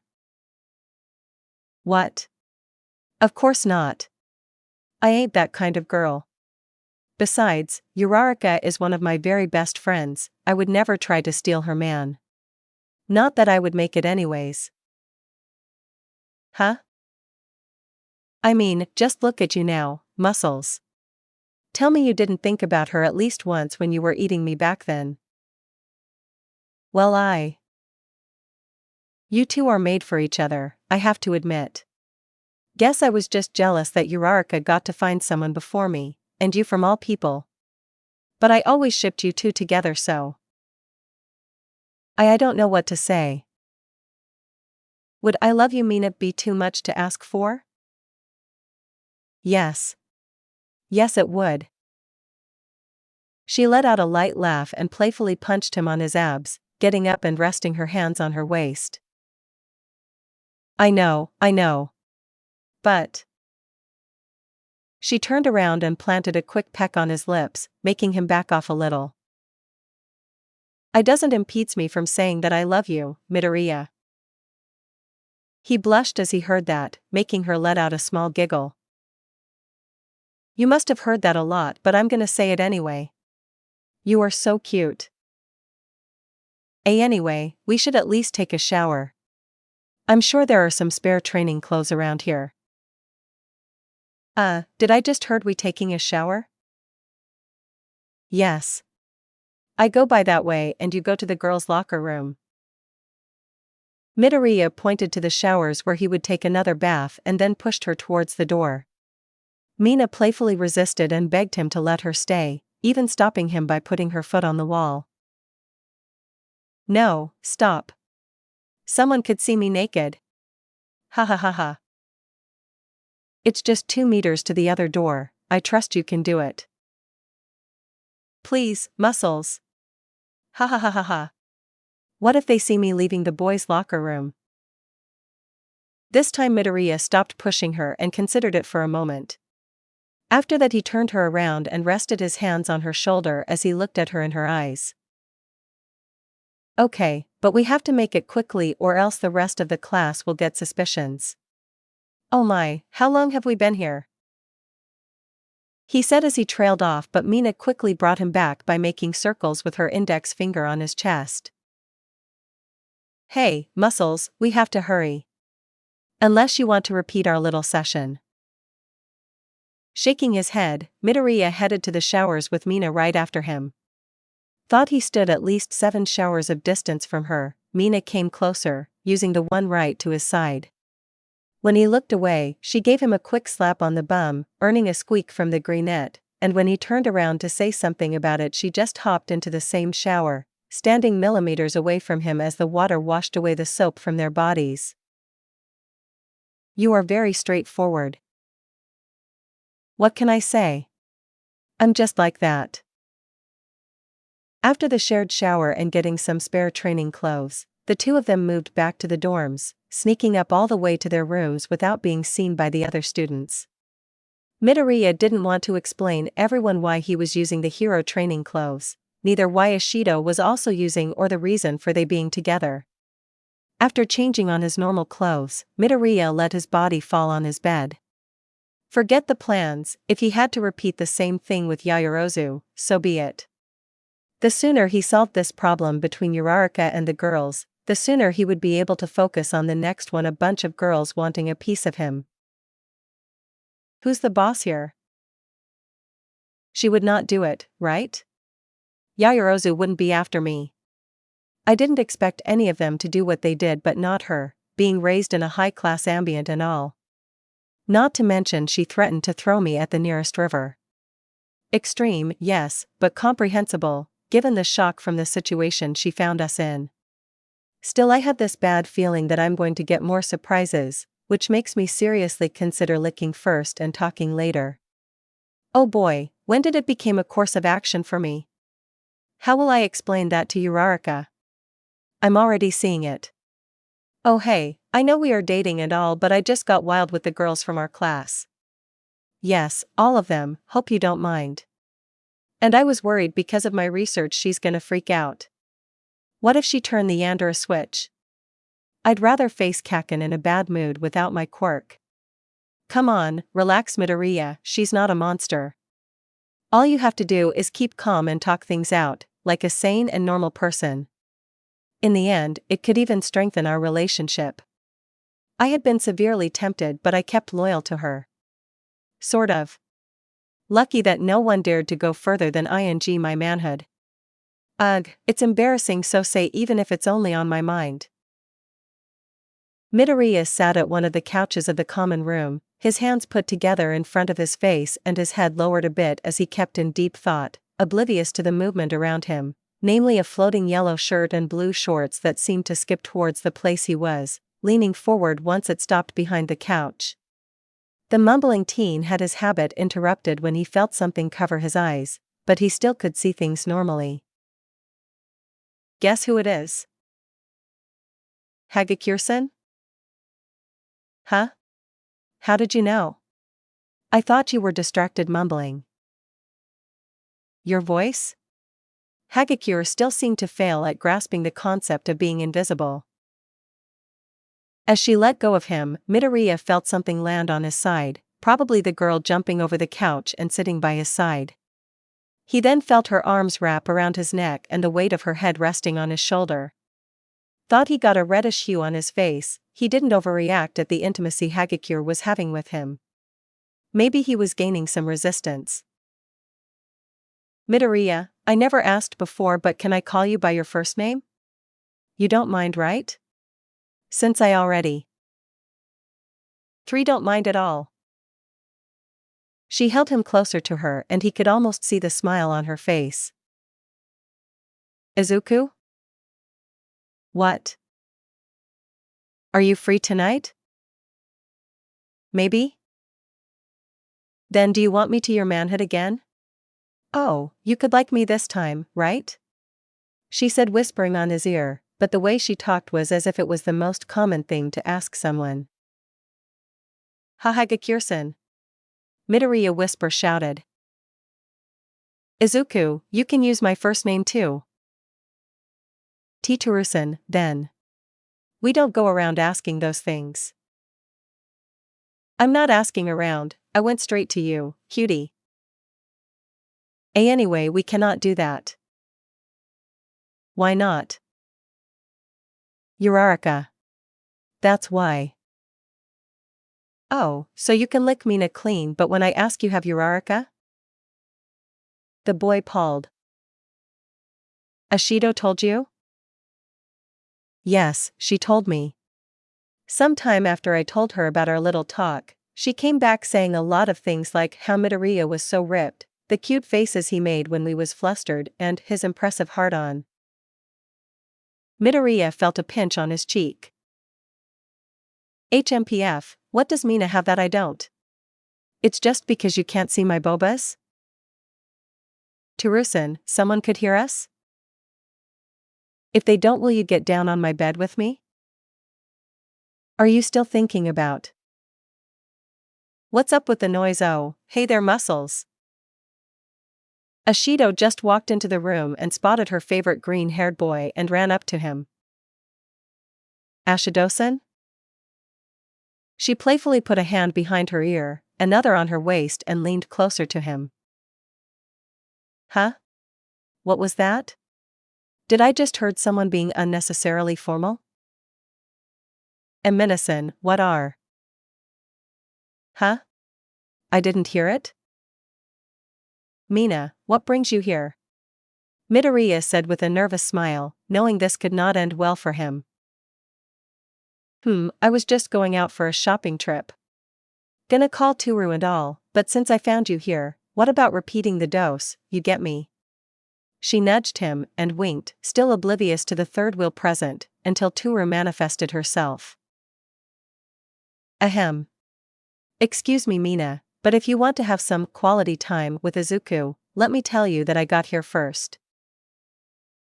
Tsuyu? Girl, I totally missed you there. Sorry. Well, it's really hard to notice me when you have only eyes for muscles here. Oh, right, you got down with him too.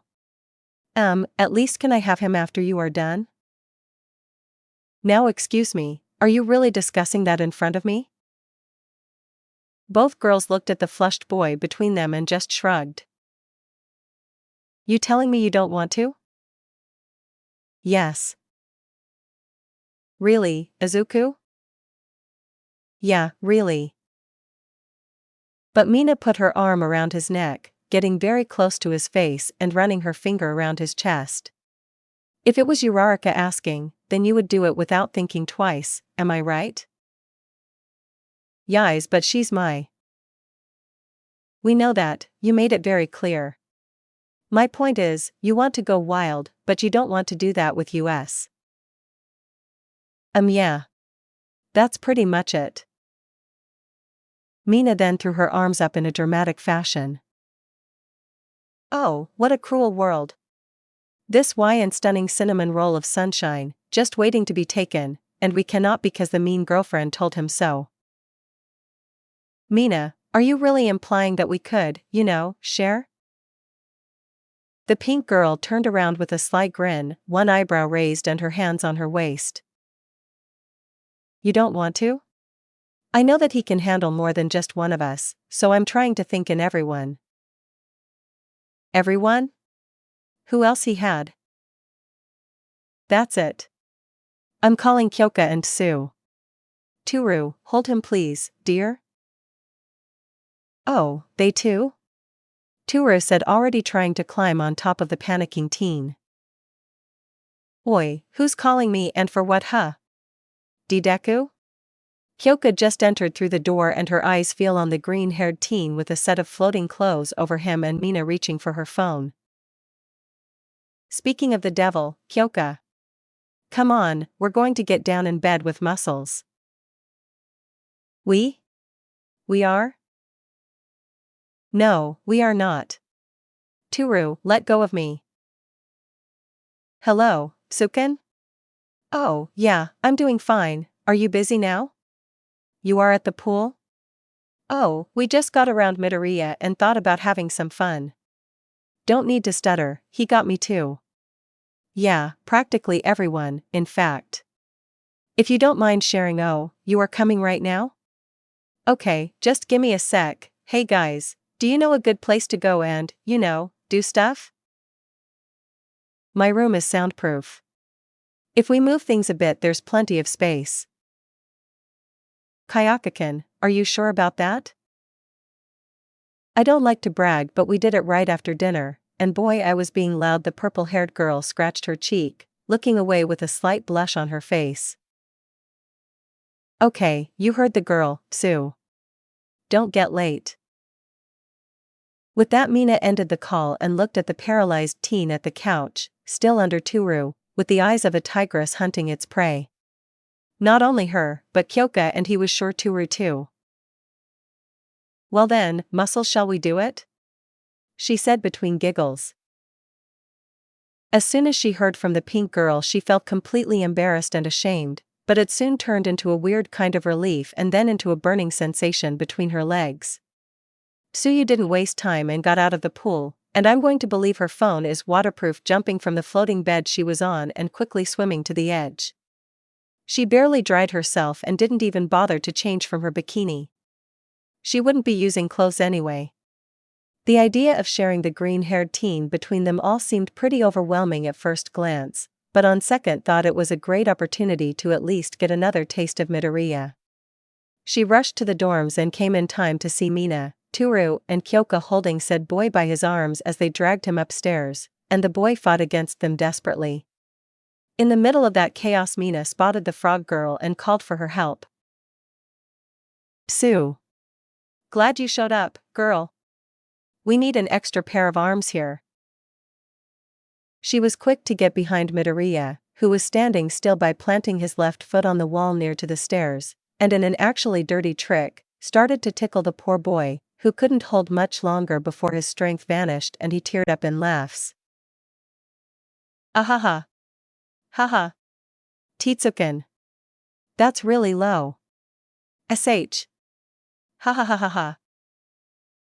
With that opening, the group of girls quickly reacted and each of them held him by his arms and legs, effectively lifting Midoriya and carrying him to Kyoka's room. He wriggled around, trying to get free, but they kept tickling him.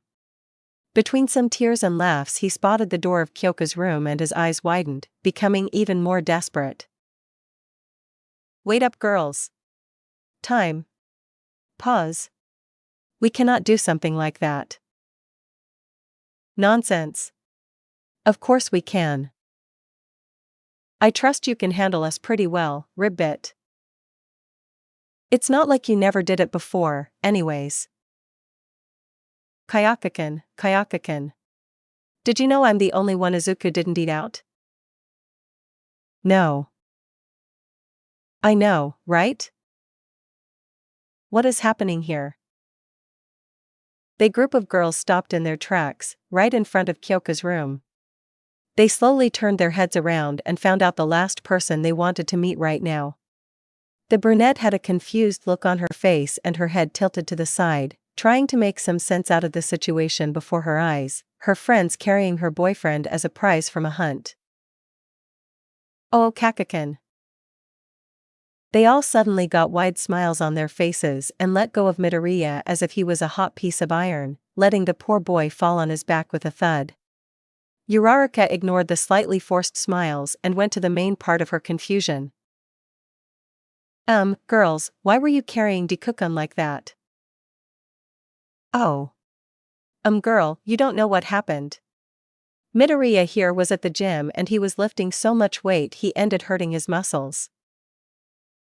He what? Yeah. Mina had seen it and she called for help so we could bring him here. Really, Toru? It's hard to believe since he's always so careful with his routines. Are you still hurt, Dikukan? 3 am better now. The girls helped me a lot. But why are you here? His room is on the other side. We thought about asking some help for Mama-can, Ribbit. Wasn't she on the library? Oh, so that's why she didn't respond when we called out.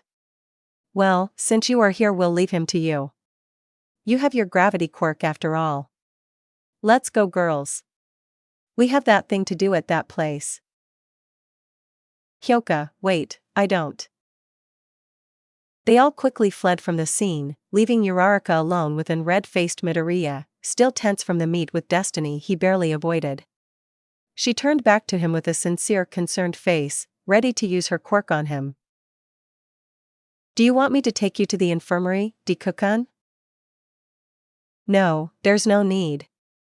I bet some rest will do. Plus, Recovery Girl would be mad at me for exaggerating.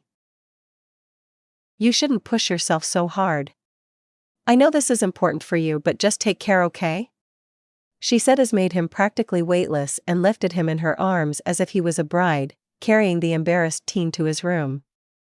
Around the corner and out of her vision, 4 girls stood against the wall, some letting out relieved breaths while others bit at their finger or at the hem of their shirts, regretting the lost opportunity.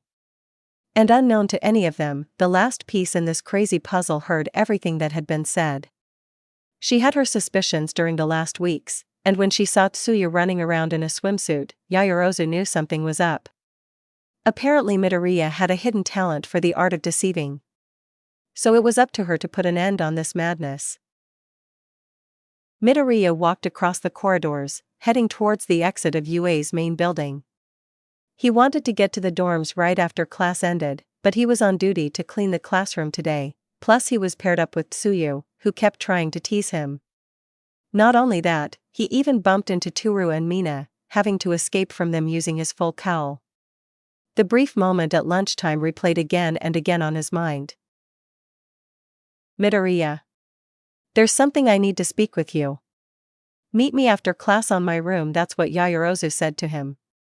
Ida, who was the only one besides him at the time, thought that she wanted to talk about his opinions on a new method of studying that could benefit the students of Class 1A. Midoriya hardly believed it was the case, thought he hoped his friend with glasses was right. Some time ago he would try to not draw attention at all, but after what happened yesterday with the other girls, he felt that things would get much worse if he kept delaying it, and Yaoyorozu even made it easier for him, calling him out to talk with her. Whatever her objective was, it would have to wait as he was going to pass through that door and say all that was on his mind, leaving no openings for misunderstandings or crazy girls over him. All that determination melted away once he reached her door. Standing still in front of it, Midoriya had to breathe in deeply before he knocked on the wooden door. Seconds later it opened and Yaoyorozu greeted him with a neutral face. He got inside her almost completely filled room and sat on a chair once signaled for him. Taking a seat in front of his, which was slightly higher so she kinda looked down at him, Yaoyorozu started to speak. Thanks for coming, Midoriya. Now, the reason that I called you here is that I wanted your opinions about a new system that we are planning to implement and help our class excel at studies. Midoriya nodded, paying attention to everything she said. It wasn't as he planned, but once she got done with that it would be his time to speak. Your opinion was that we should focus more on solving questions, thus helping to remember the basis of every problem. That's what you have to say if and when Ida question you. Wait, what? I'm not dumb, Midoriya, and neither are you. We both know why I called you here. A serious tone appeared on her voice. Midoriya, on the other side, seemed more at ease. She was making this so much simple. Oh, good to know. You see, there had been some time since I wanted to discuss this and… This is not a discussion, Midoriya. If you feel like you can think of this as a trial. Anyway, I'm going to talk and you are going to listen, and only when I say you will answer. Midoriya got taken aback with the severity in her eyes but decided to play it cool and enter her game. She breathed in and started, her gaze never leaving his figure. In the past weeks, not only you got into a relationship with Uraraka, you two went way off the limit and engaged into libidinous acts. Repeatedly. While I cheer for your relationship, I cannot let that last part slip. The only reason I didn't warn any of the teachers or the principal is solely because this could pretty much get you two expelled, not to mention the harm for the public image of both. It would be wise of you to keep that in mind. Thanks for that, by the way. I know it's messed up but… I'm not done yet. Once again she cut him with that authoritarian tone of her. It was starting to get on his nerves. But you didn't stop on that. Sometime later me and the other girls had seen you two doing that right in front of us. She knocked us out and tied us, Midoriya. I know it was extreme but she just… Still speaking. After that you assaulted Ashido and Hagakure. Now wait just a second, that was an accident. I didn't say you could talk, Midoriya. Why are you trying to play the judge role here? I'm not judging anything, yet. And I make the questions. Now you can talk. Have you been involved in those illicit acts with other girls? I am. Answer, Midoriya. Yes or no? You see, actually, there's some story behind that and… I don't need to remember you that as a hero we all should be truthful, do I? Well okay. Yes, I did. Midoriya lowered his head and ran his hands on his hair, feeling the pressure Yaoyorozu was putting over him. Who were they? Huh? The names. Who were the girls that you know what? He had to summon an incredible amount of will to say it loud.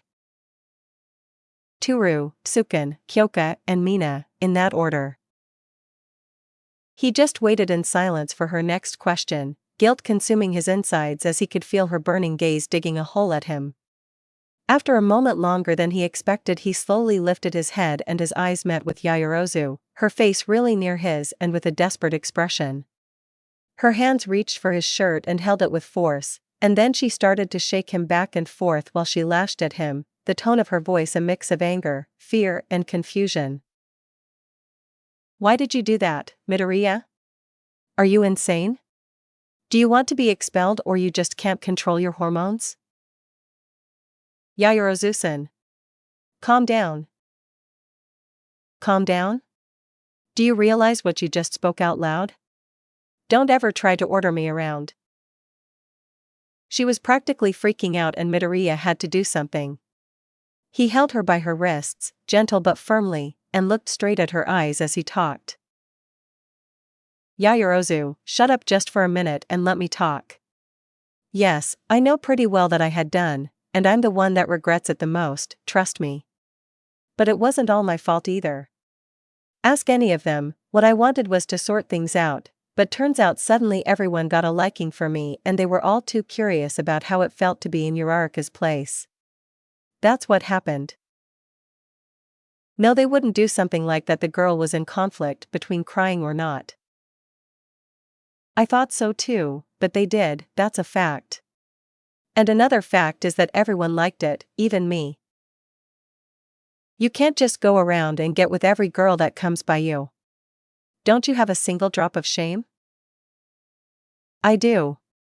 For S sake, you talk like I wanted to do it the entire time. Midoriya. You just swear. Sorry if I'm not in the best mood, but you got me on the edge. All the girls got me on the edge, to be honest. Yaoyorozu felt silent, looking at her expensive carpet for a moment. I cannot let you keep doing these things with everyone. I don't plan to do it either. He was more calm now, and he felt that she also put out some of her anger outside. I also cannot let you keep going like that with Uraraka. What? Why? Why? Here's the question. Why was she so mad at them being together like this? Was it because she was the vice class rep? Or because they were still under legal age and in high school? She couldn't blame him because she knew from the start that he didn't hurt Uraraka, neither made her do anything. Apparently it was the other way around. Even then, she had pretty good reasons to want to stop them, but still, it wasn't the cause of all her outrage. So why? Why did she bother so much? Yaoyorozu, it's really funny to say this, but you are kind of muttering. She? Muttering? Somehow she got herself in the same habit of Midoriya. So, did he hear all that she was thinking? Yeah, most of it. The now flustered girl got up, a light red blush taking place on her face. 3 was just thinking out loud. I mean, I really think that way, but... It's okay, I know how it is, he said as he scratched the back of his head. Even after her terrible acting as a superior person and her freak out, he still held that warm smile of him. That smile, it always managed to cheer her up, even when everything seemed to be wrong. It was just who Midoriya was. Yes, he was just like that, warm, bright, reliable, cute in a way that only he could manage to be. Not to mention his boldness and willing to fight and save others, no matter how impossible the problems seemed. All that while he kept that smile. When did she started to look at him like that? Maybe after being tied and forced to witness his moment of intimacy with Uraraka. No, she could just have turned away, closed her eyes. She wanted to see, everyone wanted, based on what he said earlier. All her life she was taught that she should work hard to be an example, a model of a student, a woman, and now a hero. And she felt proud of it. She felt proud whenever she was able to match her friends' expectations. But she found Midoriya even more impressive, because time and time again he went beyond the expectations, surpassing his limits and becoming stronger. Always with that smile on his lips. He said that he wanted to be a cool hero that saved the others with a bright smile on his face. Someone capable of that, despite all the problems that might appear, that someone was a really awesome person. One worth to receive only the best, but here is Midoriya, in front of her and having to stand her while she played the role of model student. She felt that she had to be the mature one, but at the very end she was being childish. So the more mature thing to do would be face the true. Sorry, Midoriya. Huh? What for? I think that I should. No, you don't have to apologize. I wasn't honest with you, Midoriya. What are you talking about? You are right, I can't go around sticking with every girl that happens to have a thing for me. Yes, but the reason I said it is that I don't want to see you with another girl. The points started to connect on his mind. He had seen this before. Oh no, oh, hell no. Not only the other girls from the class, but Uraraka too. I think I felt envy of you two together. Yaoyorozu-san, I appreciate that you are opening up for me, but I think we should leave it like that for today and... Midoriya, she held him in place by his shoulders. He instinctively stiffened as she touched him. Midoriya, I. Please. Don't. What? Please don't say it. I know what it is, but please don't say it. I don't get it.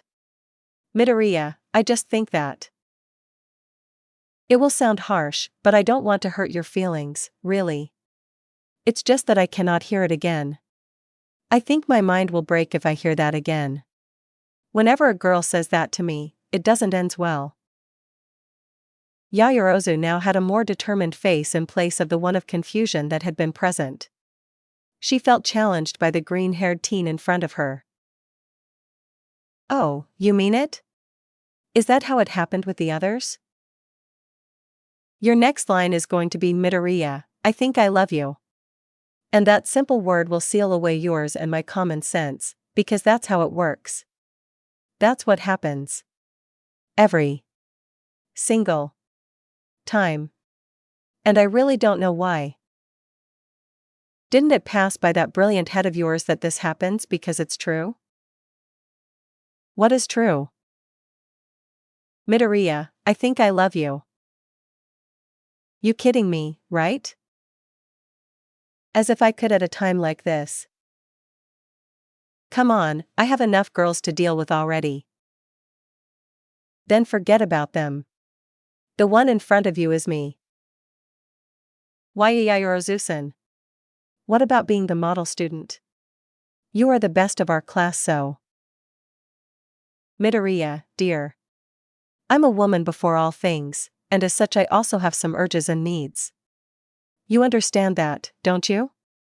After all, you had been so helpful with the other girls.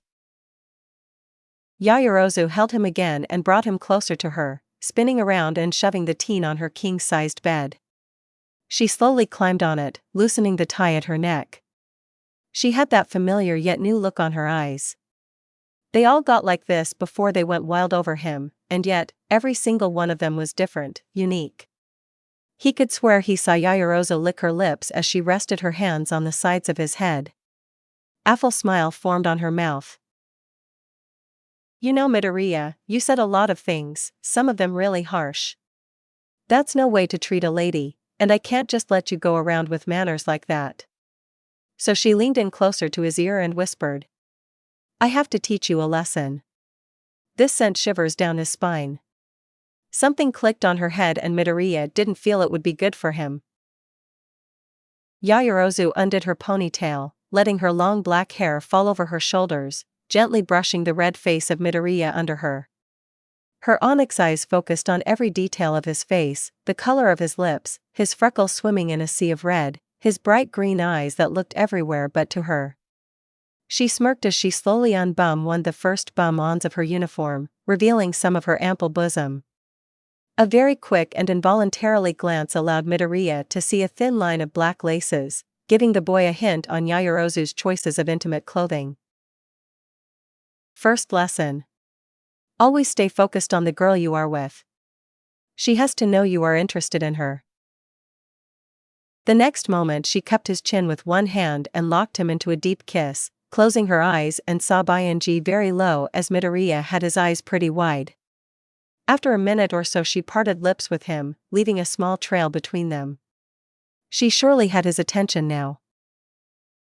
Second lesson, manners. You shouldn't touch a girl if she doesn't allow you to do so. Always be gentle. Also, it's very polite to let the ladies go first. Her hand opened his uniform shirt and then traced a beeline down to his waist, where she started to pull his pants down. Midoriya reached for her hand, trying to restrain her from going further, but Yaoyorozu quickly gave him a slap, earning a surprised yelp from the greenette. Ahaha, no touch, Midoriya. She waved her index finger in front of his face. Her hand moved back to his waist and in a single move she pulled his pants and underwear down, exposing his half-hard rod to view. She looked at it for a second with full eyes and then turned her intense gaze to Midoriya, making him bury himself a bit on the mattress. She then started to rub her hand on his manhood, getting it completely hard and increasing Midoriya's heartbeat rate. Rubbing turned into a full grasp and slow stroking, always slow and steady, making this a battle of endurance for the teen. Her eyelids were half closed and she had a grin on her mouth, clearly enjoying teasing Midoriya this way.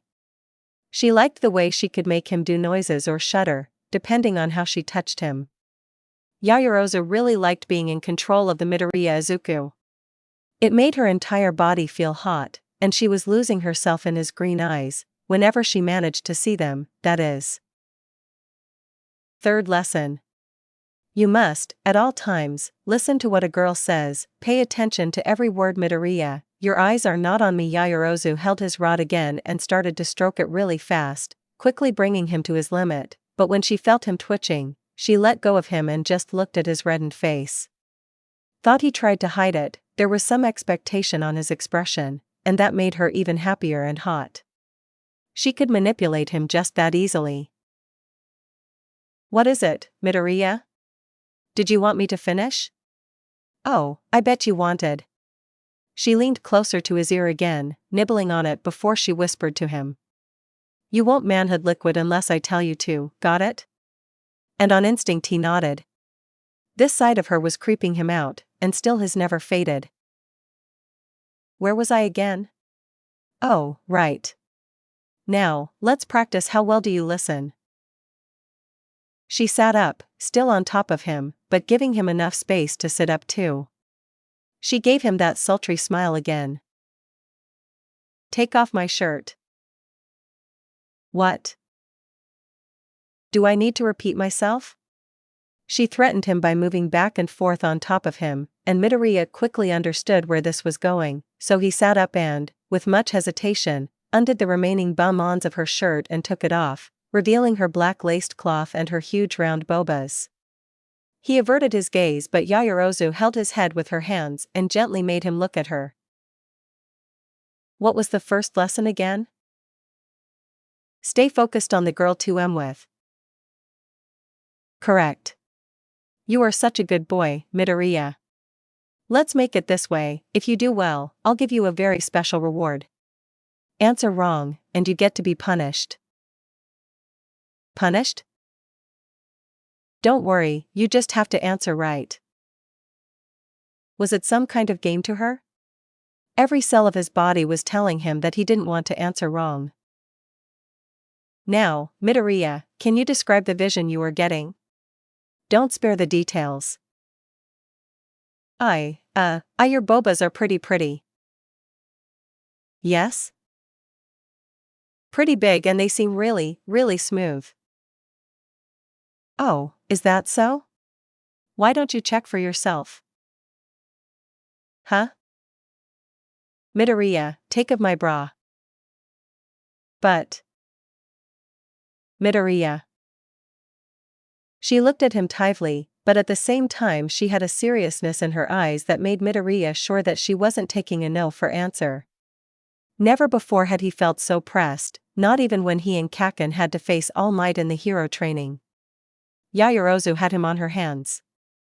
Speaking of hands, his had reached to her back, and while she lifted her long hair to help him a bit, he undid the clip of her bra, removing it from her body and setting free her huge mounds to jiggle right in front of him.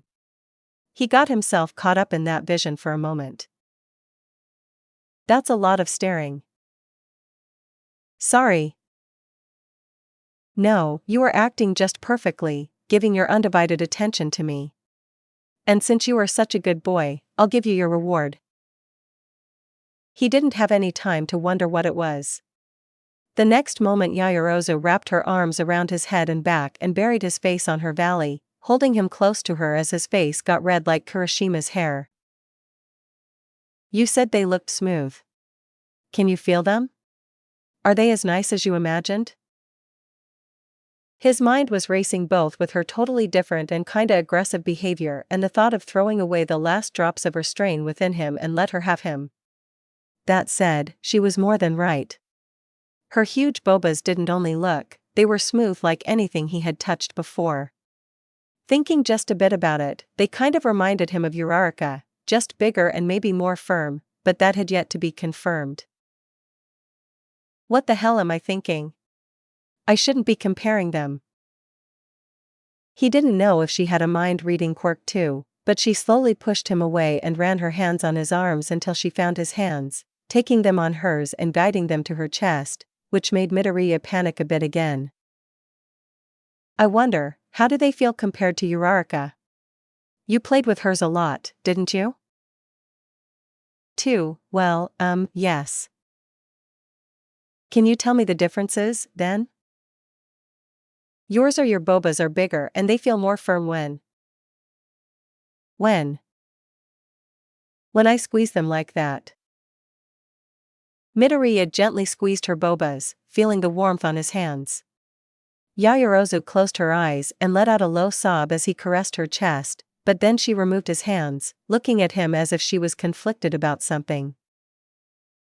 Remember the second lesson? Then it hit him. Can I touch your bobas? Can I touch your bobas? Can I please touch your bobas, Yaoyorozu? Though he said that out loud, he didn't manage to do it while looking at her, so he didn't see the large smile forming on her lips. Since you asked no nicely, remember to be gentle, okay? Right. Yaoyorozu put her hands behind her back and lifted her arms, showing off her bosom for him. Midoriya, very slowly, reached for her huge mounds and, like he did before many times, started to fondle with them, squeezing a bit and pinching her ass, which once again made her sob, her eyes closed as she bit the bottom of her lips. He seemed to be lost in her flawless skin, in the warm feeling on his hands, but Midoriya returned to his senses when Yaoyorozu moved again, pushing him back on the mattress. She hovered over him, eating him with her eyes. Midoriya, pull off my skirt. Your skirt? Is this a no? No, I mean I'll do it. He quickly rushed his hands to hold her skirt, but he ended receiving another slap on his hand. Be gentle, remember? Right. Now much more slower, he held at the hem of her skirt, sliding his fingers under it while his thumb was outside, but he stopped on his tracks, looking at her hungry eyes before proceeding. Can I touch your legs, please? He could see her eyes shining with some kind of pride. Maybe she was happy that he was acting as she told him to do so, and if that was the way to get over with it, so be it. Yes, you can, Midoriya. Now with permission, he slid her skirt out, running his hands over her thighs and feeling them shake a bit. She lifted her legs so he could remove her skirt with ease. Is she enjoying it that much? He also noticed something else. She was using black stockings instead of the standard socks from the uniform. The elastic in the hem lightly pressed against her thighs and the black color contrasted with her smooth and milky skin. Wow, she looks really nice in those. Wait, was she planning that from the start? Midoriya, can you caress my bum? As gently as he could, he reached for her rear, running his hands in circles and giving some squeezes here and there, earning more sobs from the black-haired girl over him. Something worried him, and that was the fact that the more he did what she said, more thirsty she looked, and the worst part, he was starting to get into her game too. It wasn't that bad to do as she said after all. He mentally punched himself because of that thought. Midoriya, take off my panties. He hesitated for a moment, but just like he did with her skirt, he removed her laced black panties, putting them together with her cloth at the mattress. Yaoyorozu then sat on his lap, rocking back and forth a little before she said her next order. Midoriya, put your fingers in there, she pointed down to her, with sultry eyes and biting her inner lip. Midoriya faked a confused face as if he didn't know what she was talking about. I didn't get it. I know you did it a lot already with the other girls. Are you saying that you won't do it for me? He couldn't decide whether her voice sounded pleading or demanding. All he knew was that he had to do as she said if he ever wanted to get out of here, not that she was torturing him or anything, on the opposite. Focus, Midoriya, you have to get out. Having some experience, he knew what to do. Midoriya reached for her tights, running his thumbs in circles around her folds, earning sobs from the girl on top of him. She closed her eyes and was biting one of her thumbs, as if she was trying to resist him teasing her. At some point she rested her hands on the mattress, slightly lifting her rear from his abs. Midoriya had an idea. Can I slide them inside? please? I inside, yes, do it. He slowly slid his mid-finger inside her, making her shiver and sob lightly. He could feel her hot breath brushing his face. Since they came to that point, Midoriya didn't see a reason to not give her what the other girls gained. He was a fair guy, after all. Yaoyorozu, can I your bobas, please? Ask them? Did you do it with the others? Of course you did, go on. And call me by my first name. Ya. She leaned on her elbows, allowing Midoriya to reach her huge jiggling mounds, and he started to at her right while using his free hand to caress her left boba. This made Momo sob louder and pant a bit, feeling her entire body on fire. She couldn't believe that Midoriya made her feel like that, neither that he also made her friends feel this too. She was having a hard time focusing, and every time he slid his fingers inside her womanhood she felt jolts of electricity run over her body. Me Midoriya lick me HNNG. You want me to, I mean, can I lick you, Momo? Yes. Yes, do it. Oh my She quickly moved and sat on his chest, eager for him to start. She ran her hands across his green locks, caressing his head. Oh, Midoriya, you are such a wonderful boy. You are going to make me feel good, right? I'll do my best. The moment his tongue touched her womanhood, Momo widened her eyes and she held on him with more force, making Midoriya wince at the light pull on his hair. When he started to lick her inwards, she went to a whole new level, practically screaming instead of sob-ing. Momo rocked back and forth on top of Midoriya, who slid 2 fingers inside her womanhood as he kept licking her clean. Momo wasn't showing any signs of being tired or near her intense pleasure, which made him wonder how high was her limit. Yes. Keep going. Midoriya. HNNGH. Ga. F. Make me higher. Make. Me. Manhood liquid. Holy, she's almost as loud as Kyoka. Me Midoriya. Look Look at me. From between her legs, Midoriya lifted his eyes to meet her gaze as she had her hands running across his green hair. She was panting heavily and her eyes seemed to be fogged by what he could only describe as complete. Momo was a thirsty girl. Yes. That's my good boy, you are so amazing, Midoriya. But I have to teach you. You can't You can't do that Haya. With other girls. So do it with me. Learn with me. You only need to do it with my body. You are only allowed to do it with me. I'm all that you need, right? Oh my god, what the hell is she talking about? Midoriya. Momo shouted his name as she reached her intense pleasure. It was intense, she arched her back and held on his green locks. From his position Midoriya could see her eyes rolling up and he felt her shake a bit.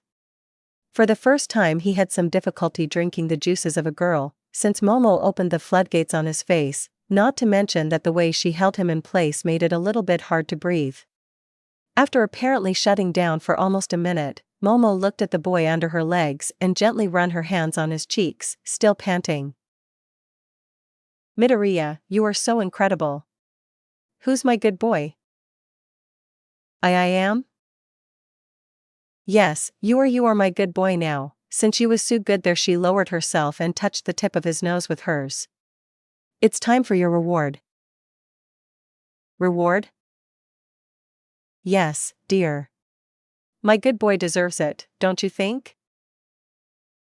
Momo positioned herself between his legs. Midoriya knew what was coming next. Emma-mosen, there's no need to reward me. Really? I mean, there's a lot I still need to learn and… Oh, Midoriya, you don't know how it makes me happy to hear you want to learn from me. I didn't mean that, actually. Don't worry, dear. Momo knows what's best for you, plus, it makes me wonder. What do you have in mind? Is she really good at this? She? You mean Uraraka? Yeah, actually, all of them. I heard got to do it. If I remember well, I mean, we don't need to confirm that, right? Oh, but we have to. I want to be sure you are receiving only the best treatment. This way her head got dangerously close to his and Momo slid her right hand up his tight and rolling her slender fingers around his hard member. You will only need me, right? Before he could protest further, Momo started to lick his manhood, running her tongue up and down and ing at the tip.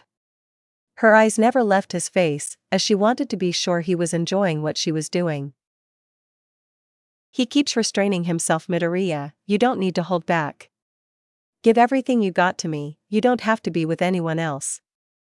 You are my good boy, right? You like it when I teach you, right? You won't see any more girls, right? At first she was slightly unsure of what she was doing, Midoriya could tell, but she quickly learned how to control her reflexes and she was shoving most of his length inside her mouth. Momo held the base of his rod and bobbed her head up and down, making sure to run her tongue around it and sob ing, putting up a pretty intense show both for his eyes and body. Thought Midoriya tried, he couldn't help the sounds that escaped his throat. She really knew how to break his defenses, getting really near how he felt whenever it was Uraraka doing this. He really didn't want to say it, but Momo was good at that. And she kept looking at him with those eyes full of and something else. It was enticing and strange at the same time, a weird mix of desire and an almost motherly look, the same his mother held whenever he was out to school or when he moved to the dorms at UA. And at that moment it occurred to Midoriya that maybe Momo wasn't in the best of her faculties, or that at least this was a new and unsafe side of her he didn't know about. Could it be that after all those years working hard to be the model student and all, she kind of snapped and developed a new fueled trait of her personality? Well, he tried his best, but mumbling internally didn't help him with ignoring Momo ing the life out of him. He was on his limit and she didn't show any signs of stopping right now. On the opposite, she sped up a bit, making it impossible for Midoriya to hold any longer. Mimosan. I'm about to. He felt the energy of one for all gathering around his body once again, sparks flying. Every time with Uraraka and with each of them, whenever he reached his limit and released his seed, his full cowl mode activated, something that still intrigued him. And for whatever reason this allowed him to release immense amounts of the white sticky stuff, which was now filling the mouth of Momo and spilling a bit out of it, while she did her best to swallow it. After that she licked the few drops that she missed, her eyes always focused of his red face. You taste so good. Thanks, I guess. Did you like it? Well, Don't be shy, Midoriya, you can tell me. Sigh yes, Mimosan. It was awesome. More than your other experiences? I wouldn't compare it like that. Oh yeah? Care to explain? It's complicated. Midoriya, make it simple. Explain to me, okay? She had that demanding tone in her voice again. Well, each one of you girls is different, so, I don't know, every single one is different from the other. So it's like that? That sad look on her face. Was it disappointment? Yeah, it is like that.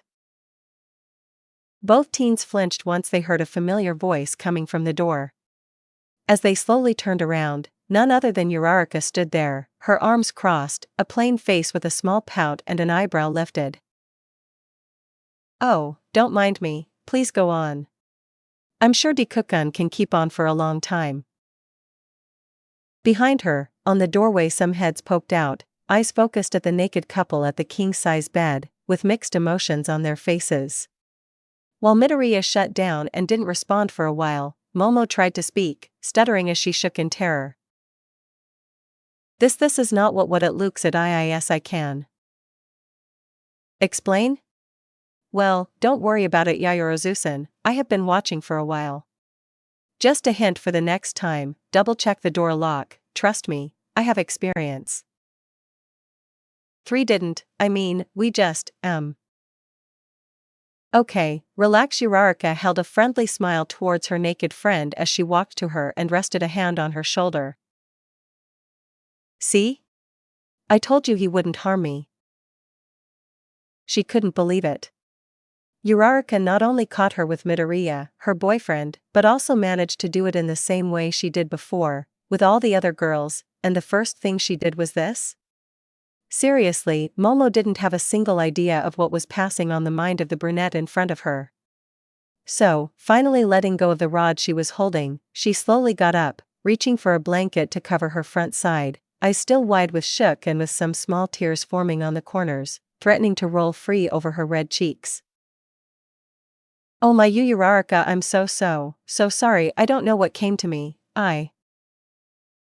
She got cut by a warm embrace from Uraraka. Shoo, it's okay. I know it's pretty hard to resist his charms. What are you talking about? I tried to steal your. Yeah, you tried, but honestly you couldn't do it even if you were the highest woman in the world. What? Yaoyorozu, no, Mama can. Dikukan loves me. He really loves me and that's enough for him to ignore things like appearance and wealth. He loves me for who I am, and so do I for him. Still, I was his manhood and I made him act like my. Oh, impressive. You really managed to get him into the game.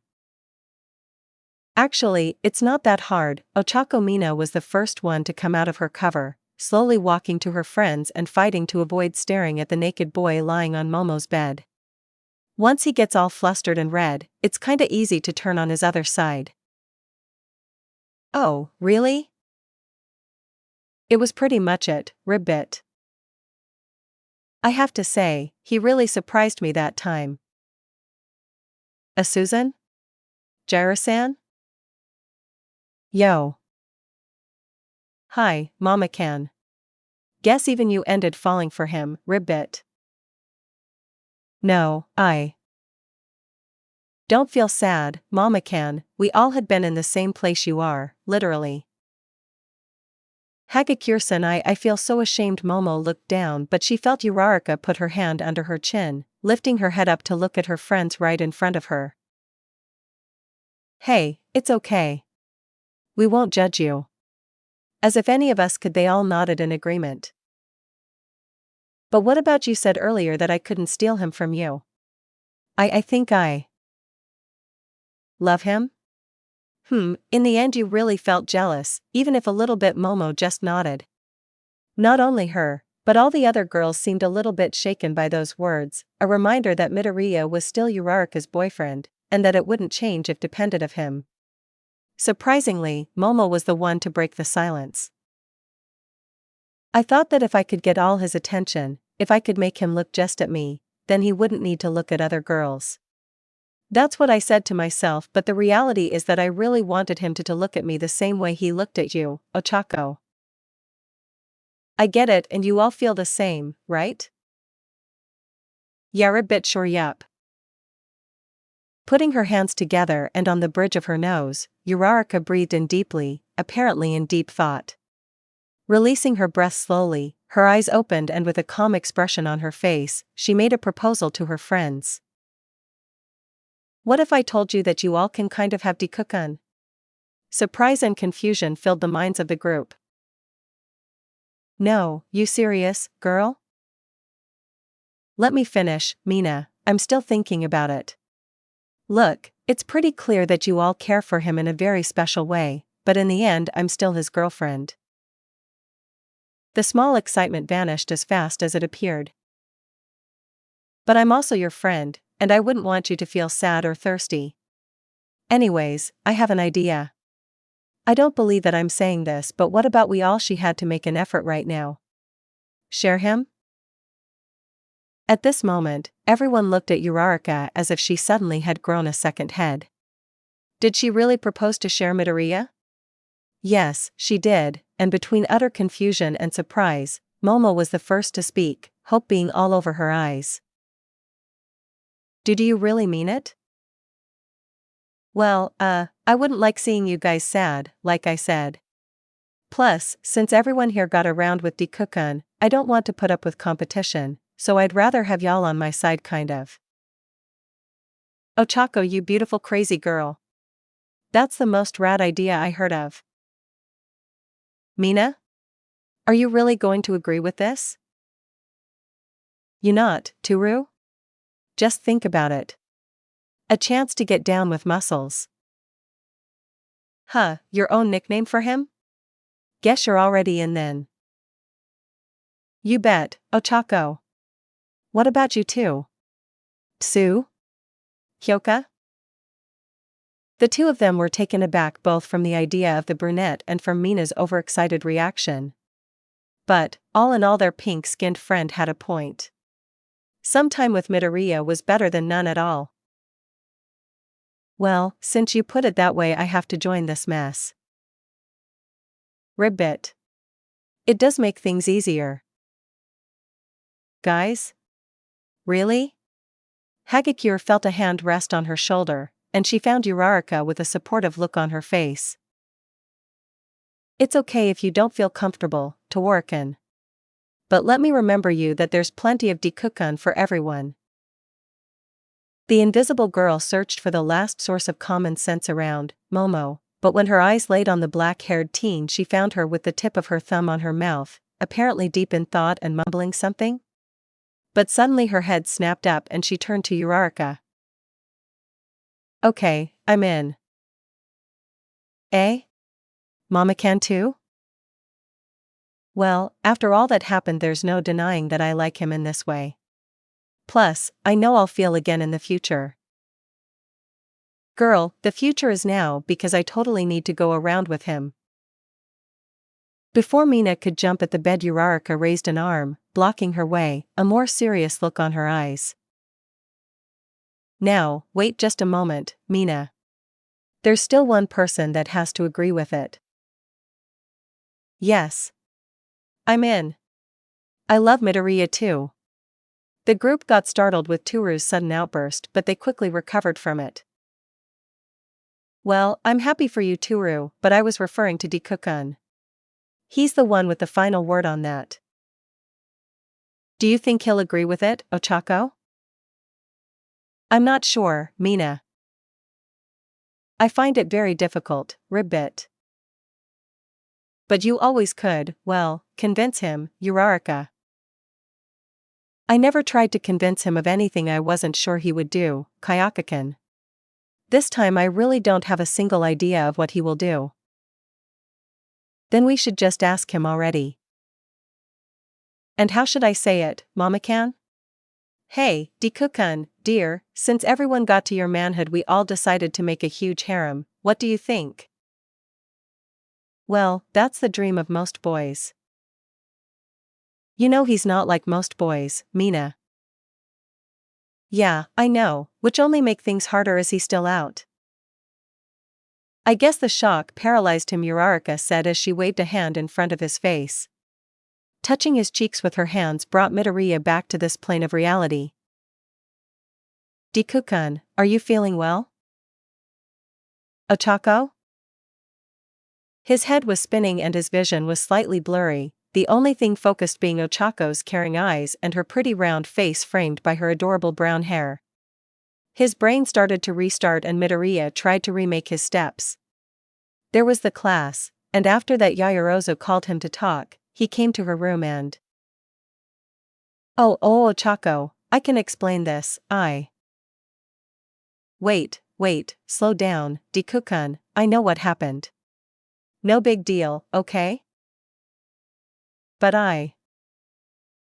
Shoo, relax, breathe, and prepare yourself a bit. How can I say it? I know that all the girls kind of got more intimate with you, so... That was it. She was going to break up with him, he was sure of it. Midoriya braced himself for her words, thought he was sure he would break into a pool of tears once he got out of here, with some clothes on, of course. We all decided to share you. Everyone loves you, Deku-kun. Congrats, you got yourself a harem, I guess. The nervous smile on her lips confused him. Was she joking with him at a moment like this? Or was it a dream? If so, he hoped that the past weeks also had been a dream. Heck, even the first night when she got to his room could be a dream.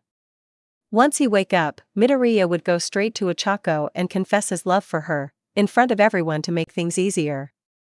If she said not, so be it, but he felt much more confident after all this mental stress he passed by.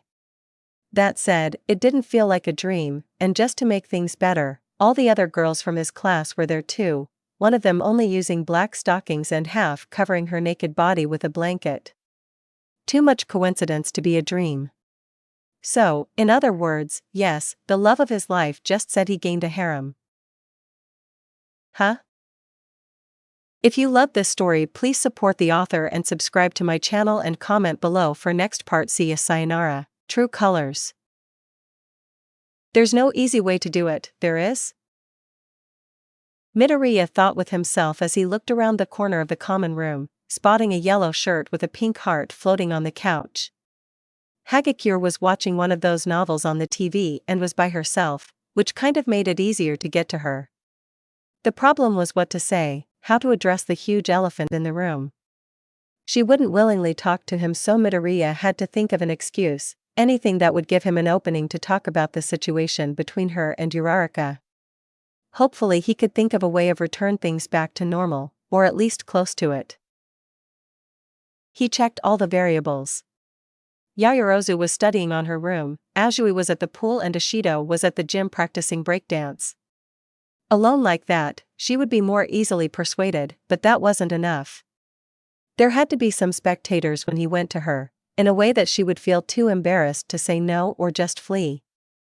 Cruel, yes, but necessary. And right on time Kirishima, Tokoyami, Kaminari, and Shiro entered through the main door, talking about anything. That was Midoriya's chance. He quickly walked towards the couch and lightly tapped on Hagakure's shoulder, making the yellow shirt turn around, and when it did, it jumped up a bit, accompanied by a small squeal. Mimi Midoriya? Hi, Hagakure-san. Are you busy right now? I was thinking if you could help me out on a new training I thought about. Training you say? I'm kinda busy with, well Please Hagakure-san, just for today.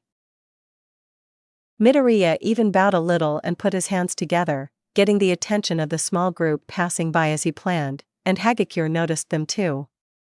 They had curious faces because when they left to the gym she was still watching TV, not that they should cafe that much for her business, but it wasn't exactly the definition of busy if you asked them. What kind of training was it, Midoriya? They were at one of the many dojos of U.A, using one of the judo tatamas for the training. On one side stood Midoriya, doing some stretches and inwardly harnessing all his might to put his plan on action. On the other side, Hagakure just stood there, looking right and left and shifting from one foot to another. There was no one around on that gym and Midoriya never said he had in mind, neither why her help was so needed, which only made the invisible girl even more anxious. Had her other friends been around when he asked, she would have denied on the spot, but for some reason she didn't found the strength in herself to do so. Or so she thought. The next time she glanced at the green-haired teen, he was done with his stretching and with a blindfold on himself. Midoriya, what's with the blindfold? Oh, that? Well, I had been thinking about training my combat skills, focusing on reaction time and some kind of awareness of the surroundings. And wouldn't Ojiroken or Todoroki be better options? Maybe in combat, but you're the best when it comes to stealth. And I know you don't like when others see you undressing, so the blindfold is for that. That caught Hagakure off guard, both the compliment and the consideration for her. After what had happened, she was sure that Midoriya was a shameless guy with a shy personality as a disguise, which made him somehow even more dangerous than Mineta, but right now that image of him fell down. The young man took a defensive stance and readied himself. Alright, I'm ready. You can hit me from any direction you want and in whatever way you think of, and I'll try to block. Are you sure about this? Yes, no need to hold back. Hagakure slowly started to walk around the boy, her eyes fixed on him as she decided if she should or not play his game. Just one more second and her doubt went flying over the window, as she dealt a strong kick to his sides, catching Midoriya completely off guard. He felt the kick and went a step to his left, but quickly recovered and turned around to where he thought Hagakure was. He completely missed her because she was behind him again and gave a quite strong knock on his head. He tried to backhand her, but missed by an entire meter. Seeing the student wonder Midoriya Izuku unable to do a thing against her kind of felt great. Not that Hagakure wanted to be mean to the boy, but she felt so frustrated ultimately, apparently because of the whole teasing deal with Uraraka and the relationship between the two of them. She felt strange because for some reason she couldn't stop thinking that the scene she watched on the other night happened many other times, and she felt bad knowing that, but why? Why would the fact that Midoriya and Uraraka were that intimate bothered her so much? Well, now that she thought more about it, it really bothered her. At first she didn't know what was the feeling, but even now the word didn't seem enough to describe how she felt. Anyway, this could be an opportunity to vent off those frustrations. Midoriya was okay with receiving some people inches and she knew she couldn't hit that hard, plus the guy seemed to be indestructible, so why not? And so, letting herself go with the flow, Hagakure started to strike the green-haired teen with more and more strength and speed, dealing punches and kicks one after another while circling him to prevent him from blocking, exactly what he asked for, right? She would knock him to the ground with low sweeps and then hit on the face of and the sides when he got up. Whenever HR tried to counter her, he would miss by a great distance, only to receive a chop on his back or a knee to the guts. At one time she even grabbed him by the arm and tossed him over her shoulder, slamming his back on the tatami and making Midoriya lose his breath for a moment. She felt great, both with the exercising and for letting go those bad vibes she was feeling. And yet, she still felt frustrated. Something kept nagging on the back of her mind. And, most important, no matter how many times she took him down or hit him, Midoriya kept coming back up, as if he was a machine instead of a human being. Either she was too weak or the boy was that resilient, probably the latter. And to worsen things, he was actually getting the hang of it. It took him some time to get used with the new situation, but now Midoriya was starting to use his other senses more, notably his hearing. He could hear the very light steps of Hagakure, her slightly short breathing and even feel when she was going to attack. After all the training worked more than just an excuse. He could feel the difference in the strikes, they felt more desperate, as if she felt that she had to take him down for good. And it only increased when he managed to dodge and block some of her attacks. At some point she was making enough noise to be easily detectable, that or he really got good at fighting blind. Anyway, she was attacking him like her life depended on it, sending punch after punch, trying to make Midoriya kiss the floor. Why? Why did she felt so angry? Angry? That was new. He did touch her during the hero training and he had been doing naughty things with Uraraka for a while, which may or may not have broken the mind of her friend.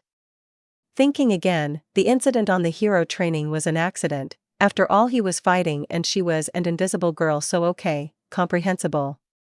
And about him and Uraraka, well, the girl did seem happier than ever, at least when they saw her with him, and even during the classes you could notice that Uraraka was kind of shining with happiness. So who was Hagakure to cut out her friend? Sure, the two lovebirds should learn a thing or two about how a relationship goes, but still they were happy, both of them were. Should Hagakure really be mad at Midoriya? Why did she felt that way for him? It doesn't stop. Why it doesn't stop? What? Off. Knee to the guts. It only got worse after what Uraraka had shown. Hagakure-san, what are you? Ouch. Elbow on the right side, under the rib cage. This feeling it doesn't go away. Left punch to the face, blocked. All the time, whenever I think about it, I feel like that kick on the right leg. He barely flinches. It doesn't have anything to do with me, so why do I care so much? Left hook, connected with his chin, but Midoriya endured it well. Why do I feel so frustrated and sad whenever I think of you? Hagakure tried to punch Midoriya right in the face, but at the last second he dodged and managed to get a hold of her arm, shifting his weight and sending her to the floor in a smooth and light toss. She barely felt the impact, but still stood there looking at the ceiling for a minute. It took Midoriya 30 minutes of blindfolded sparring to keen his senses and take her down. There was no way of denying that he was a wonderful person. Only when he called for her she got out of her thoughts. Hagakure-san, if there's something bothering you about me and Uraraka, you can tell me, you can tell us. We won't be able to do anything if you don't say it. No. What? It's not you too. It's you alone that's bothering me, she said as she sat up, looking at the still blindfolded teen. Even if he wasn't, he wouldn't see the pout forming on her face anyways. She then punched him on the face, making him sit on the floor too, and while he held his aching nose, Hagakure tackled him to the ground, pinning his arms and legs while she hovered above him. Hagakure-san? Don't talk. If you keep talking, I won't feel angry anymore. But I don't want you to be angry at. I know. But geez, I should be mad at you to know tomorrow and still. You are not? Not completely, and I don't know why. Do you have a second quirk of hypnosis or something like that? No. I would know if I had. I'm sorry, I know your quirk is a touchy spot. No problem. Hagakure-san, to be honest, I didn't really wanted to train. It was an excuse to talk with you, only the two of us. This is why you chose blindfolded sparring? Yeah, that, and this way you could vent off some of that anger you felt for me. She could not believe it. The guy just made himself her punching bag. All because she was mad at him and he wanted to fix things. A weird way of sorting things out, but the whole situation they were was also very weird, so worth it. It does not counts. Sorry, what?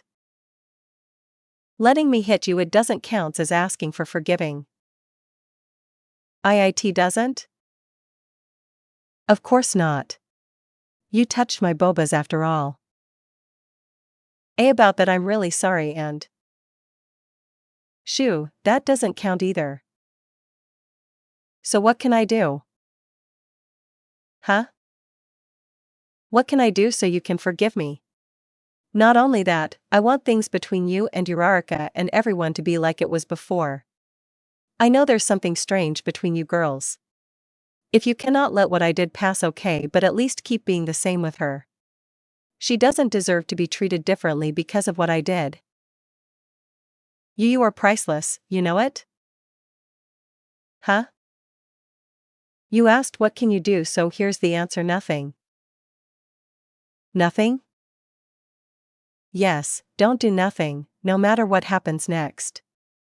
Don't move or say a thing. You can't do nothing. But Hagakure-san, I don't get it. What do you mean by?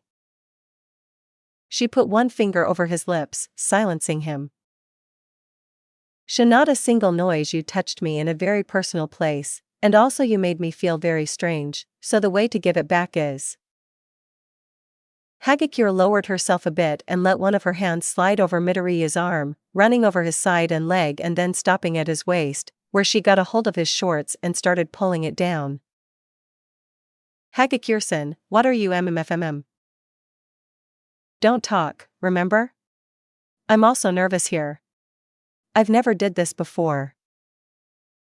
While she used her free hand to cover his mouth, the other pulled down his underwear, uncovering his manhood. He held Hagakure by her arms and was ready to protest, but she spoke before him. If you ever want me to forgive you, you won't do nothing, okay? I want you to feel weird like I felt when you and Uraraka were doing this in front of us. You make me feel weird hot whenever I think about you, so this is my revenge, got it? Something told him that she was saying that to herself more than she was saying to him. The next thing Midoriya felt was a warm and soft sensation wrapping his member, and that felt awfully familiar for him. And then, another familiar sensation, the one of being stroked. He had been there with Uraraka enough times to know what was happening, even blindfolded. He was really considering getting up and leaving the scene as fast as he could, but Hagakure was willing to get back to normal with Uraraka, and also forgive him. It felt like he was betraying his girlfriend, but it was for the greater good, plus, it wasn't anything too serious. Right? Wrong. It was very wrong. 1, because he didn't even tell Uraraka about this crazy plan, not that he had expected that outcome. 2, because in the deep of his heart he knew he was enjoying it, and even if he got a liking for it given the many time he and Uraraka had been together, he shouldn't be so easily impressed like that. And 3, but not less important, Hagakure was squeezing him way too hard. His eyes were shut tight under the blindfold and he had to give some taps on her shoulder so she would look at him, since she was really focused down there, for what he could tell. What is it? She let go of his mouth. Too tight. Let go, let go. Oh. Sorry. It's okay, just go easy on. I mean, don't you like it? Hagakure-san. What? You don't need to force yourself in doing this, you know. I'm not forcing myself. I am not forcing myself. She stopped for a moment, in what Midoriya thought to be a pause to think again about what she was doing. He even tried to imagine what kind of expression she made when she was thinking like that. Maybe it was a blank face, of maybe she made some kind of deep thought face, furrowing her brows or something like that. And while Midoriya himself got lost on his thoughts, Hagakure returned to earth and took action. And by action I mean kissing the greenette under her, much to his surprise. She locked him on a deep kiss, cupping his cheeks with both hands so he couldn't turn his head. She stood like that for a whole long minute until she had to breathe again. Hagakure-san, what the hell was that ga? Don't squeeze. Don't talk then. She lowered herself to near his legs, never letting go of his now hard member. She stared at the huge thing in front of her. How the hell did Uraraka manage to do it? Well, if she could, so could Hagakure. Midoriya was glad he had the blindfold. Even if she was invisible, seeing the set of floating clothes in that position would really turn him on, and he wanted to avoid it, but a warm breath near his private parts gave him the hint that it wouldn't happen. From all the outcomes he had predicted, that one wasn't even close to possible, and yet, here he was, alone with the invisible girl, about to do what he thought only Uraraka would do. He should really leave now, but the cells on his body told him to stay. That and his objective to make Uraraka and Hagakure and the others good friends again, let's not forget it. Holding on the base of his rod, Hagakure started licking the tip of it and then ing it, finding it the weirdest thing in the world. She didn't understand why Uraraka liked it so much, but looking up a bit she found Midoriya's face, his expression of someone who's fighting against himself, as if he wanted to believe that he wasn't enjoying it. It was kind of cute, now that she looked better. That put something on her mind. She tried to some more of his rod and what she earned as an even more adorable face from the boy. She liked it. She didn't like to admit, but she liked the face Midoriya did whenever she ed his manhood a little bit harder, the sound of him trying to restrain himself from sob ing. It was really adorable, and she loved adorable things. Love, right? It's not that, right? I mean, looking at him like that, it's surely the most adorable face I'd ever seen, but love him? I guess not. Maybe.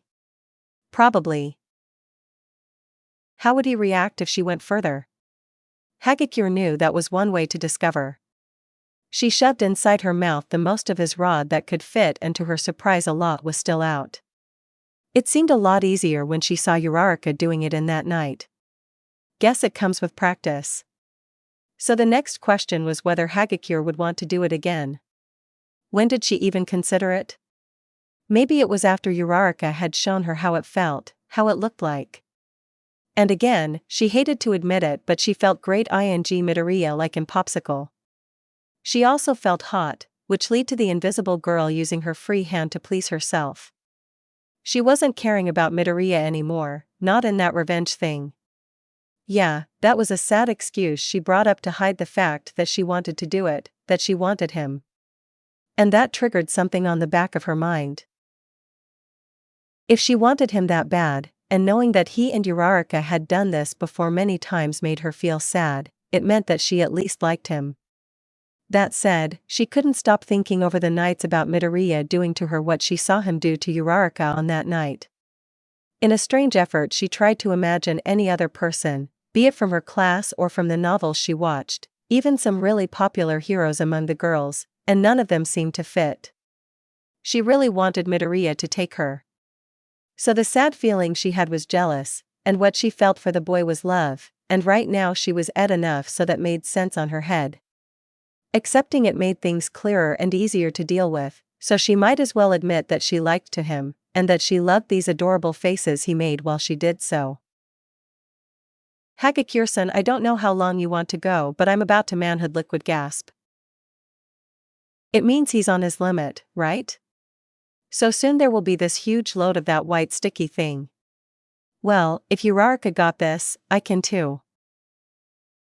Hagakure sped up a bit, ing harder and going deeper on his manhood, to the point where Midoriya couldn't hold more and released his seed inside her mouth.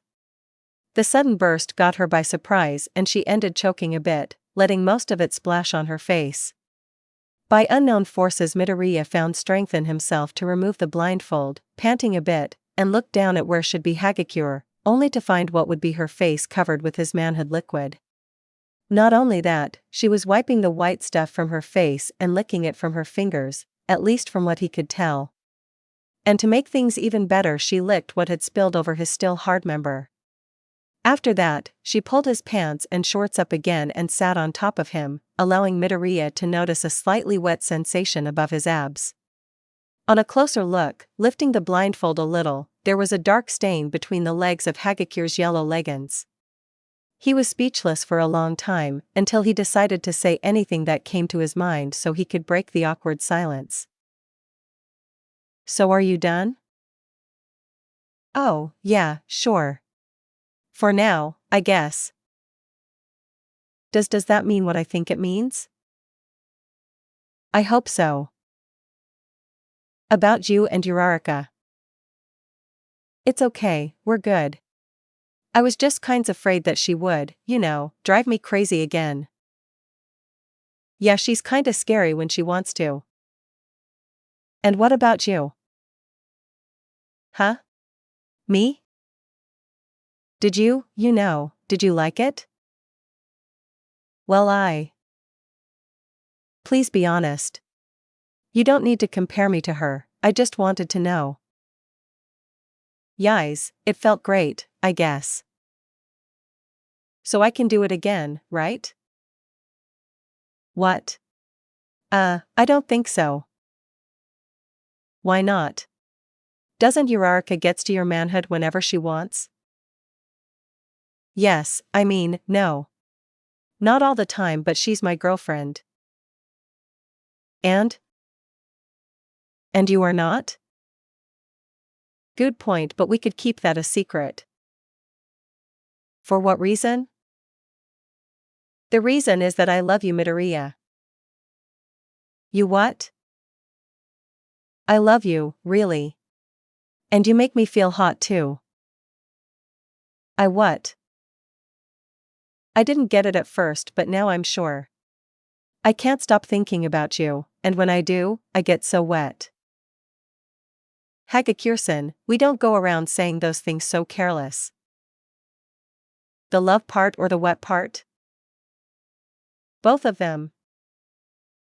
Well, it can't be helped thought, you already won me over. What? I hope you can lick me over on the next time. Next time? Are you serious? I'm serious. I know Uraraka can be very hard to deal with, but I'm not going down without a fight. A fight? Yeah, for you, cutie.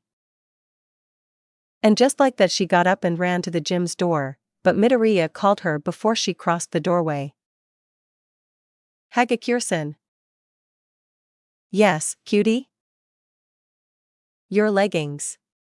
They have a mark on them. Oh, true. Thanks, sweetie. Oh, don't look now. She joked while she undressed and giggled, still kinda unaware of what means to be invisible. As the invisible girl left the gym with her clothes rolled up on Midoriya looked at the ceiling and ran the facts that had happened not a minute ago and tried to understand where this all left him. So now Hagakure and Uraraka were good, not that the invisible girl ever stopped being her friend, it was just the shock from being teased by her, and Midoriya knew very well that Uraraka could be very terrifying on that matter. They would probably get back to normal in time.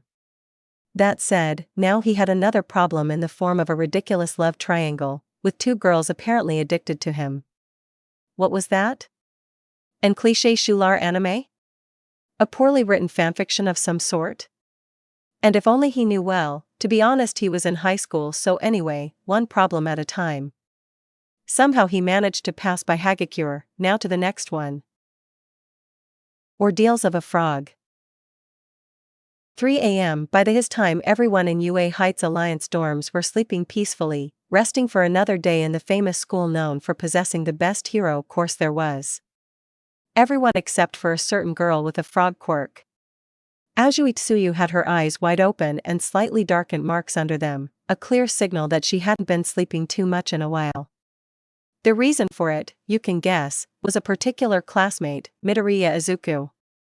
Since the night where her friend Uraraka knocked her and her other friends out cold and tied them up, using her quirk so no one would try to escape and risk float away like a oon, she had a hard time trying to sleep.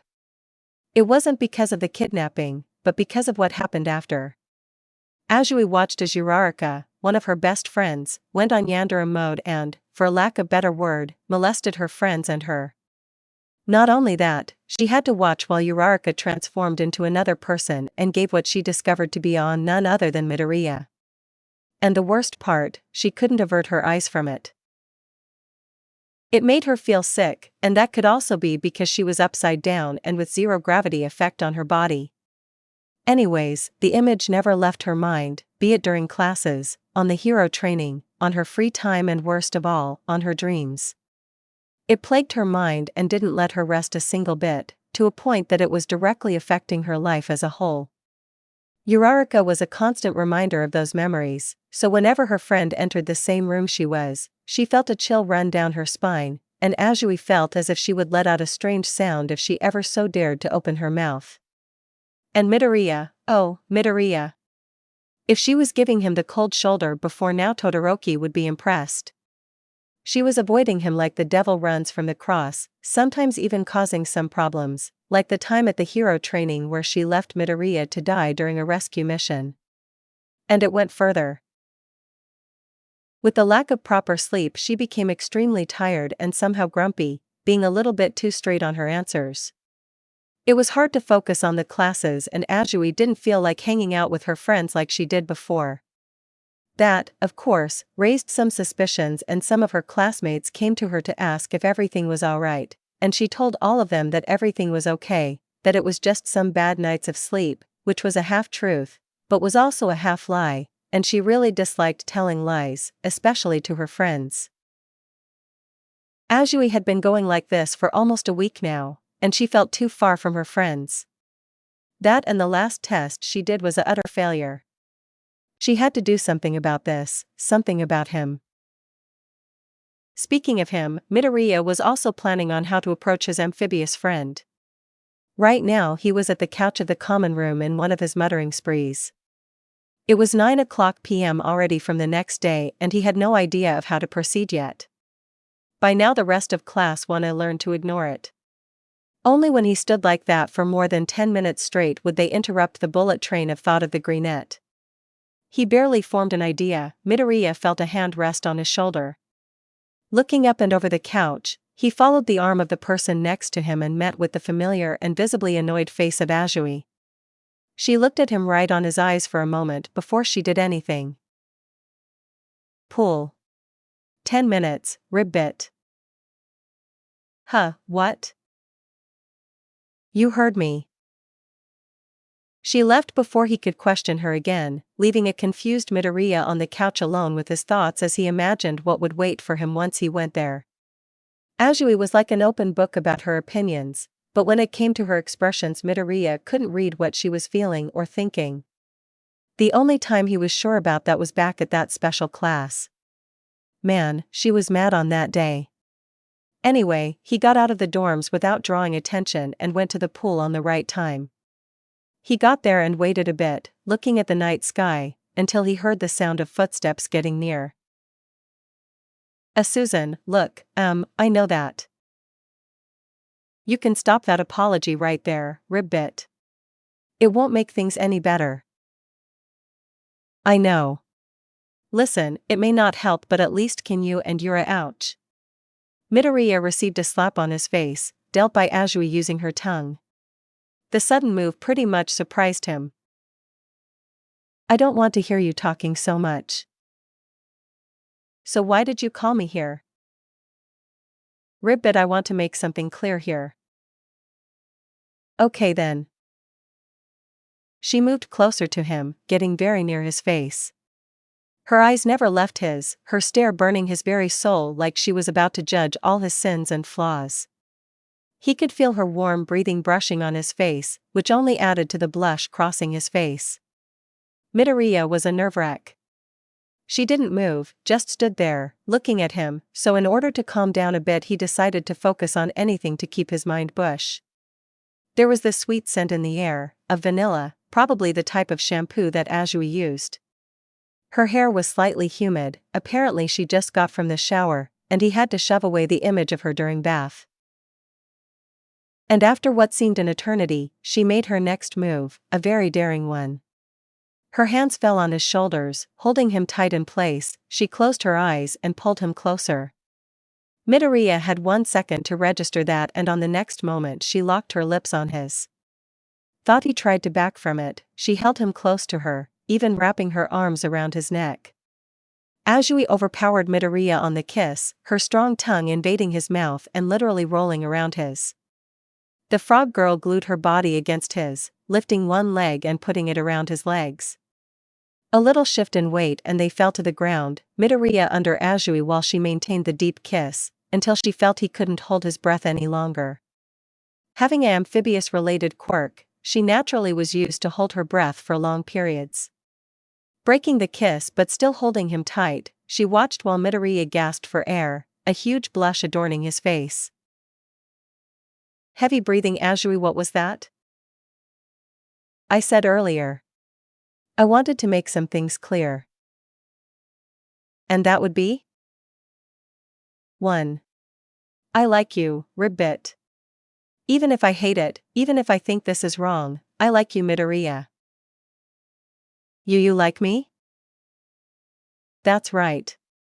Otherwise I wouldn't feel so sad and frustrated that Uraraka is dating you. I tried to resist without running away, but there's no denying it anymore. You say that but… Ribbit, I know, you are her boyfriend. It makes me feel bad because Uraraka is my friend after all, but she is to blame too, ribbit. What do you mean, Susan? Call me Tsu. There's another thing. I like you, and you make me feel really hot. Midoriya frozen for a moment. Had he heard that last part right? When you say hot, you mean that I want you between my legs. Oh, that kind of hot. After that night I didn't get 10 minutes of decent sleep because I kept thinking about you, ribbit, knowing that you and Uraraka do that all the time. You should take responsibility. What? Why should I? What responsibility? You turn me on like that, so you have to do something about it. Susan, you are not thinking clearly. Let's talk more about that and… I think you didn't get it. You are going to take me. A very quick and slick hand got a hold of Midoriya's member, squeezing it a little and earning a squeak from the green-haired teen. Also, it's Tsu, remember? Midoriya couldn't move at all. Tsuyu wrapped her legs around his and her other arm was locked around his body. There was little to no space for him, and the fact that she was touching him on rather delicate place was very aggravating. His mind was racing as usual, going from the technical betrayal of his girlfriend to the reasons behind the actions of Tsuyu, then back to basic panic of being that intimate to a girl. And only then he noticed something weird, as in, weird even in this situation. His body was slowly getting numb, he felt a little tingling here and there, and his strength washed away bit by bit. The reason for that he discovered when he noticed a very subtle but still present smile on Tsuyu's lips. She let go of her vice grip on him and then just hovered over him, her hand never leaving from his underwear. Her usual blank expression gave place to one that was still kinda blank, but much more readable in comparison. Midoriya could see a blush growing on her cheeks and her eyes were slightly closed, the face of one endeared with something. You seem to have noticed, rib bit. I can't move at all. That's right. The toxin I have can be secreted by my skin, and you know, it's not very strong but it causes a little tingling and numbness with the right amount. It's easier to get more of it if my skin is humid. Oh, so that's why you took a shower before getting here. Wait. I shouldn't be impressed right now. Ribbit, you are so cute when you get nervous. I have been hearing that lately. I bet you have. Midoriya. What, Susan? I'm really wet right now. And why are you telling me this? You can clean me, right?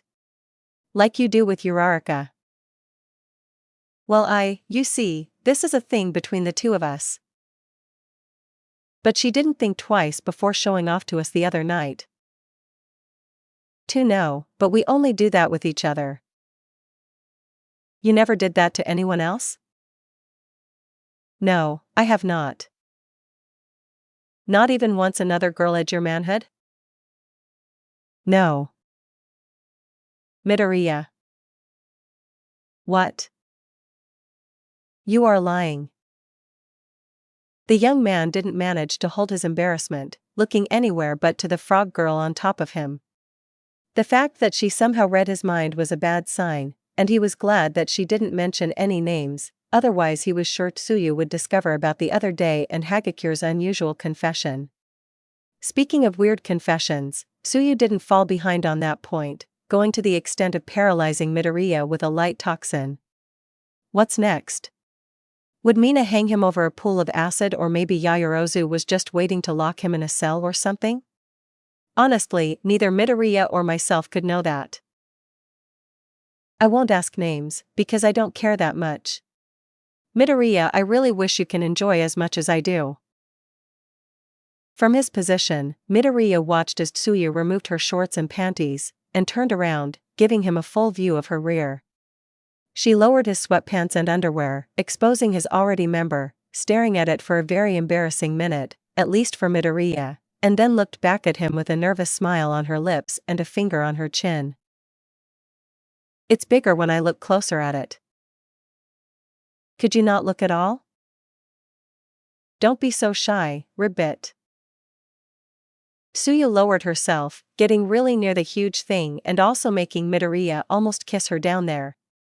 She was nervous and expectant, being completely new to that kind of thing, but it only took her a small warm breath from Midoriya and she made her mind, liking the tip of his manhood and soon after rolling her tongue around it. The eyes of Midoriya went wide as he never felt that sensation before. It was completely different from what Uraraka did and even more surprising than when it was Hagakure, being blinded and all. He could feel Tsuyu sliding her tongue up and down around his member, gently squeezing it sometimes while she wrapped up the entire thing. It was extremely hard not to focus on her when he couldn't feel his whole body at all, plus her womanhood was right over his face, visibly soaked, to the point that her juices were almost dripping over him. But forget about that, because on the moment Midoriya opened his mouth to say literally anything shocking enough to make the girl let go of his manhood, Tsuyu just sat on him, shoving her womanhood on his mouth and almost making him have a heart attack. As for the frog girl, she let out a loud sob as she felt his lips touch her womanhood. Midoriya was on a tight spot, having Tsuyu all over him. She didn't seem like she would move so soon, and he couldn't move either due to the toxin. Plus, once again he found himself liking the feeling too much. He tried everything to restrain himself, thinking of anything that would cut out his boiling libido, but to no avail. Not even the mental image of recovery girl on a swimsuit had effect over his hard-on, thought. Now he wanted to puke.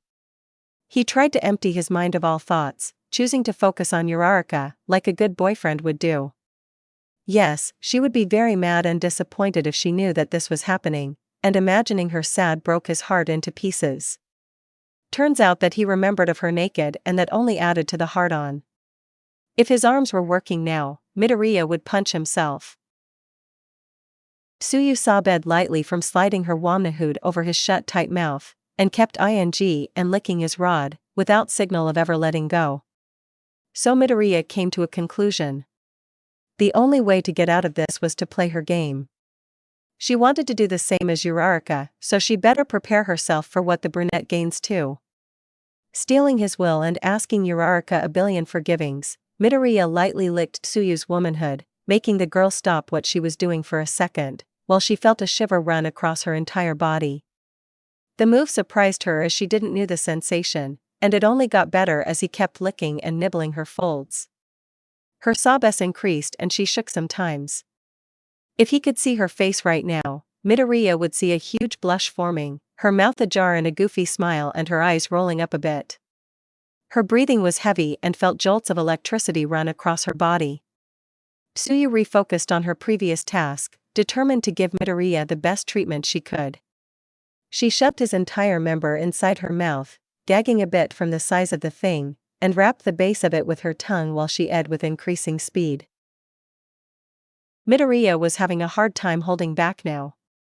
He thought that if he managed to make her manhood liquid before him, she would just leave him, but she got the hang of this.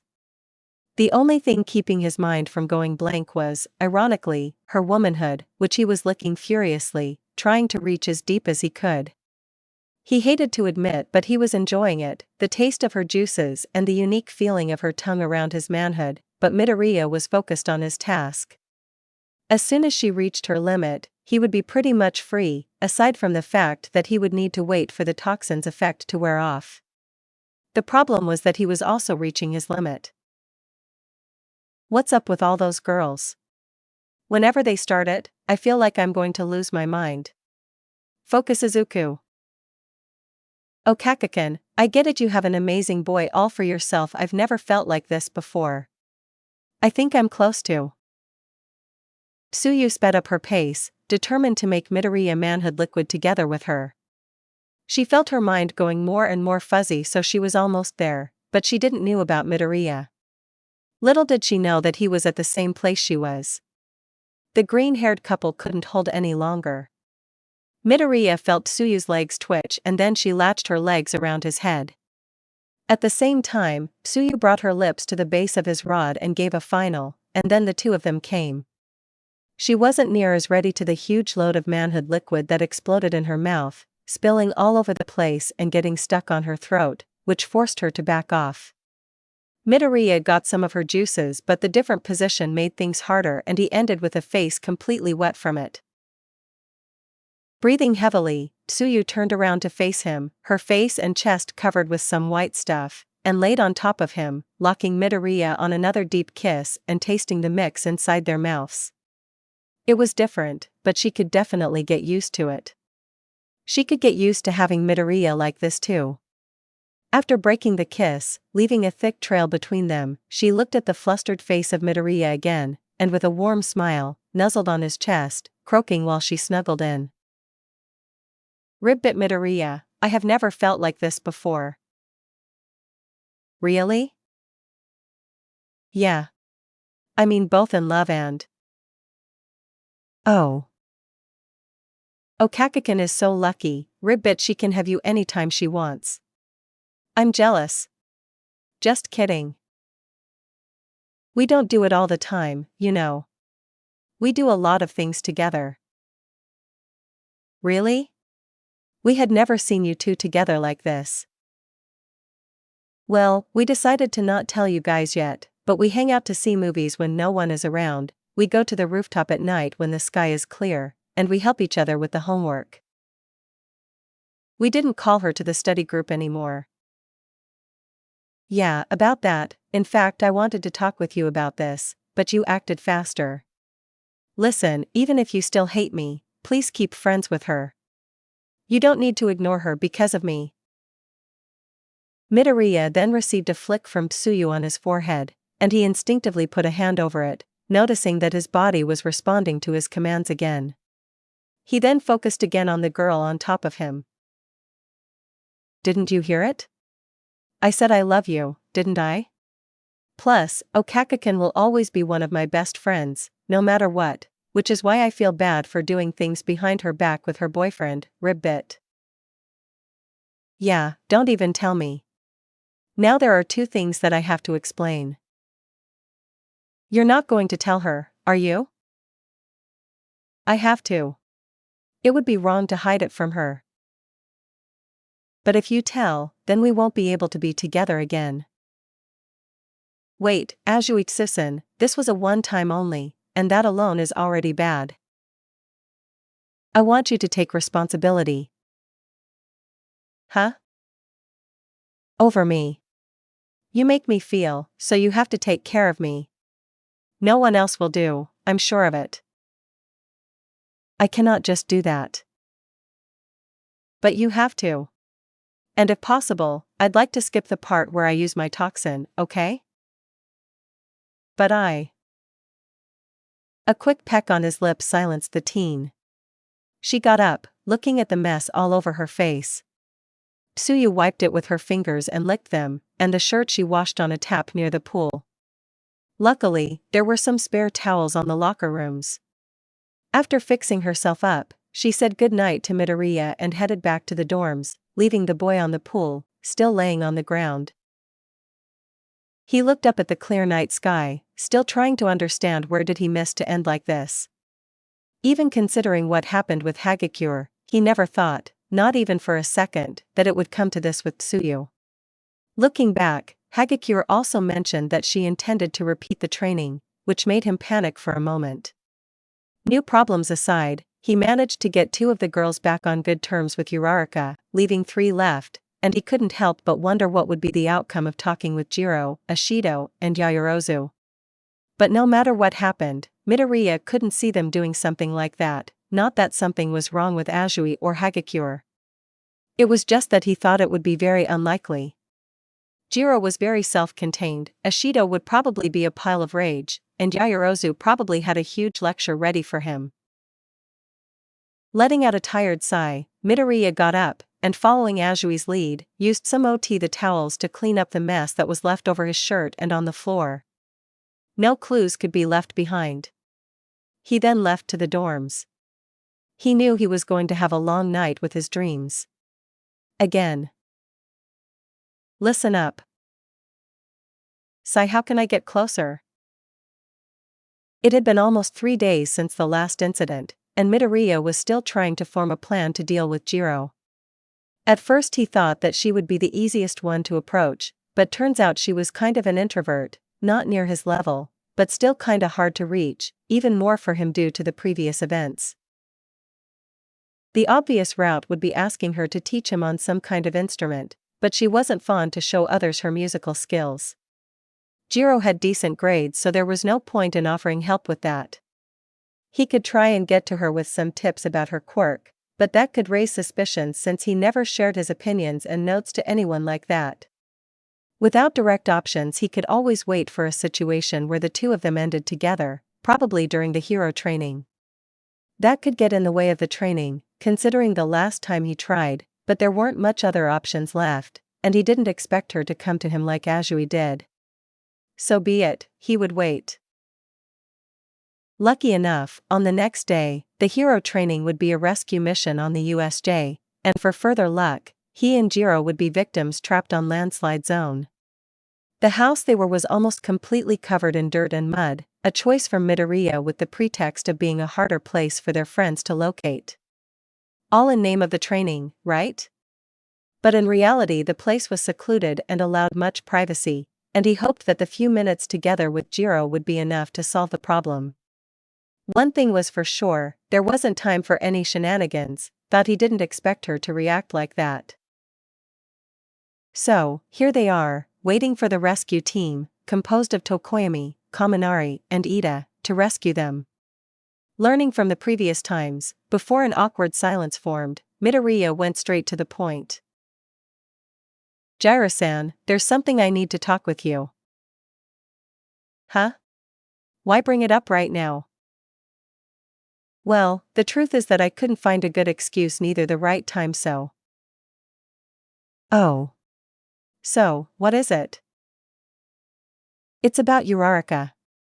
I know things got out of hand, but ultimately you guys had been acting different around her, and I wanted to ask you to keep things like they were before.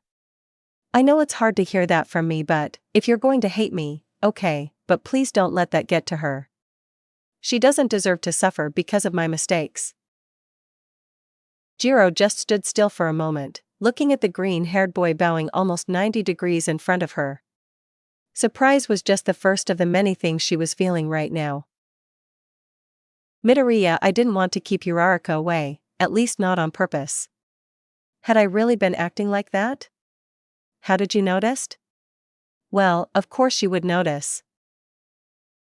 Jirro sat on top of a chunk of concrete, fiddling with her right earphone jack while she looked at the floor. She actually felt very wary whenever the brunette in question was around, and thought she didn't want to. She maintained a safe distance from Uraraka. After all, she got completely surprised knowing her so divergent other side. Then again, she never really was that close to Uraraka, and even Azui, the closest to her besides Ida and Midoriya himself, got really off guard. Jirro just didn't know how to react. That and other thoughts that plagued her mind. She looked up at the green-haired teen still bowing at a straight angle and could not help but tilt her head to the side while a small smile formed on her lips. Uraraka was right, he wouldn't harm a fly if it wasn't a villain.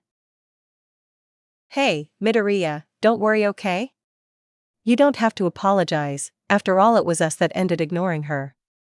We should not have stuck our noses where they didn't belong. Midoriya straightened his back and looked at her with bright eyes and a shiny smile plastered on his face. Really? That's really good.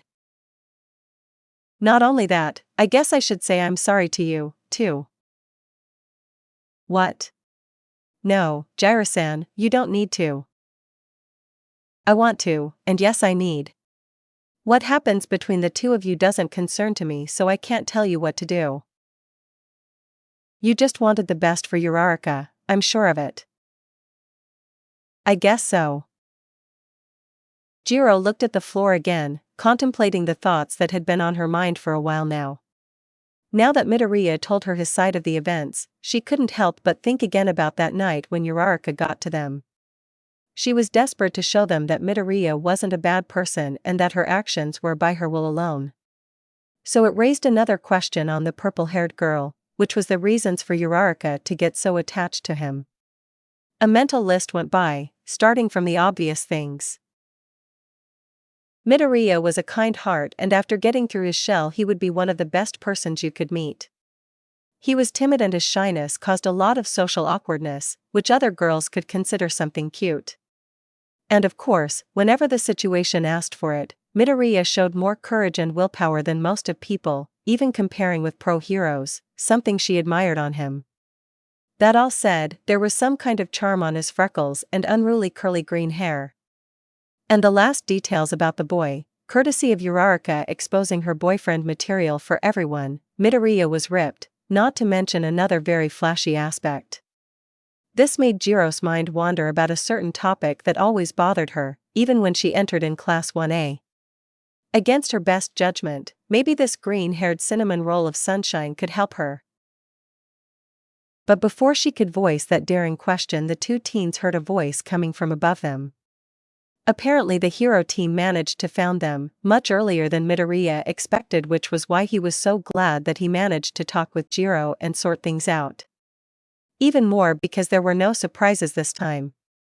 All he had to do on the next times was just going straight to the point like right now, and after solving this he would deal with his unexpected affairs. Don't worry, citizens. Stay calm and in order. We, the heroes, are going to get you out of danger.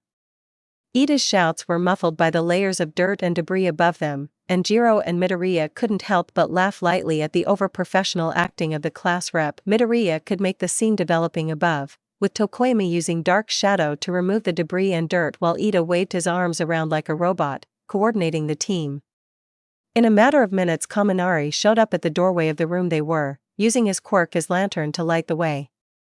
As they got out of the place, Ida made the procedures on checking their health and mental state, making sure that the victims stood tranquilized, and then carried them on his back, one by one, to the point where should be the hospital, finishing the simulation with a record time of 15 minutes. On the way back, while carrying Midoriya, he could help but notice the slight different expression on his friend's face. You seem much less stressed than lately. Something happened, Midoriya? Letting a smile form into his face, he replied to his running friend. Not much. I just feel that a weight was lifted from my shoulders. I see. Well, it sure is good to hear it. Inwardly, Midoriya was really happy and relieved to know that Jirro had not only got back in terms with Uraraka, but also forgiven him for the misunderstandings that happened. Soon enough everything would be just like it was, with the addition that he now had a girlfriend. Yeah, that's right, they could bring it to the class after these problems were solved. There was no point in hiding it since so many people already knew. Midoriya thought that even with the ice-cold treatment the girls were very nice not telling everyone about he and Uraraka, thought they kind of said that it was more because of her. What matters is the intent, right? Well then, after the end of class, Jirro quickly came to Midoriya, grabbing him by the sleeve of his training suit and making the boy turn around. Midoriya, can you meet me at my room after dinner? There's something I need to speak with you.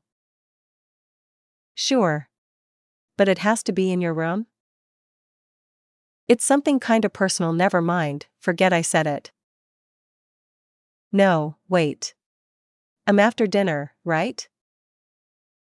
The slightly nervous girl nodded in silence, confirming her meet with him later. Midoriya nodded back and headed to the boys' locker room to take a shower and change clothes. The afternoon went on and soon the moon appeared in the sky, bringing with her the dark colors of the night and many bright stars. Right now Midoriya stood in front of Jirro's room door, frozen like a statue as he summoned the courage to keep going ahead on this. The fact that Jirro asked for him to come here made him nervous, one because it was a girl's room and they would be alone, which led to two, a sick feeling of replay, thought he didn't dare to think if Jirro would have the slightest of interest in him in other ways besides a friend and a classmate. There was enough things on his mind right now, besides, there was no way it could happen, right? Yeah.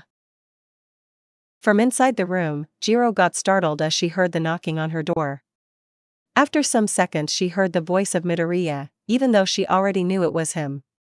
She got up from her bed where she had been sitting since dinner ended. She rushed upstairs and went to brush her teeth, for reasons not very clear to her. After that she had been just waiting until the greenette showed up. As time passed she became nervous that he would not come, but she shrugged away the feeling. After all, we are talking about Midoriya. Before opening the door she felt the urge to run her hands on her hair and fix any possible rebel strands. Her hand shook a bit as she held the knob, but she steeled her nerves and made the most normal face she could as she opened it, having a full view of a visibly tensed Midoriya.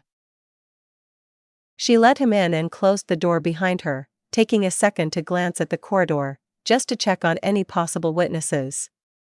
She turned back to the young pile of nerves that she called Midoriya, standing still the middle of her room as he found the carpet and the curtains a lot interesting. Jirro walked to him and put a hand on his shoulder, feeling the boy jump a bit, and made him sit beside her on her bed. There was an awkward half-minute of silence before Midoriya tried to start a conversation. So, Jirro-san, you wanted to ask me something? He decided to end it as soon as possible, so both of them could get out of that awkward situation. She hesitated a bit before she decided to speak. Well, yes. It's more like a favor. Well, if I can be useful, I'm more than happy to help. Please don't say it. So, it has something to do with school or... Jirro got up, breaking his sentence, moved to her door and locked it, then turned back, looking Midoriya in the eyes for a moment before she came back and sat on his side again, looking at the black and white chess carpet while resting her hands on her knees. On her mind she shook away all doubt and decided to just be as straight and honest as possible with the boy at her side. Her face shot up and her eyes locked into his again, her hands moved and held his, throwing Midoriya in a confused and flustered state. Midoriya, I want to ask you something, and you have to promise you will be completely honest. Okay, Jirro-san. You also can't go back after that. Right. Midoriya, do you think I am why? Jirro just stared at the green-haired teen who had a blank expression. After what she supposed was his brain resetting, his eyes focused again and she waited for her answer. Jirro-san, just to be sure, did you ask if I think you are SY? Yes. I don't know what to say. Midoriya, just be honest with me. You promised, remember? Yes, but I cannot just answer a question like that so easily. Why not? Is it that hard to see me in that way? Jirro looked really down now. She let go of his hands, her eyes staring at the ground and bed sheets again. Upon seeing this, Midoriya's instincts kicked in and he put his hands on her shoulders. Like when she asked him earlier, he acted without thinking, wanting to help his friend with whatever problems she had. It was just his nature to help others. Now, with Jirro lifting her head again and looking at him with expectant eyes, he had to say something, but he could not afford to say anything because he could end hurting her. 1,000 thoughts crossed his mind while he mentally murmured, all that in some seconds, and at the end he just said what crossed his mind while he tried to describe the girl in front of him. Jirro-san. I think you are why. Really? Yes. In a very unique way, but why without doubt? You mean it? Well, what do you like in me then? She asked shyly as she pushed the tips of her index fingers against each other and looked away, a small blush crossing her face. She wasn't expecting that answer or the contact from Midoriya at all. Well, you see, I mean, your hair looks good? My hair? Yeah, it kind of frames your face, and your eyes are really pretty, and there's these cute red marks under them so.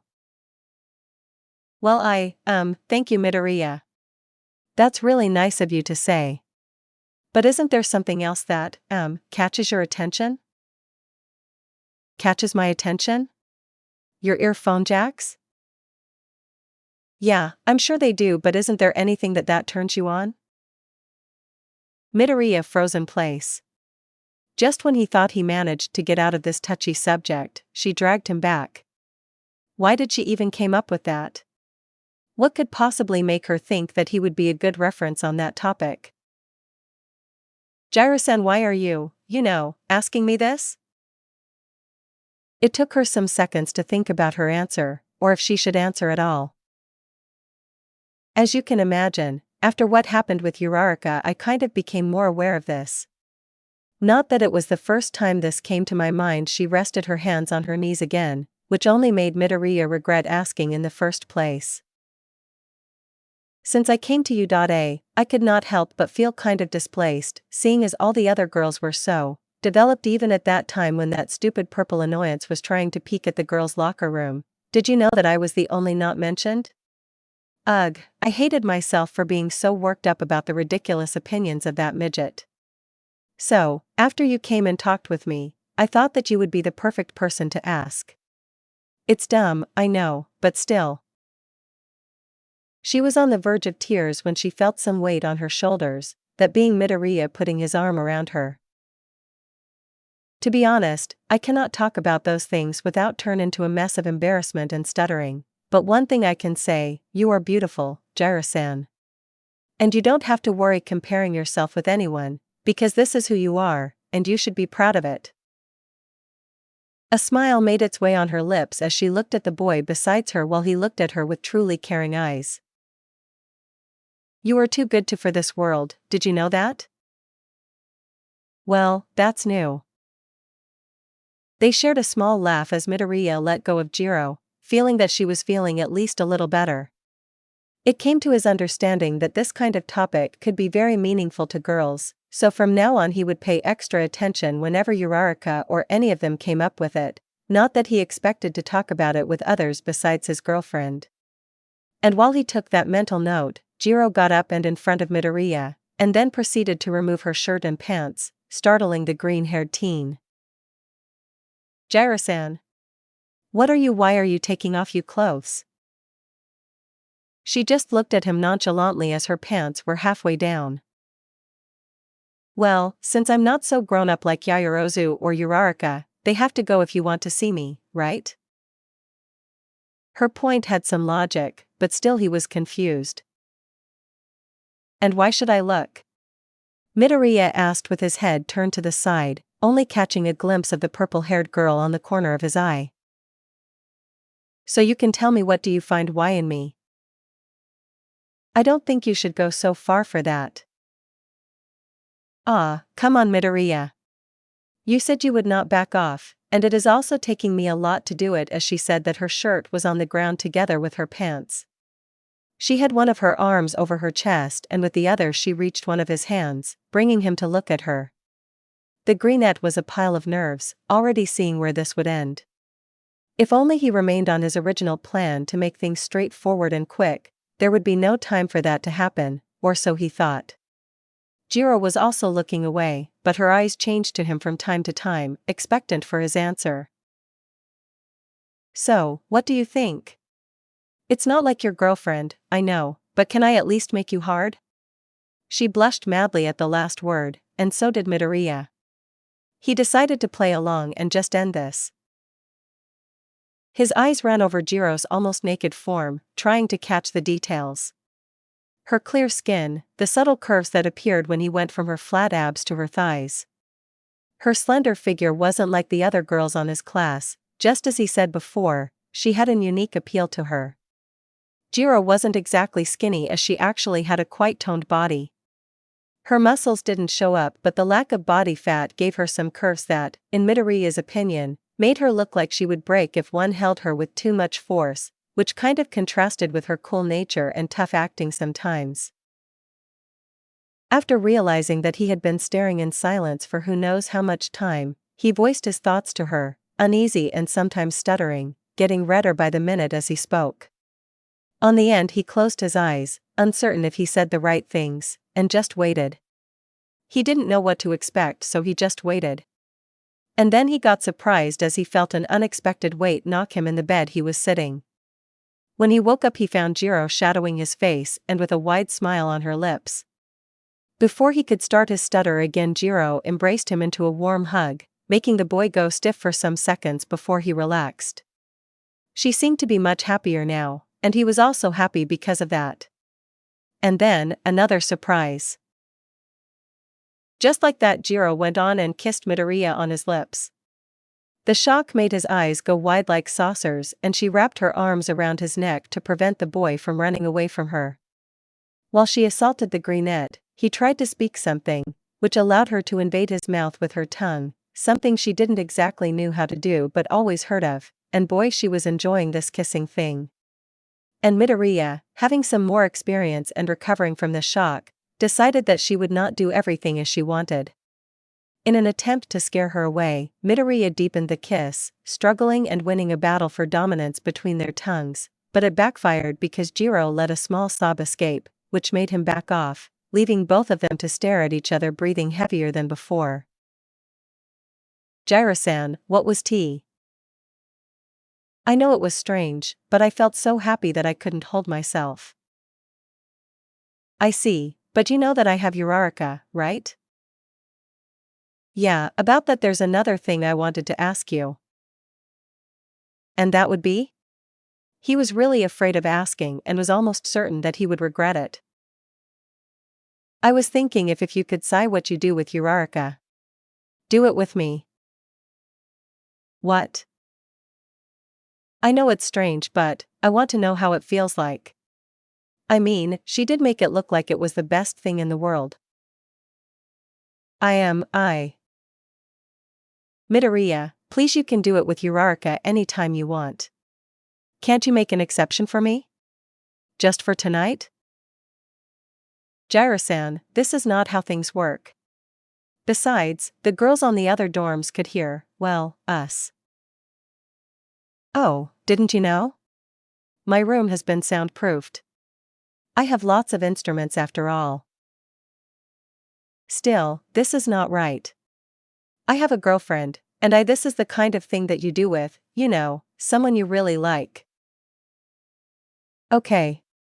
Guess I like you that much then. Wait, are you serious? Why wouldn't I be?